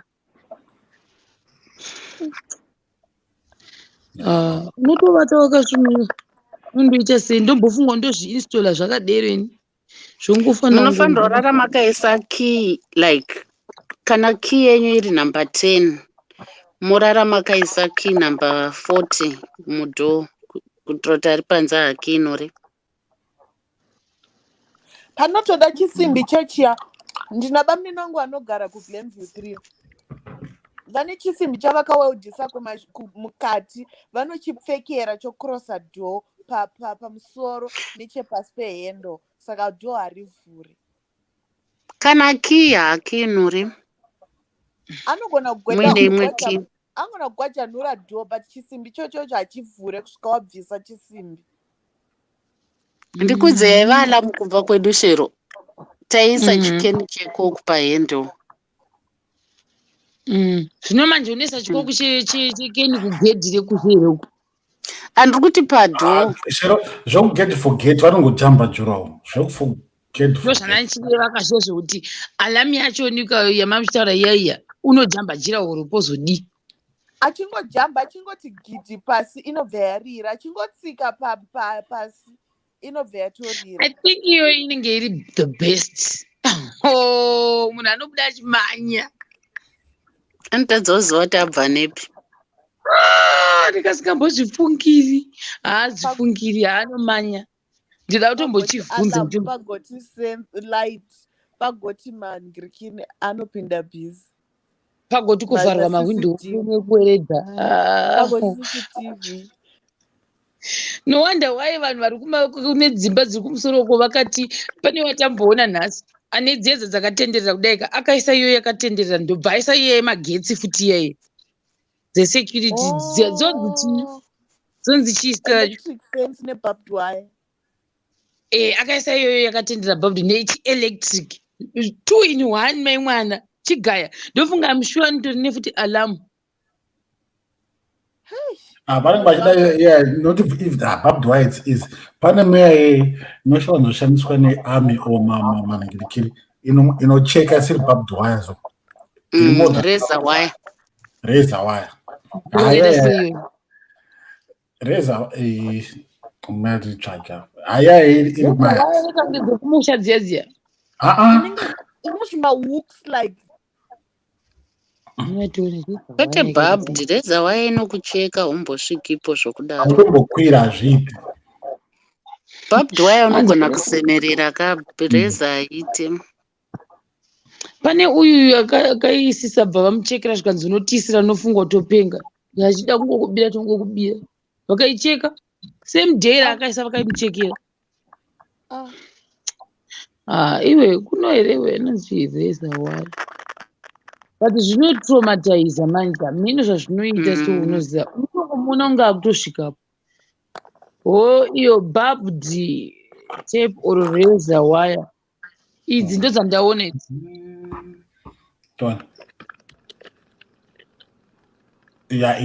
iyo yakamonana iyo ndo yandiri kureva iyoyo yanzi inoita $80 but dzida kuswa dzakawanda nokuti haujambe kana chii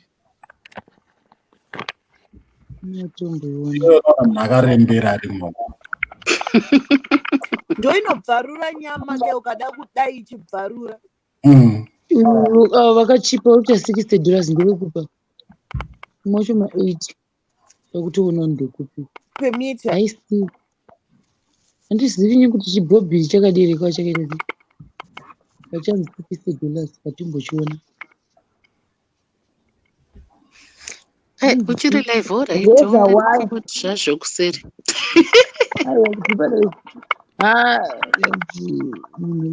yakanzi reza wire galvanized 500 flat rep reza wire galvanized flat rep 5 kg approximately 15 meters handiti $60 $60 ndikupi kwikuku 37 Coventry Road Harare akudzitora screenshot da kuvafonyera mangwana unoona zvavanazvo 37 Coventry Workington iripi kuyoyo road Coventry iri papi muningirikiri kavo chongoronda kambuzuma isiriyo chongoronda River Brothers shubidhuzi kunana maindastry akumaindastry Coventry Road kumaindastry kamuningirikiri mararo kuri kuno kusaidiro kunana chakuti haifiridzoko chidendino pane zvandada kutoita ndakutoswapa ndakutorovera mudombo ndinoitsvaga reza wayoyo guys ndotsvaga nealarm iyoyo ndinota vhiki rese ndichivata ndakamuka saizvozvizvi muna November ndakadii ndakaita mwedzi wose ndichivata ndakagara ndozovata during the day ndichitya zvimbonakidzi zvinotyisa hana neichirovaka ukangonzwa chiro chati kuchi unofunga kuti munhu enda urare because unombovata hana panenge ichirova sei saundi yese unoinzwa enda kumashopu emasola zvachitaurwa nemwe unotsvaga alamu ukatomboenda toni inonzi chii danguona mapuraizi acho alamu chii inongonzi alamu amen handizivi kuti inonzi ndongonzwa chinzi alamu handizivi kuti inenge ichizonzi chii kuti uzonyatsowana gechikeke but I think ukasvika ikoko ukavaexplainera zvauri kuda vanokuudza kuti tora izvi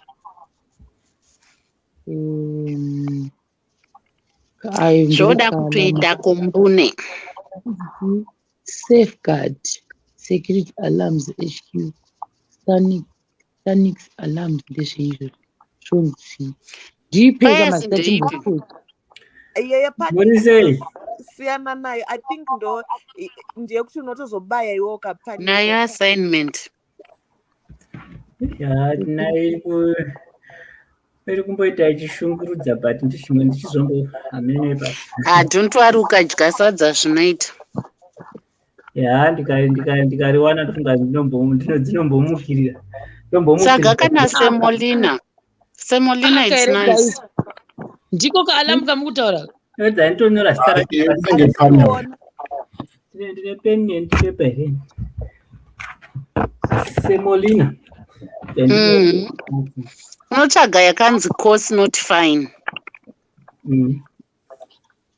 ikenya kana kuti hawakambodya Kenya ya kudhara so tichaipuhwa kumusha pakaita nzara ikenya zvayo ikenya zvakasiyana iwe pane rimwe rinenge rikenya zvoshu zvongodipena semolina haisi Kenya dzo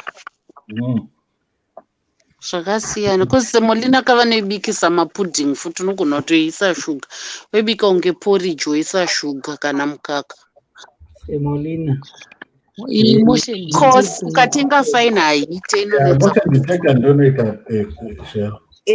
madziro iri kuita $600 okay chanoitsvaga mangwana kuomati ndobuda maiona ende ndoona ngirikini iyacho yoyoyo inobva yatanga wiu akango jua axle infra z beam ndochiichi chakachipa kaichi zviizvi mabim aya ndo anoshandiswa nemasecurity company kunoku manje unoziva kuti vanga vakuita sei matsotsi vanopinda vachikambaira kunonzi kuita sei kuya kutura zvinoitwa matraining emasoja famba vakarara nedumbu so kuti vasasenswe nemabhims. ingambavhadzi nemazamu zvazvinodhura zvezvinhu izvi.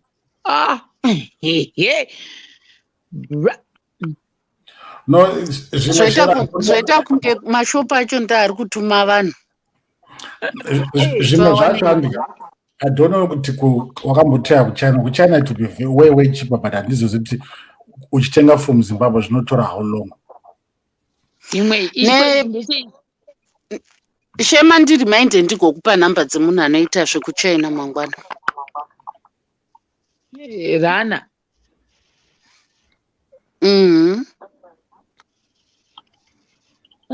Ko aya ema 175. Ari kunzi anoita chi asi kunyatsooneka. Remember yafunga zati ndepanze kana ndemumba. Hands alarm home protection rapid response equipment siren IDS PIR outdoor. Okay. Negotiable. Electronic remote. Inoita 785 zvinhu zvinodhura. Jesus. 700 quid. Ndakuti quid. US. Imwe iri $300 ichi. Ndofunga zviri kudhura because anenge kuti unoda luxury. Unoda luxury iwewe. Who are you? But even kunoku SA ma-alarms anoningirikina anodhura kuinstalla agodhura because the security company inoresponda parira alarm pega vanoresponda and kuresponda kwavo it's an extra charge from your monthly nangirikini.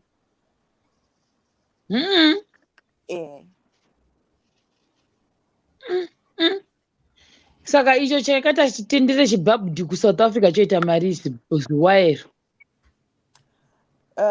Ndichakutarisira mangwana. Then ndichazoda kukwira bhazi rozodi kana rakachipa ndichatsvaga iroro totangira ipapo. Zvenangirikini zvitori zvekunoku zvine zvitori easier because chinongobhadharirwa mari yedrink pabhodha chotopfuura.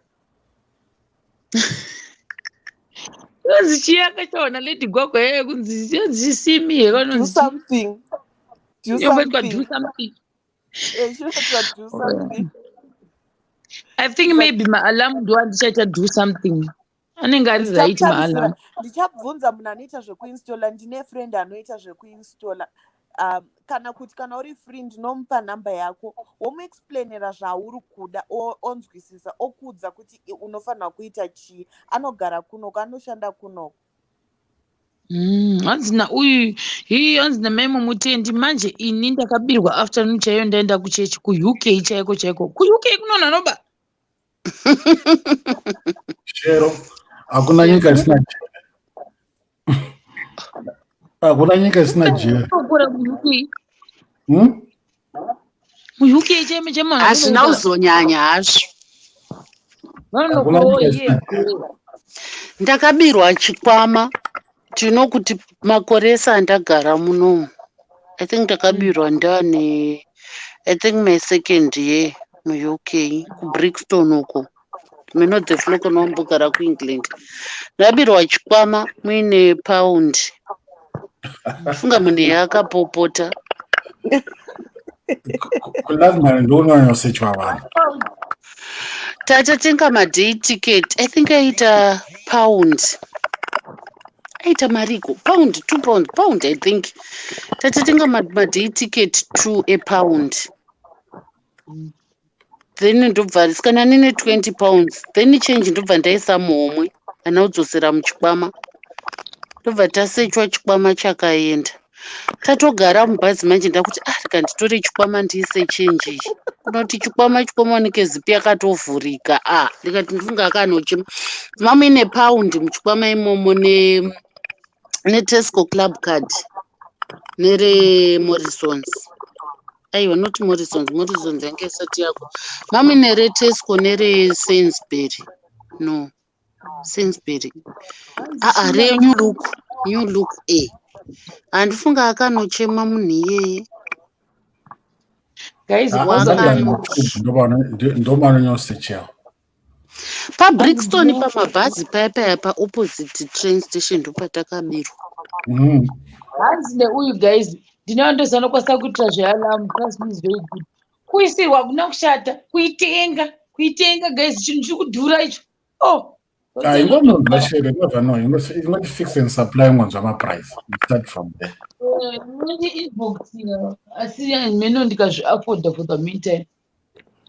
Imbongunzwa kuti ari kuti mari wocompare versus yekutenga from yekuimporta versus transport. But 200 plus for the meantime. Zvandiri kuita this month zvakawandisa at the same time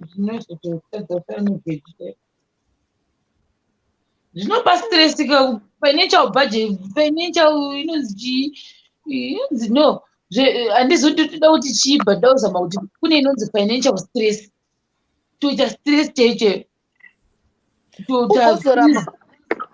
financial stress unoziva kuti unogona kuzora mafuta vaseline chaiyo chaiyo iya nhombo igoramba kubata ese mastress anoitisa izvozvo vaseline haina miri ukatozoisa makeup wese vanhu vanokutiza. pane story time yandakati handichaite because ndakarespecta washi iyoyo maindiseka zvaisaita kuti tinoti zvoni kune munhu wacho ni refund my money panguva iyoyo. Mumwe musi ndikafunga kana ndikangozvipira kuti washi handizodi kumubhowa manje akandiitisa zviita ipapo ndakanisorwa kuti ndakaita loss zvinhu zvacho zvakauya muraini apo pamusoro apo vanhu vekuziva vanonetsa kudhila navo because pane kakunyarana. Handina munhu wemuraini wandichati ndiko haukwanisa kukokosa haukompleni uchingodungira wodi wongonyarira wega apo tinondoti ndikachitasa chinhu ichocho toita nokwira bp apa pachakauya chakasprayiwa mapendi ekuti patakaisa munomuka ndikati ini ndakutorwara ini ndakazvibudisa ini ndikaisawo kweni ndikati next time usaite nhengiriki nevanhu vemuarea vekuzivana navo because vanotora advantage.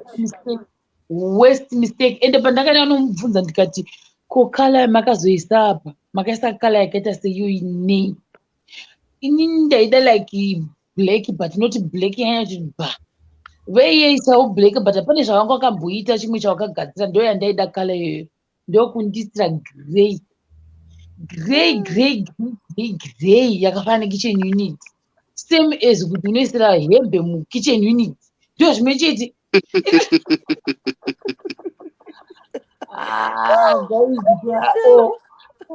Ndakatasa so ndakaenda apa mozva vane guhwa kava nemumaraini ndakazosara ndodzoka kwandandaenda ndakunzi ndine girazi randada kutengesera nevanhu vomuraini ndikati girazi rei zvinzi because ndanzwa kuti kugadzira chakati pamba apo ndikati kwasatosvika zvatospreada like that ndikati ndarigara pasi ndikafunga kuti saka uyu ini ndikuita business naye saka iwe kuzofamba uchiudza munhu wese lai kuti ini ndikugadzira chinhu chakati pauri why apa kunotosvikanzi vakaramba kutenga girazi rangu yautoti vatenge varisefu ndikati haizvo hazvinene nipedzera nai kala iya yaitwa kala iya ndofunga vanhu vese muraini apa ndandisipo pakapukwa kala ikai vanhu vose aimshuwa muraini vaingoti chiko chikuitika payakazodaiwo haimi ndakafambwa sei ndakaita hasha guys nanambotaura nakala ikadai ndakanomubvunza after 2 days ndacalm down ndikaenda mumba mavo ndikamubvunza kati kubvunza kuti iyi kala yawakaisa pauyu ndikato asina ndamuudza first time kuti handisi kufarira kala yawaisa haisiriyo ndakakuudza ndakati isa black but noti pane kana vanospray handiti kune this black kai saka iye kablack kavaka kanonzi kasina zoti bha pane kanhu kavanomixa nako saka handisi kuti pakutaurirana kana kuti pamwe bhajeti yavo yange yashota here kwaundisira ende vanhu vekuziva vanobhoera kuti unobva wanzi bhadhara upfront kana kuti deposit izvozvo inona chinhu chiripo chapera kudhara nandati chindafarira o mari yako tobva rapedza madhiri.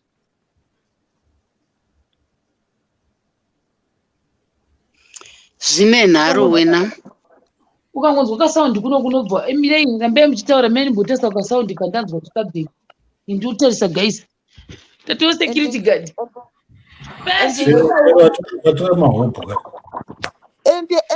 Atowana basa self-employed mahobho we faucet without salary.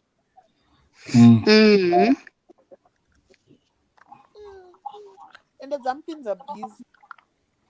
Zvinobhowa zvekuti isi takabirwa mota when I was dandiri chiku primary anyway tiri kufairfield uko ndobva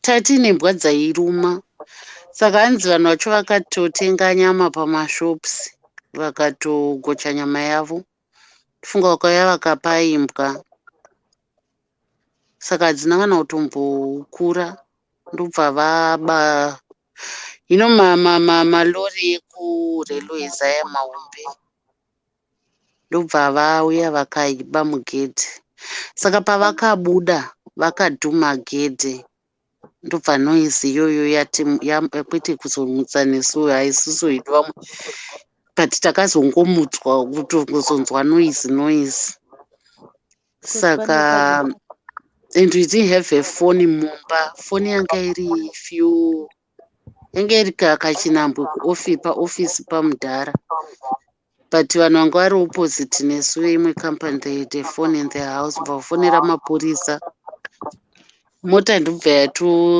yatonzi yatsvagwa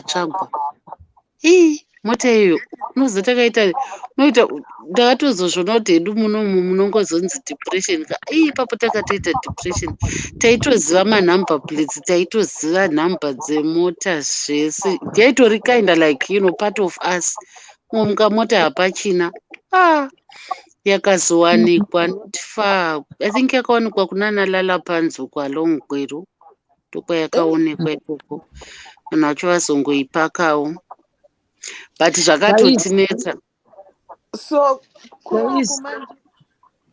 I think togonozokondinya mangwana dhata rangu rakutiudza ndasaiwa ne10 gigabytes ndofunga ndanganyeta malife ndamborijusa kudhareni kunzopera anyway ndiende live yangu 4 hours mukazona ndisingaite malive it means kuti handinawo madhata ekuwedzera. Good night guys. Thanks. Right, Shero. Bye bye. Toonana mangwana kana kuti hamiro pamunondiona pacho ipapo ndane dhata rakawanda. Mangwana dzoka please. Kana data ndina because 10 gigabytes hadzizobatsiri nda kuuploada tumavideos kwangu ukatuma. Saka ndinozokurumidza kupera data ndikazoshaya ndojusa sei.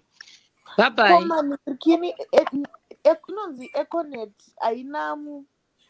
haina inonzi chi haina here mapackage ndo andinoisa ndinoisa mawifi pane anonzi mawifi data bundles aya ndinoisa ye40 US saka ndiufunga kuti pamwe because ndinomboita malive but handite ma4 hours ma3 hours ndandichifarisa not kutotenga uite iri uncapped so that haipere.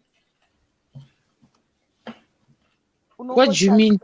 Unobhadhara certain amount then wakutongoshandisa haisi package inouya chinzi maybe 100 giga for so much. Maybe ndo zvimwe zvandichafambira next week sezvo kwavhurwa kwese kudai ndichafambira next week or any mingirikini ine better deal because ndakambonzwa vachiti ndichazvifambira next week because this week hapana pandaimbozoita zvinhu zvakawanda at the same time because ndikudzingirira nezvizvizvi the next week ndodzingirira nawo futi nezvimwe zvikopa yazangodisappear ndekuda kuenda saka pamwe angoda kubudo Guys, regai ndiende guys. Bye bye. Toti tawana replace Lincoln. Guys, bye. Shero, end the live voice yakunokokadaro. What I check on the end. End the live voice yakunokokadaro. Akanga nokutarisa captain angekuti mari